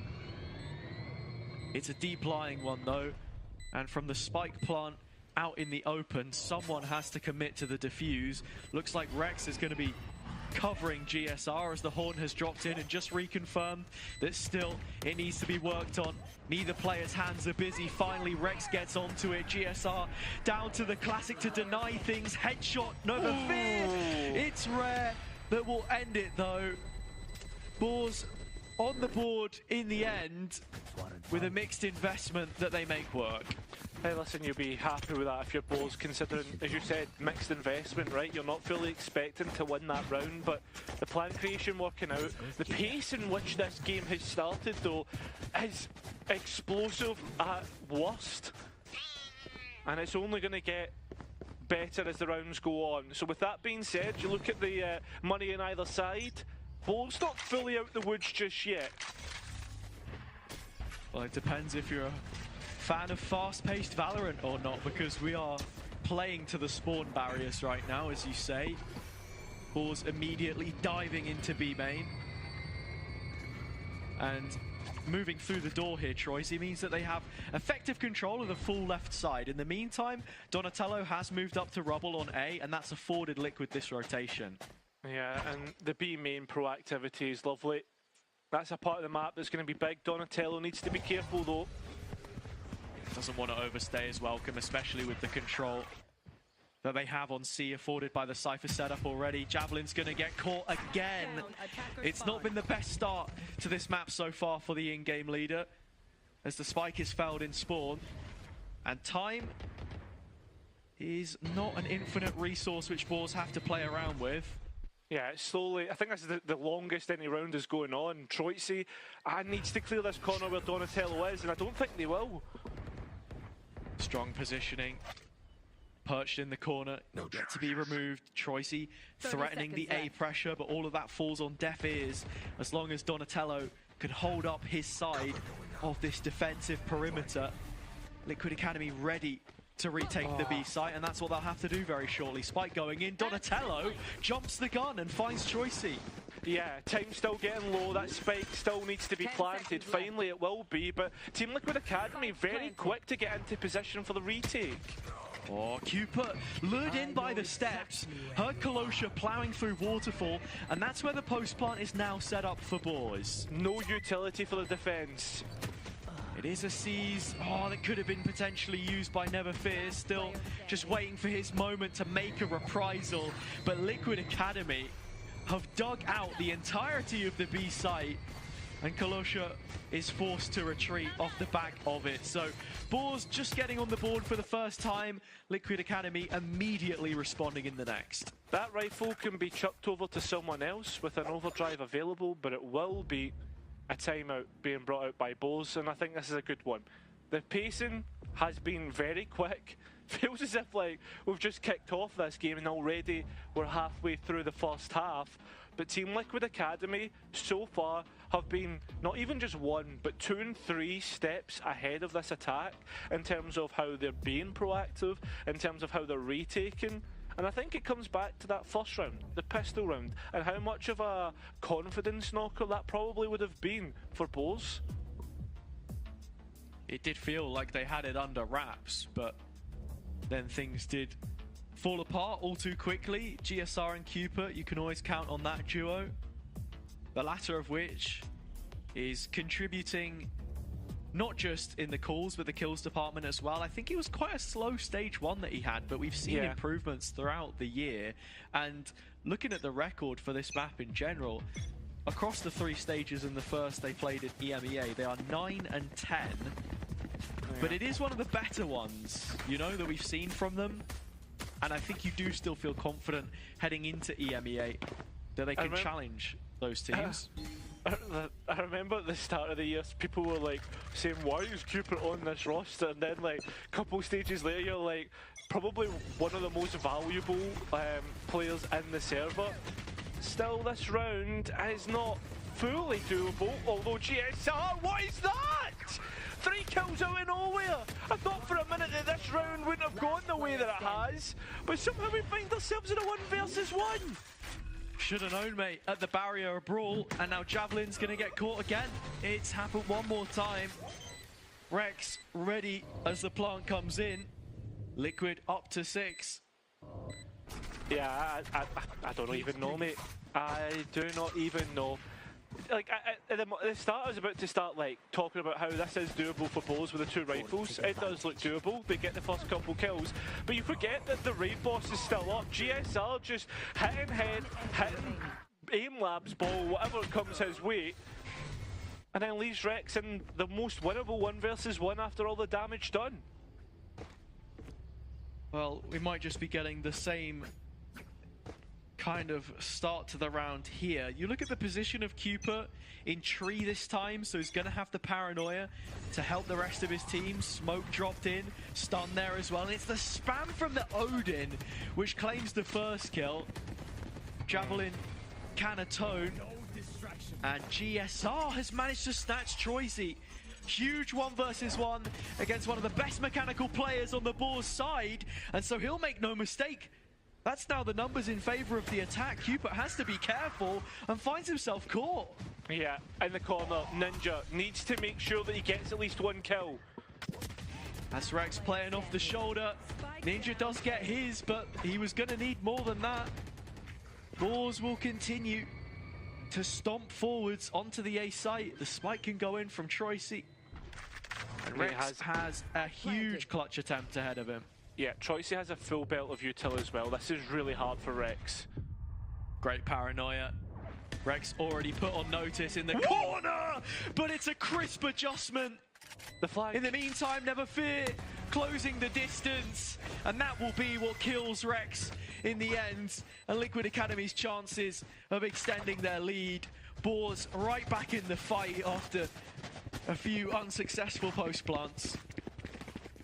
It feels as if you put a Team Liquid Academy player in a 1 versus 1 and they don't win it, but you put them in a 1 versus 2 and somehow they just hit the craziest of shots.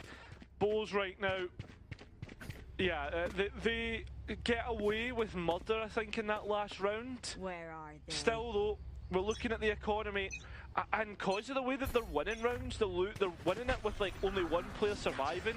They're not been able to stabilise themselves just yet. It's a great round from Liquid Academy here. They're ready for the A execution. All the Sentinel utils set up after their initial push down C long. Standard macro, but effective. Kolosha still finding the opening pick. And with sound cut, Cupid has managed to get in ahead of the curve. And the plant has been paused. Cupid still going with GSR by his side. The pair are indomitable. Troity looking for a reply, but it's a staggered one. It's just non-stop action on the A site, and Rare finally puts balls in front, but GSR retaliates. Oh, Spike recollected, and GSR a moment to settle himself down. But once again, in terms of utility, nothing replenishing for him. It's just going to have to be him and the rifle up against Troity, who has smokes coming up, and 1 TP to reposition.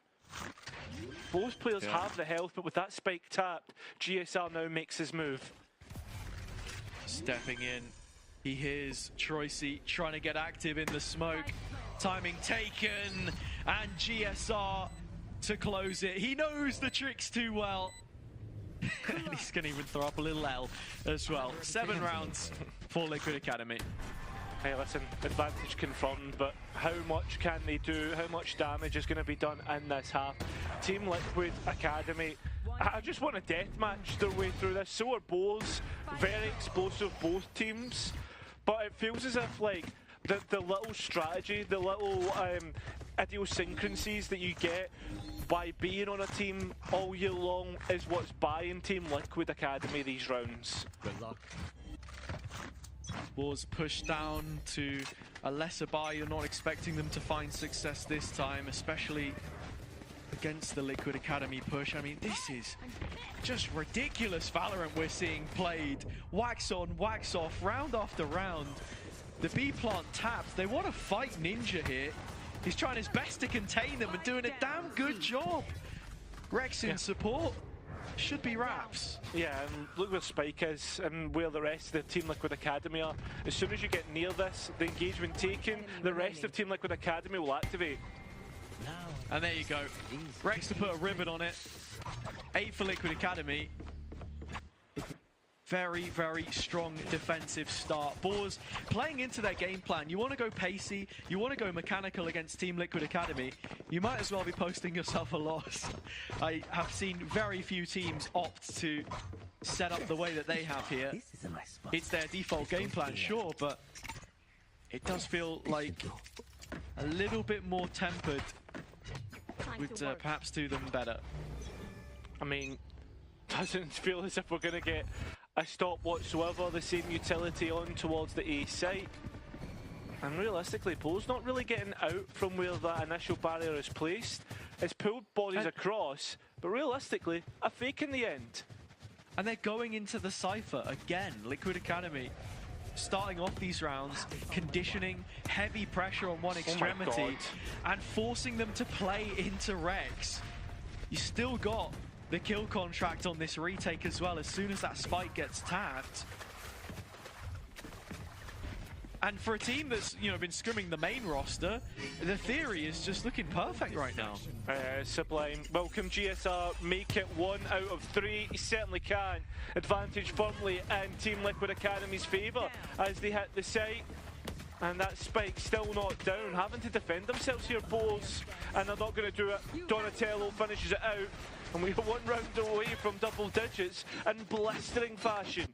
Yeah, this is ridiculously dominant from Liquid Academy. A couple of individual moments here and there from Boars. You expect that with the names on this side and how they have very quickly risen to regional stardom. Everyone wants a bit of the Boars these days, you know. Zeke was saying it on the interview. And here, you're going to need to try and find something. One more opportunity. The A fight again. Yeah, already players fighting their way through, but it is still even across the board. That Haunt seems to be getting value every single round, and so does Donatello. Oh my god! 3 in the round, but GSL there to support with Ninja. It will be double digits, and it's as fast as possible as well. Liquid Academy have speed ran their way there, trying to make up time with another lower final, potentially beckoning them. As it's a strong start to the opening map, Boars map pick has to get better. It's just the couple of rounds which they have heading into the second half.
Well, it is about 15 minutes ago that we started this series, and very quickly we have made it in towards the second half. Team Liquid Academy and Boars have been brawling with each other, but it's Team Liquid Academy that are hitting the haymakers and looking to finish this map out quickly. They are mine.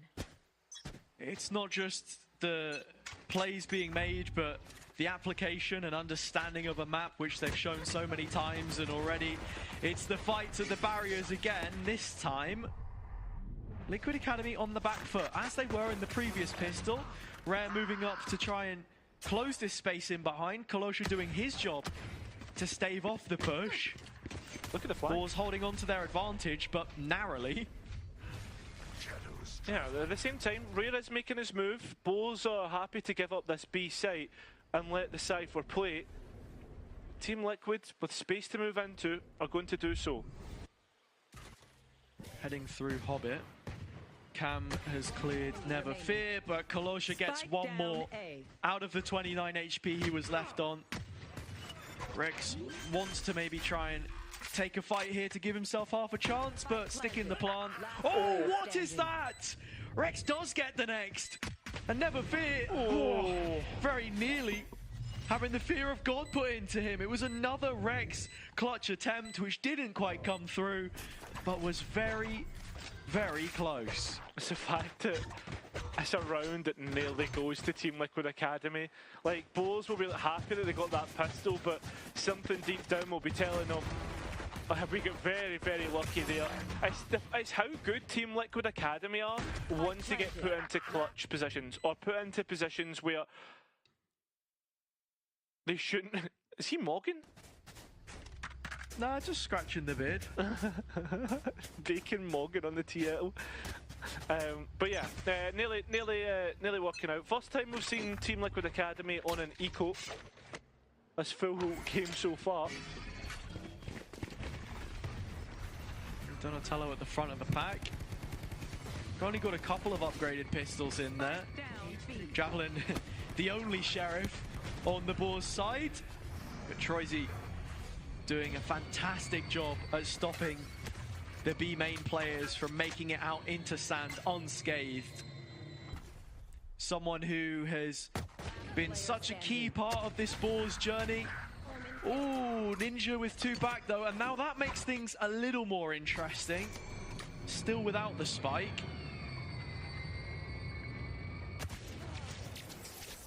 But Ninja's the exact same, so Never Fear finishing it off. Very well played from him. And yeah, to speak a little more of our Upper Swiss MVP, Troisy. He moved from Sentinel to Smokes, learned a new role, spent a lot of time working on his game coming into this side, but has felt like the glue which holds it all together at times. Sure, Kolosha's been giving us ridiculous performances, but he's the other star, and right now, it's not been the best of beginnings, but the defender side gives you some hope. Missed Horn from Ninja as they're looking to move A-wards. Yeah. I mean, it's just a straight sprint. It's going to be another brawl, another round where we're just going to see guns activate. Rare gets the first pick. Playing from backside with the Stinger, it's very difficult to clear him right now. But Liquid Academy will attempt to do that in numbers. They expose themselves to the upper angles. Cupid squeezing in the space underneath. But Javelin getting two from the Sheriff, and it's another Rex 1v2, and he won't be able to find the first fight cleanly. The thing is, though, with a cage in pocket and a trap, the next engagement's coming to him. Oh, Never Fear, just walking right into the crosshair. And for the third time this map, Rex has made it to the final player, but just can't jump the last hurdle in his way. Such a big round for Boars, the bonus in the bag. Yeah, and Team Liquid Academy get their second eco of the map. And this is where we start to head into the territory of possible comebacks with a bonus converted. The gap will probably be reduced to 4 if Team Liquid can't give us another Team Liquid round. It's interesting as well that they've just not overcomplicated things and decided, look, Boars, if this is the status quo, then we're going to keep fighting you with these aggressive, direct pieces. No over-rotation just yet. And Troisy catching one through the smoke before the push comes in. This is looking very comfortable. Ooh, sparing anything from Cupid, but not going to happen. Oh, maybe. Still 2v3. Yeah, Rick's getting one back. Still no rifle picked up, but all he needs is a sheriff in his hands. Kalosha with an equivalent exchange. And while Ninja has the spike, it's an ult even to try and chase him down to the ends of the earth. The gap is starting to close, Cairo, making you wonder if Liquid Academy need a change in approach. Yeah, it's starting to make me feel like that as well. I mean, you get the ultimate round in the end when it was an equal round, so I mean, that puts a big question mark on it for me, if I'm being honest. Especially when Kalosha never even got the kill. Maybe a little bit overzealous, maybe a misclick, I don't know.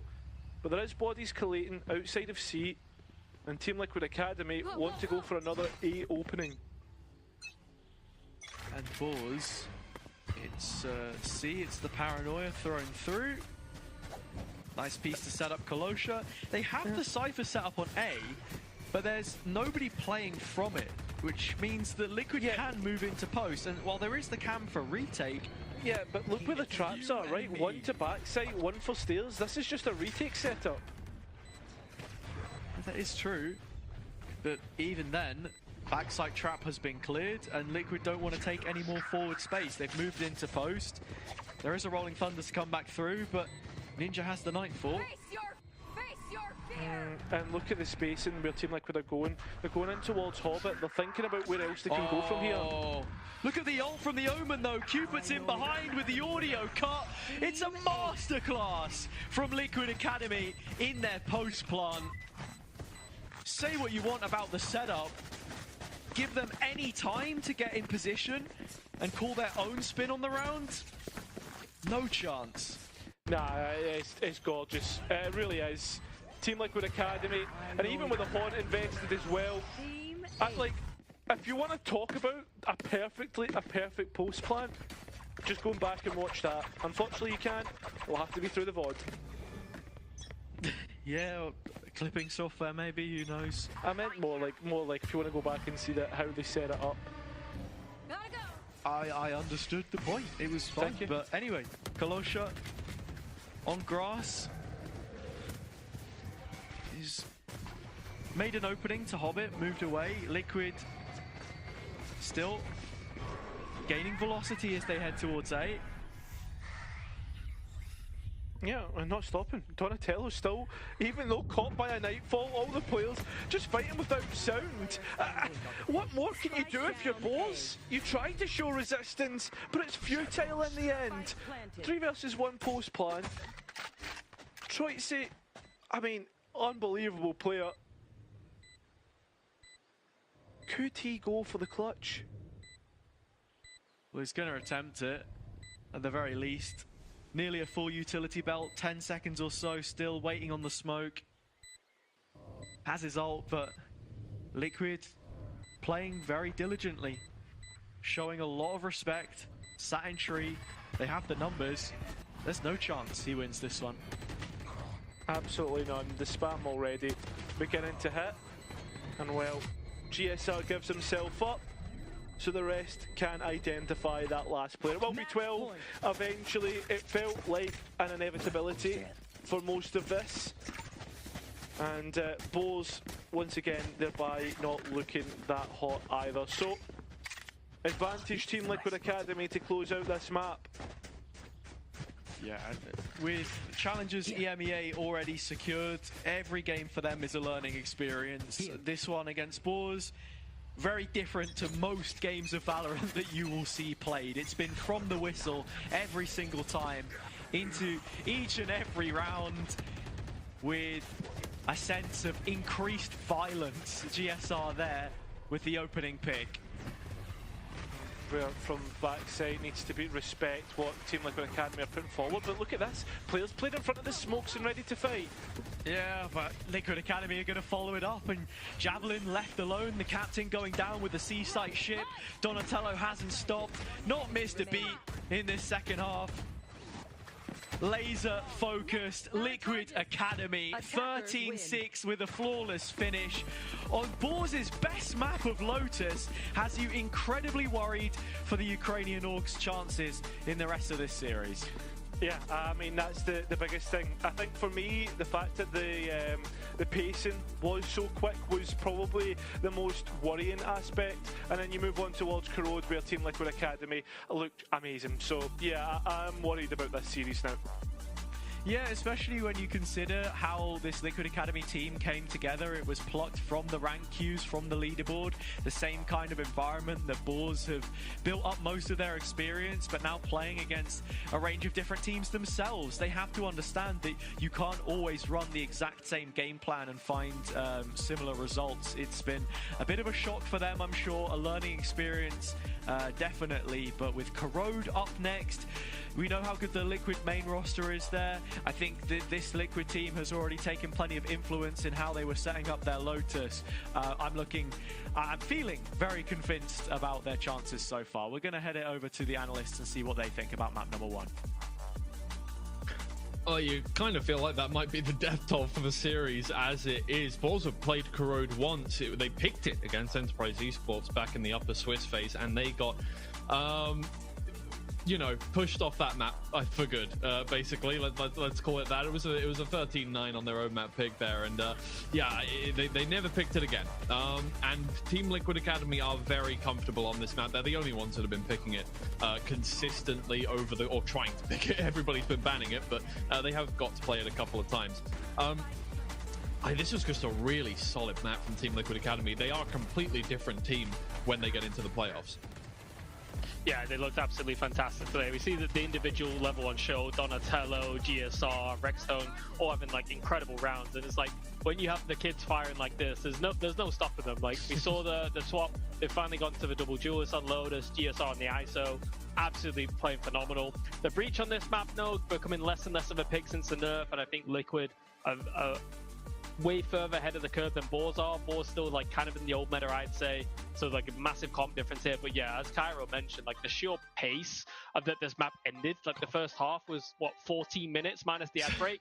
14 minutes for the half, and it was like completely gone in a blink of an eye, and Liquid just looked so dominant.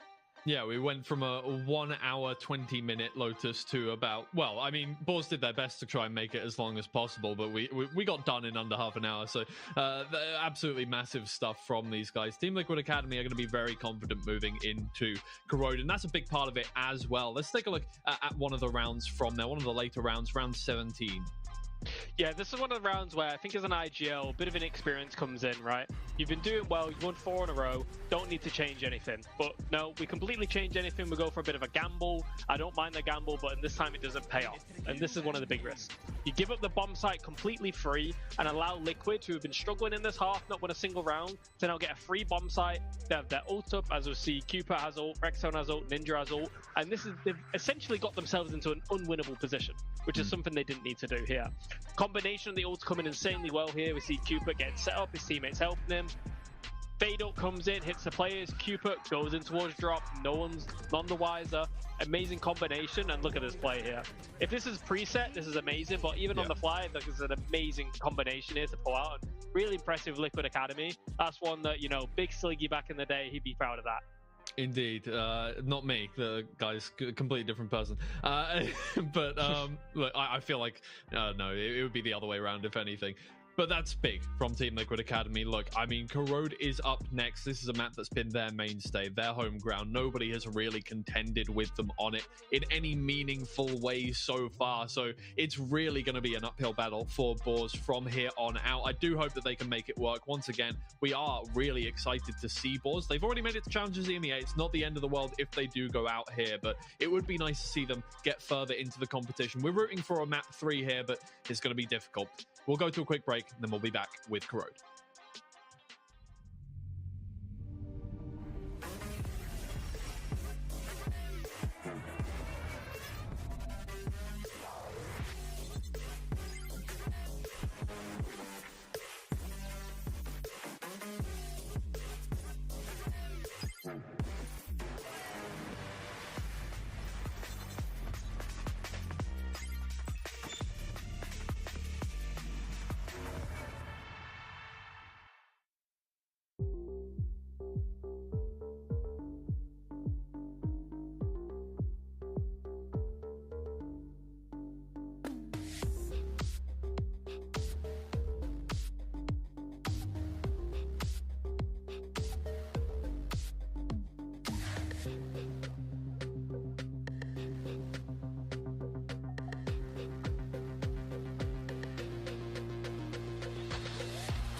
don't try it. You can't feed me lies, won't buy it. Question everything, told them, nah, don't try it. Yeah, but you're moving like some sidekick. But you're moving like some waste man. Trying to impress me, won't like it. Be yourself, man, please don't try it. Really, why do they always? Nah, don't try it. You can't feed me lies, won't buy it. Question everything, told them, nah, don't try it. Yeah, but you're moving like some sidekick. But you're moving like some waste man. Trying to impress me, won't like it. Be yourself, man, please don't try it. Really, why do they always? Yeah, you know I'm back like black tracksuit with a black top cap. People love to try, people love to lie. People forget stuff, remember that. We done them good, do you remember that? We needed someone, here's the facts. But people love to try, people love to lie. Yeah, this is London, mind the gap. Living life just multitasking. Smile like a horror movie, I'm laughing. Motivated and focused, crafting. Dash something in a break, all your eggs in a basket. Can't handle it, why you asking? Can't handle it, why you asking? Can't handle it, why you asking? Please don't try it. Nah, don't try it. You can't feed me lies, won't buy it. Question everything, told them, nah, don't try it. Yeah, but you're moving like some sidekick. But you're moving like some waste man. Trying to impress me, won't like it. Be yourself, man, please don't try it. Really, why do they always? Nah, don't try it. You can't feed me lies, won't buy it. Question everything, told them, nah, don't try it. Yeah, but you're moving like some sidekick. But you're moving like some waste man. Trying to impress me, won't like it. Be yourself, man, please don't try it. Really, why do they always? Yeah, you know I'm right. Vibes are here when I am outside. Born for the flows to keep the flows tight. Tell me why they love to lie. Soul is dark but the mind is bright. Nocturnal, we live for the night. You wanna try but yeah, not quite. Monster with the bars, yeah, I might bite. If I have to, I tighten up the mic. See me, I don't do it for the likes. Keep it Air Max, yeah, like my knives. Ooh, I like to plan before I strike. But what do they know? Frequency's high, it never gets low. But yeah, what do they know? You're dripping in warm off a metal toe. Nah, don't try it. You can't feed me lies, won't buy it. Question everything, told them, nah, don't try it. Yeah, but you're moving like some sidekick. But you're moving like some waste man. Trying to impress me, won't like it. Be yourself, man, please don't try it. Really, why do they always? Nah, don't try it. You can't feed me lies, won't buy it. Question everything, told them, nah, don't try it. Yeah, but you're moving like some sidekick. But you're moving like some waste man. Trying to impress me, won't like it. Be yourself, man, please don't try it. Really, why do they always?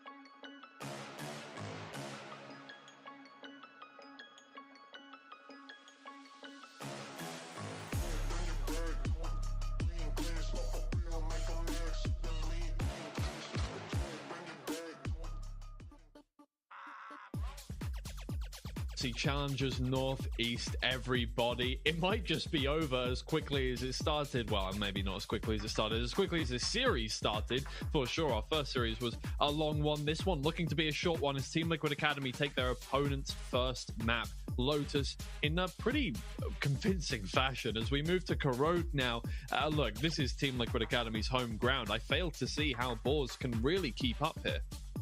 Yeah, you could say the Boars got slaughtered there. Nice. Sorry about that. No, but it was a great performance from Team Liquid. TSR having an absolute stalwart performance there on the ISO, doing very well. And obviously we've got Crow coming up now. Crow, the map that I like a lot. I think Team Liquid have a good approach to it. It's when the new maps come in, the more defaulty agents are quite good. I'd say like the Phoenix, the Sage, that kind of stuff we're seeing quite a lot. I love the Phoenix on this map. I think the orbs are so accessible, and it's still one of the few agents in the game that has 6 orbs to get his ult, so you can really farm that on the attack side, and I think it's like a wise decision, because obviously you see GSR picking up the second duelist role now, and him on the Phoenix I think makes a lot of sense. Yeah, well, Team Liquid Academy haven't had plain sailing here on Corrode. They played it a couple of times, and they did lose 11-13 to Enterprise Esports here. Now, obviously against Enterprise Esports, an 11-13 is not a bad result, but if you cast your minds back to some of the clips, I think you'll remember a very angry British man, a very shaky camera, and probably a broken desk. So at the very least, they probably didn't expect to lose it there. I would expect a little better from them now that has come and gone, and hopefully they've learned from that experience. not be near Bacon when he slams his desk, so they'll be fine there. Yeah. But no, I think it's one of those where I think they had a lot of control in the game. A lot of rounds got away from them. We saw that insane highlight play from Ninja on Connector, and like we see like the Liquid boys, they have this in their locker, right? They're really, really talented players, and it is just like the small mistakes that's going on. But hey, it's an academy team. Got to trust the process. These mistakes need to be making if these are going to be taken up to the next roster. Yeah, exactly. I mean, look, here's the thing. Team Liquid Academy, I've always rated them in terms of the longer the series is, the better they get, right? They are a team that can really just have the stamina to go the whole length, and I do think that owes to, as you mentioned, just kind of the drilling that they have. They have 2 analysts, one in the IGL role, one in the coach role. And it helps you in that kind of long sense. They've got good strat book. They've got a good kind of history on every single map so far. We've actually seen every single map. Sunset, they got through on their last one. Their last series they put against Metasport, and that was 12-14. So look, they can contend with any team on any map, and I think that is their biggest strength at the moment. And I'm hoping to see some adaptation on Corrode, right? Obviously, they played well last time they played it, but if you want to make this your kind of sleeper pick, you want to make it your banker, you are going to need to be able to beat Enterprise Esports on it. Yeah, I'm looking to see what Boars do actually, because they played Corrode versus Enterprise as well, lost. Maybe Enterprise has the best Corrode, who knows? Maybe. But they came out with like a crazy comp. It was the Neon, Yoru, Chamber, then with the complementary Faded Omen. So interesting to see if they're going to whip that comp out again. Chamber was used by, I think, quite a few teams quite early on, but we've not seen that too much recently. Yeah.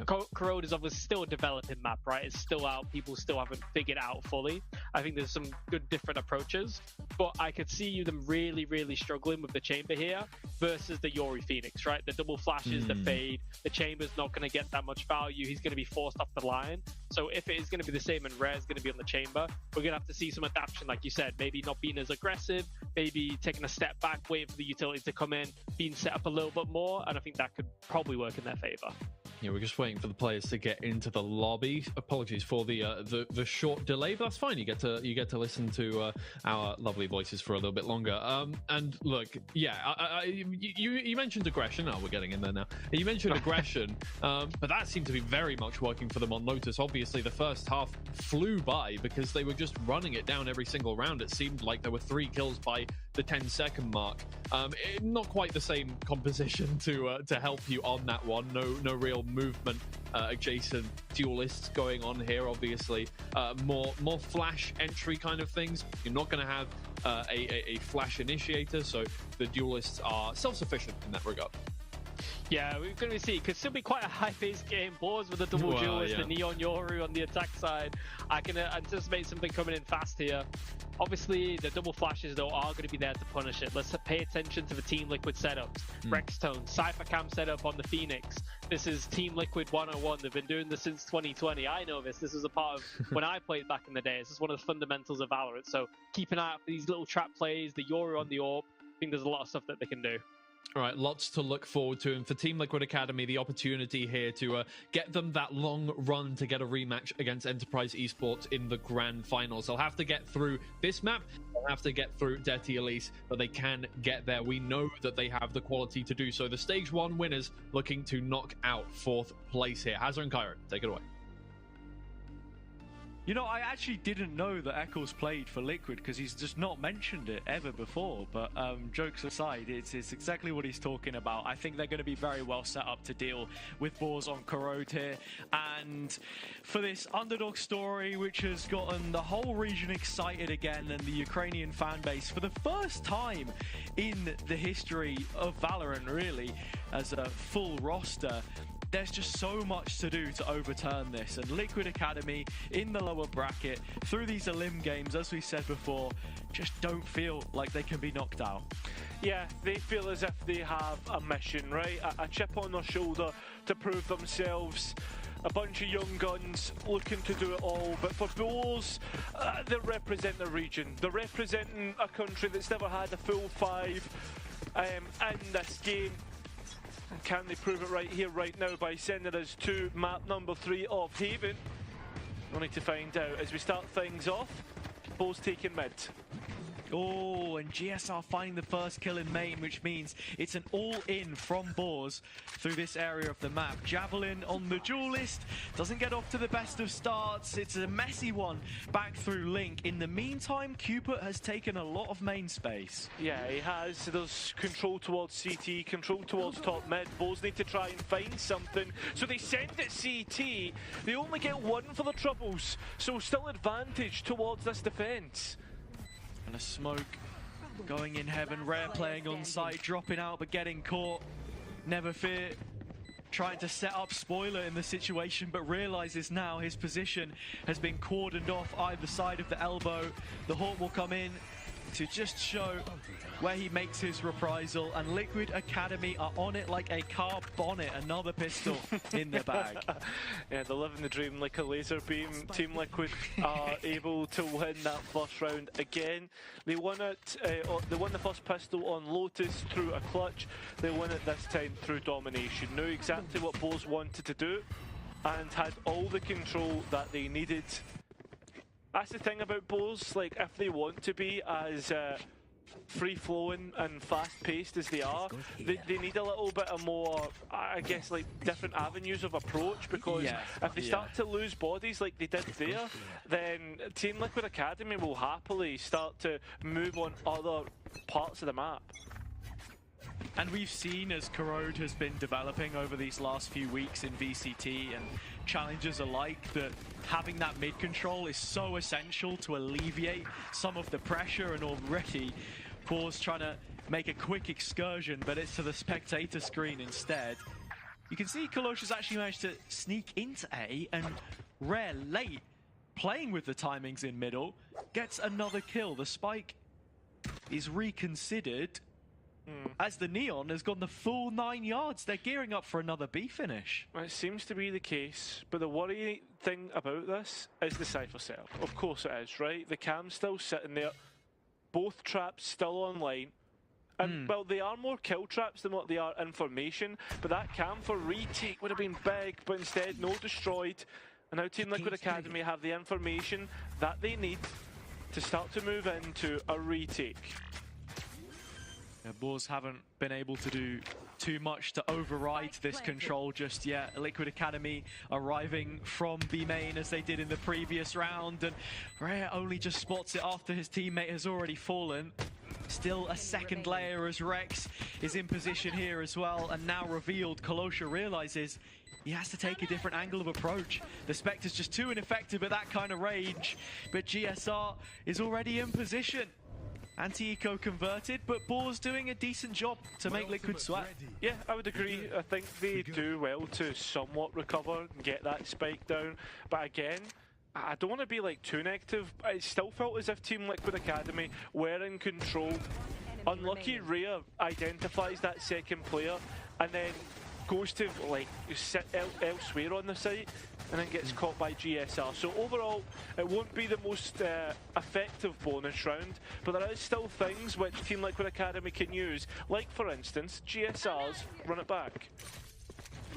And I'm wondering what the play is here. It looks like it might just be an instant ulti pop with Cupid having the paranoia ready as well.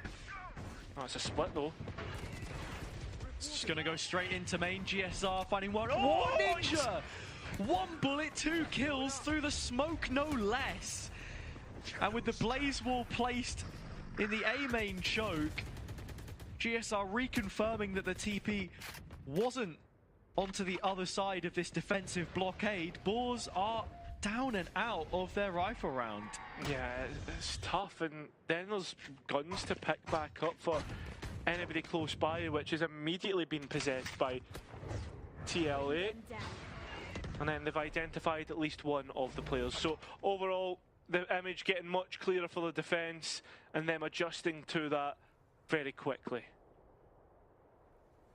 We've seen Liquid Academy be proactive through mid into the late round, and it's more of the same this time from the half wall.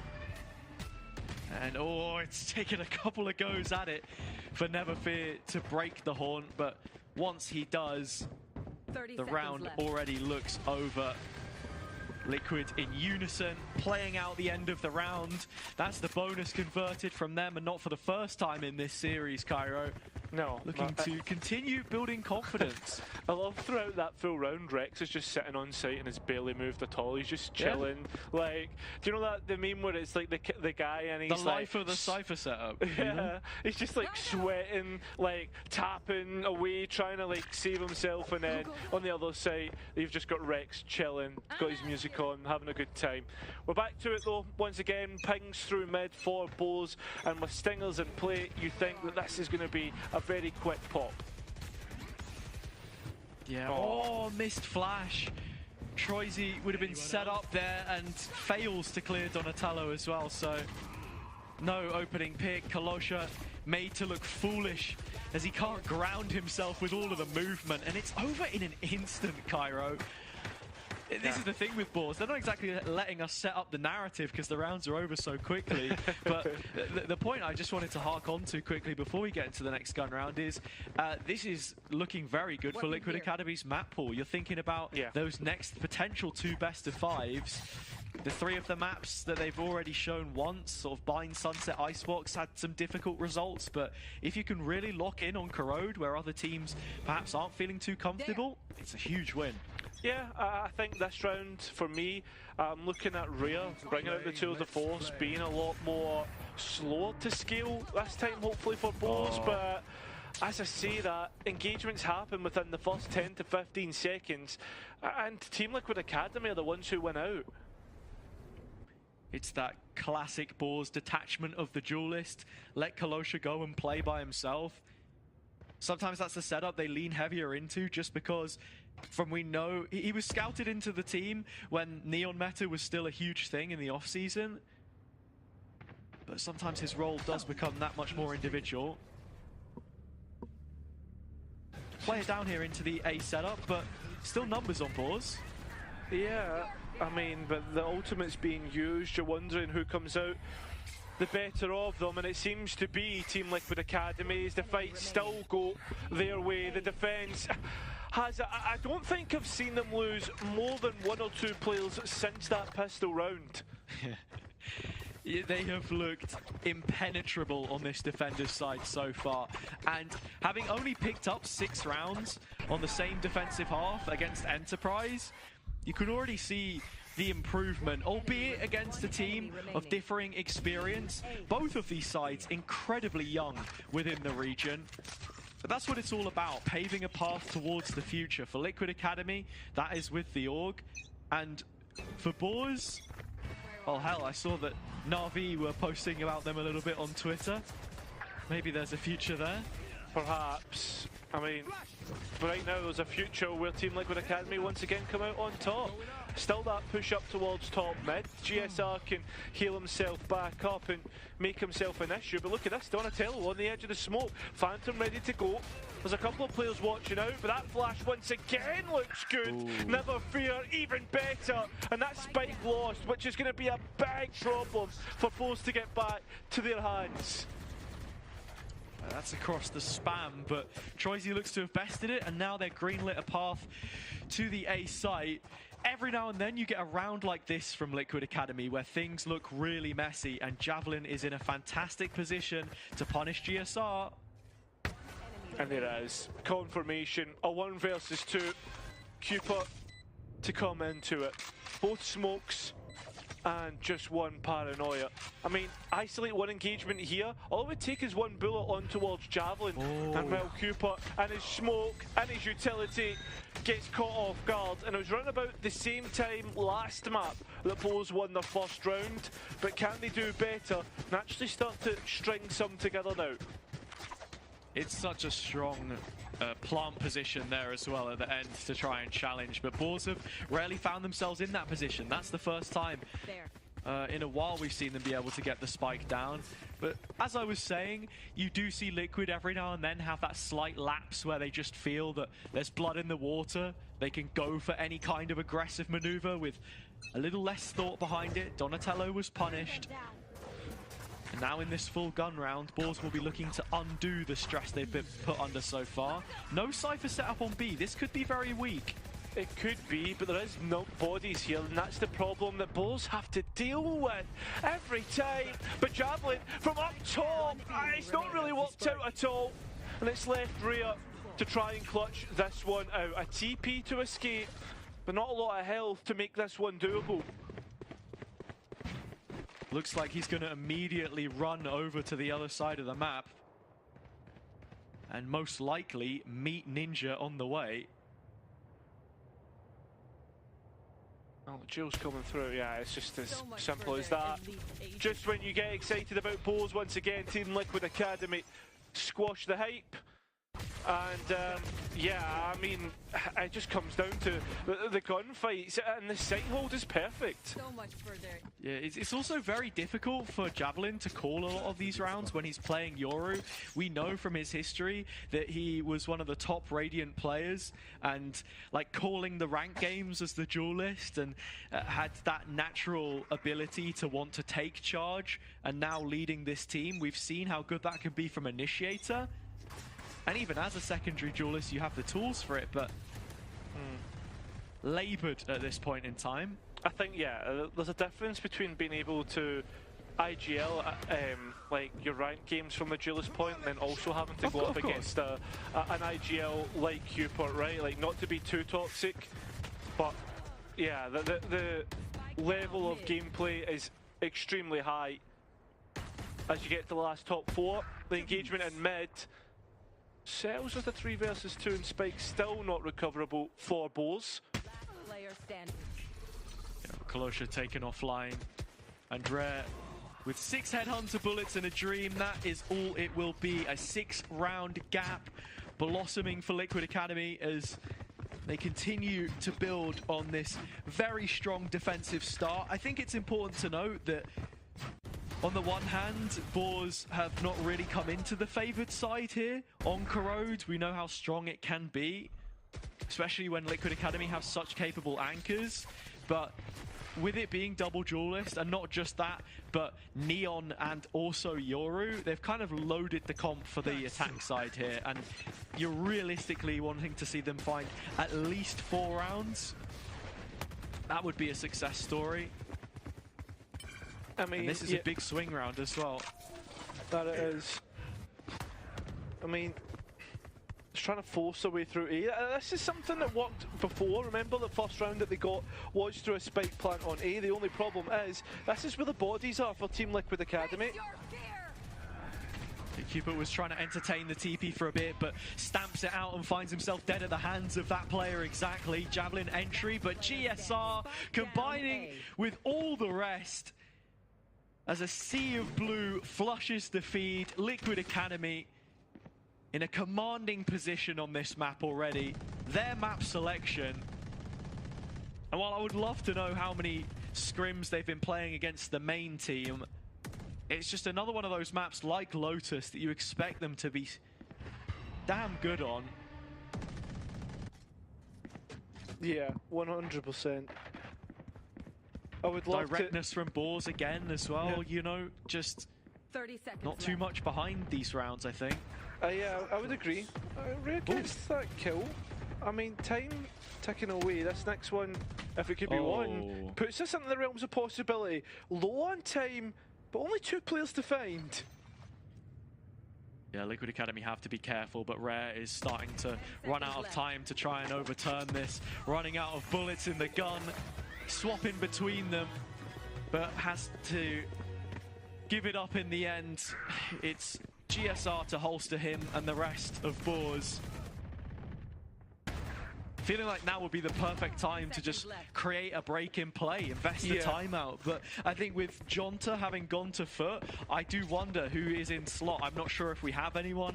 Maybe it's a lack of research on my behalf, but yeah, that's an area that they've kind of fallen short a lot, especially in playoffs. Games, leads that have slipped away from Boars. It's a bit of a running theme. It's a lot more difficult when you don't have that extra perspective.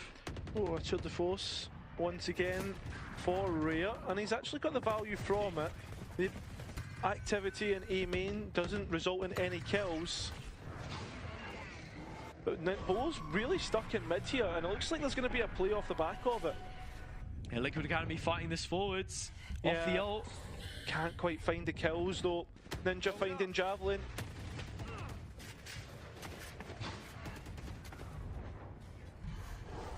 Boar's now forced to reset. Troisy TPing out of A main. And look at the extremity reaction from Liquid Academy. Both B and A main are under their banner. Troisy can try to play second layer and knows that the trap, the trademark, has been hit on this side of the map. Timing is everything. And Ninja, just a lack of awareness perhaps. And on Donatello as well, are you kidding me? Yeah, that's silly. But do you know what? It's just them both getting caught out on timing. Right now though. I said it might come down to timing. I didn't think it was going to be that much though. Yeah, it's crazy, mate. Both players have enough money to give this a go. Get a couple of ultimate orbs for the last couple rounds. There's no way that Team Liquid win this, right? You wouldn't think so. Oh, GSR's put his foot in the door though. Time is running out and both players without any extra utility is surplus. Yeah, and there's two players here that are pretty low. There's no chance, right? No chance it goes the way you think it possibly could. And that is the answer. Bulls double up the rounds. Yeah, Rare dealing with the threat. The empty threat quite handedly in the end. Donatello comes off the line. Really needed that main space. Frustration creeping in for Bacon, but nothing out of the ordinary, as we know. Hey, listen, it's nothing too bad just yet. No. He's not out the coach's box, you know what I mean? The dugout. Yeah, still within the technical area, fortunately. Yeah, he's definitely the type of guy to be screaming at the ref every time there's a challenge coming. Of course. Have a word with him. Yeah. Donatello in this round though, just trying to compile this mid pressure from Liquid Academy. Huge question marks raised all the way back to Boar's own spawn. Their point of origin in this round. Kolosha looks to the future though, as bright a star as he has been. Maybe waiting for Liquid to show face themselves, which they haven't. They took some space, they sat on it, and now they've dropped back, forcing Boars to re-clear mid-round.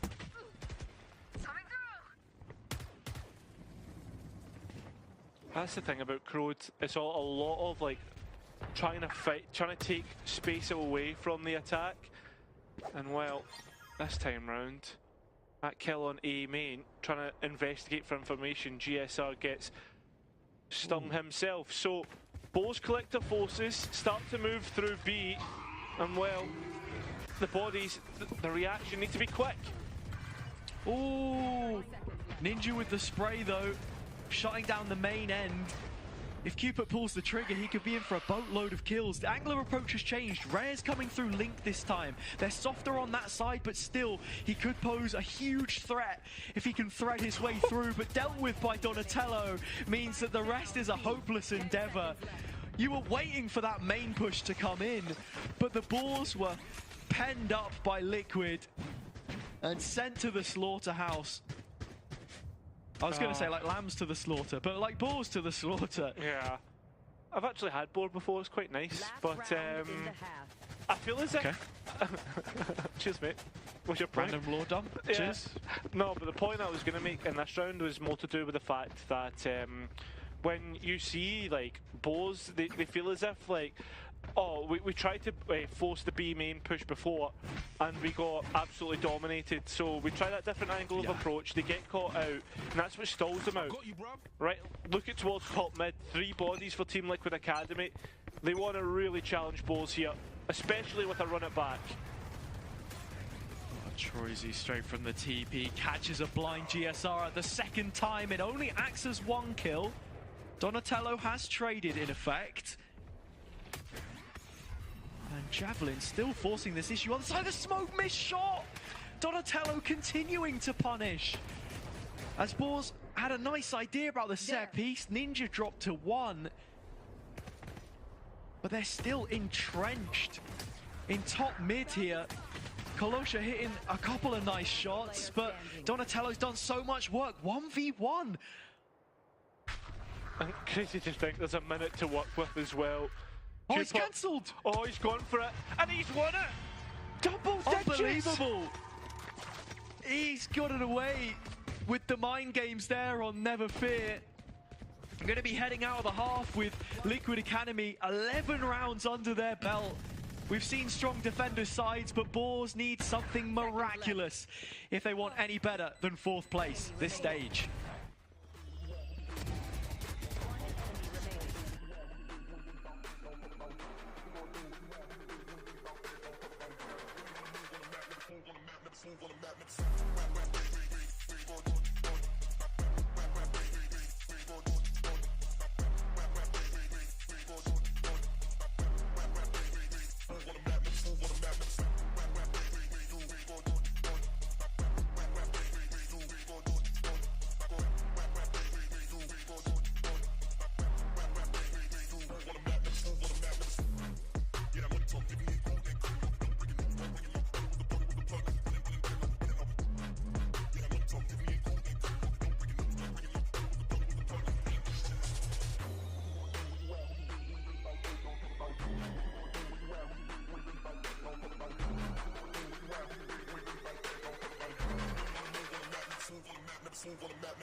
Now entering what could be the final half for Boars, just a couple of rounds at their name for Liquid Academy, carrying on as you expect them to.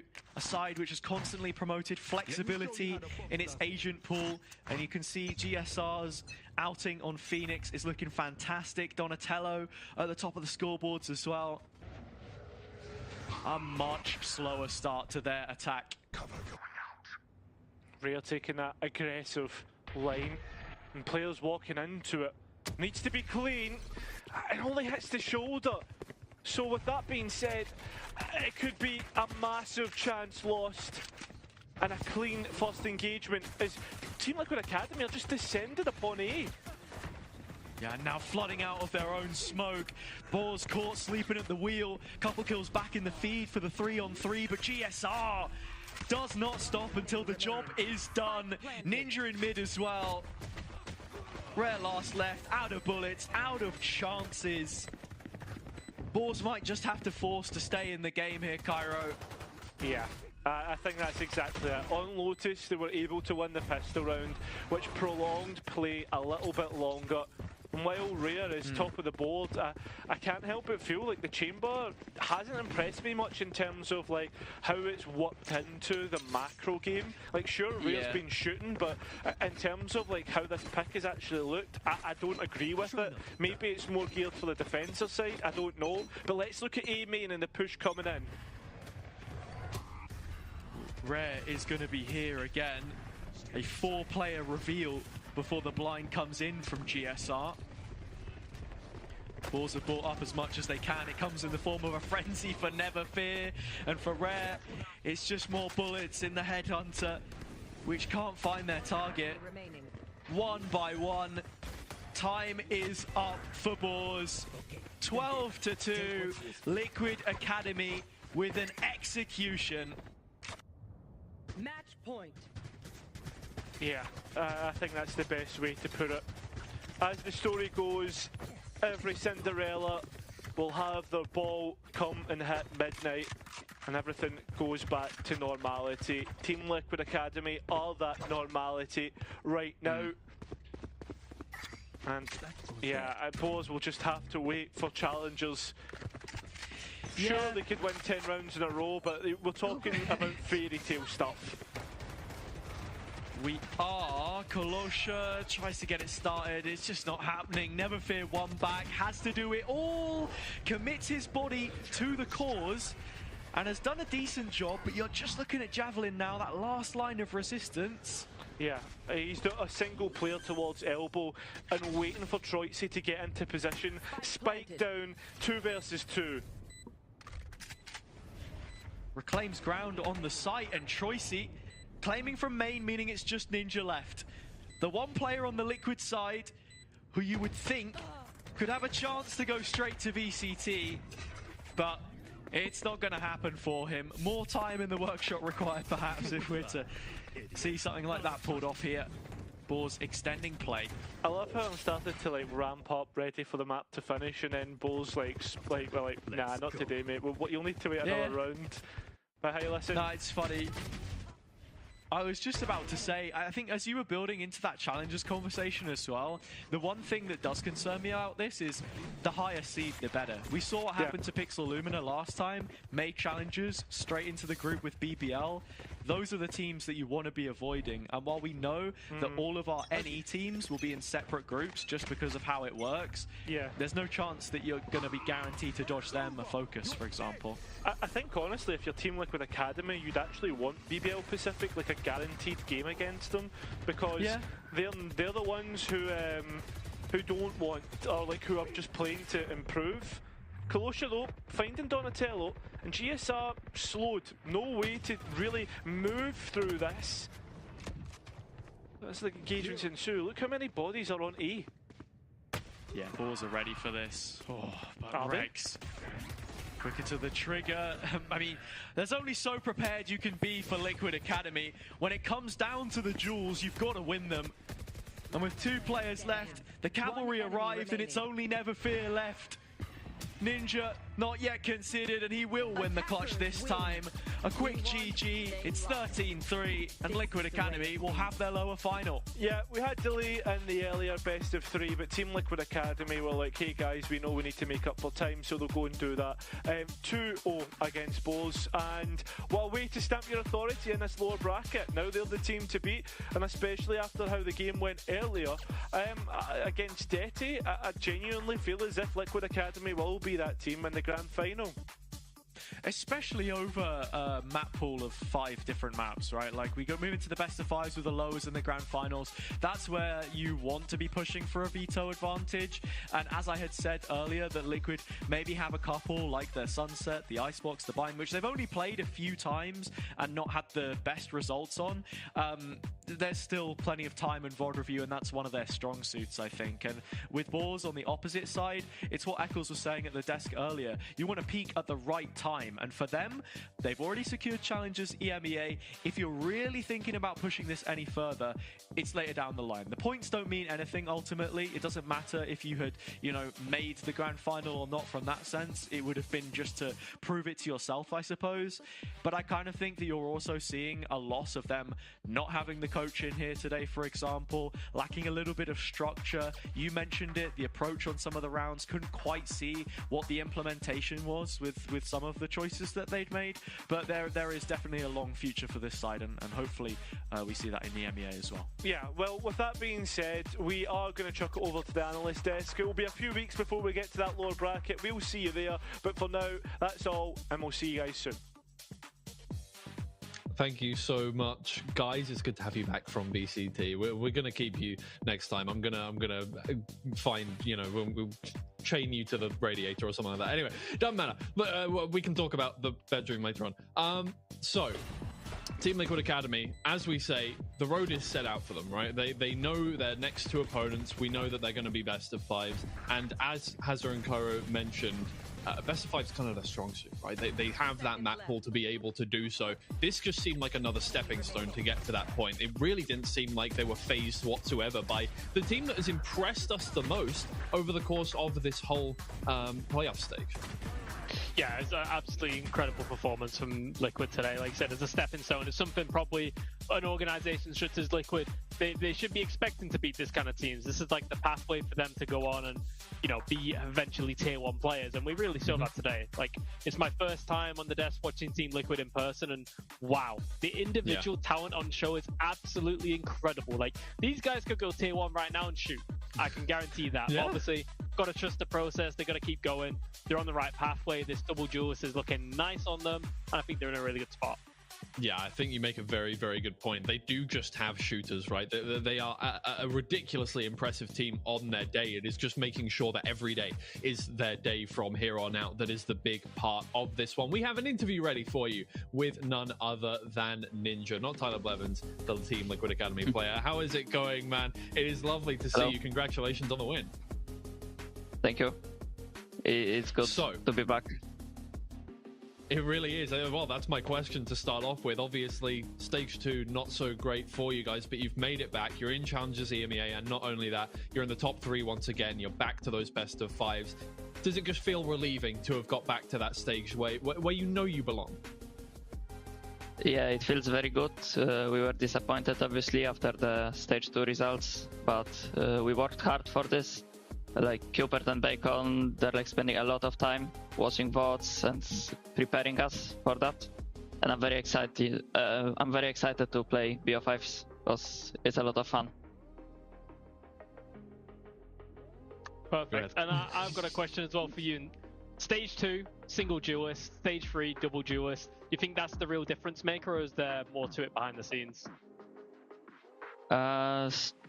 We tried a lot of comps, and double duelist is just meta a bit, I think, and it suits us very well with Donatello and Gasser being on duelist, and it's working so far. Okay, so your road is laid out from here on out. Obviously, we know who all of your opponents are going to be up until the end of the competition here. You've got Dirty Elise, and then you've got Enterprise Esports if you manage to win that one. And we know that your map pool is really, really good. You are a team that is suited to best of 5s. Do you think that, you know, that kind of map pool that you have, the impressive things that we've seen on every single map in the pool right now is going to be like your biggest benefit as we move forward? Yeah, I think we have very strong map pool. Even in stages before, we always had a lot of good maps. We're not stressed about it. Bacon and Cooper is doing very good job on that. And I think it should be our benefit, and I'm feeling very confident going forwards into BO5s. That's great to hear. Thank you so much for having a chat with us, Ninja. I look forward to seeing more of you in the next couple of weeks. Yeah, I hope we'll see each other again.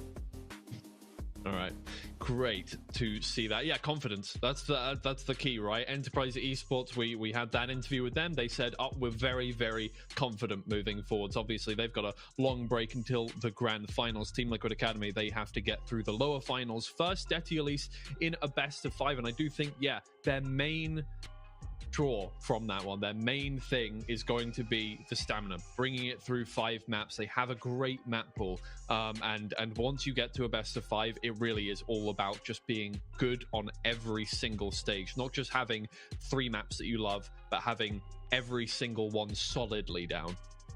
Yeah, I think as well, for a team like Team Liquid Academy, they're just so strong individually. Like I said, we mentioned the young age, the lack of experience, really, where some games you can go missing, you can make mistakes and maybe, you know, gets away from them a little bit. But over a best of 5, that can happen like once, even twice, and they've still got a chance to bring it back. And I just think the level that they display, their individual skill, backed up by Cupid's in-game leading, doing well, playing to the strengths of the players, Bacon's tactical insight, the set plays, all this kind of stuff they've been doing. Like, they're going to be very, very difficult to beat over best of 5s, right? As long as keep the mental in there, and I'm sure they will do from now on, it's going to be very, very dangerous to see. All right, well, we have said goodbye now to Boars, but let's take a look at the playoffs bracket to see what we have got left for you guys. 2 more games to decide everything. We know now our best of 5, our first best of 5, on the 16th, in 2 weeks' time, is Dirty Elise versus Team Liquid Academy. That is set to be a barnstormer, and then the winner of that, the next day, will be up against Enterprise Esports in another best of 5. So no matter what, you've got a long weekend ahead of you if you are Dirty Elise. Elite or Team Liquid Academy. If you win that game, you got to get straight into another best of 5 and do it all over again. But Team Liquid Academy are no strangers to that. They did it before. They did it in stage 1. I could see them doing it again. Look, Enterprise Esports are no Shaq Mat, but they are very much beatable. And that is the important part to keep in mind for both Dirty Elise and for Team Liquid Academy. I'm excited though. Eccles, it's been amazing to have you on the desk with me. Do you have any final thoughts today? Final thoughts is I can't wait for the next matchup. The Dirty Elise versus Team Liquid, double duelist versus double duelist. I'm excited for that. It's going to be some scrappy gameplay. Can't wait to see that one. All right, brilliant. Thank you so much, guys, for watching. Thank you over the past week to all of the production, everybody in chat, the admins behind the scenes. It's been wonderful. Thank you for bearing with us through some of these tech pauses that we have had and technical issues, because it has been great Valorant, and that's what really matters in the end. So thank you very much, guys. We will see you again in 2 weeks for the lower finals and the grand finals of Samsung Odyssey Challengers Northeast. Goodbye. Bye.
She a thirsty beach, I'm visit your dreams. You can see you hear it, you know that she's near when you sleep.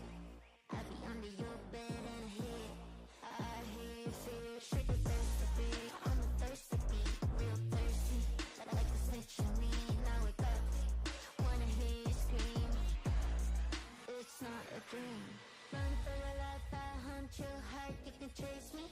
But I make you starve, you're a punk bitch.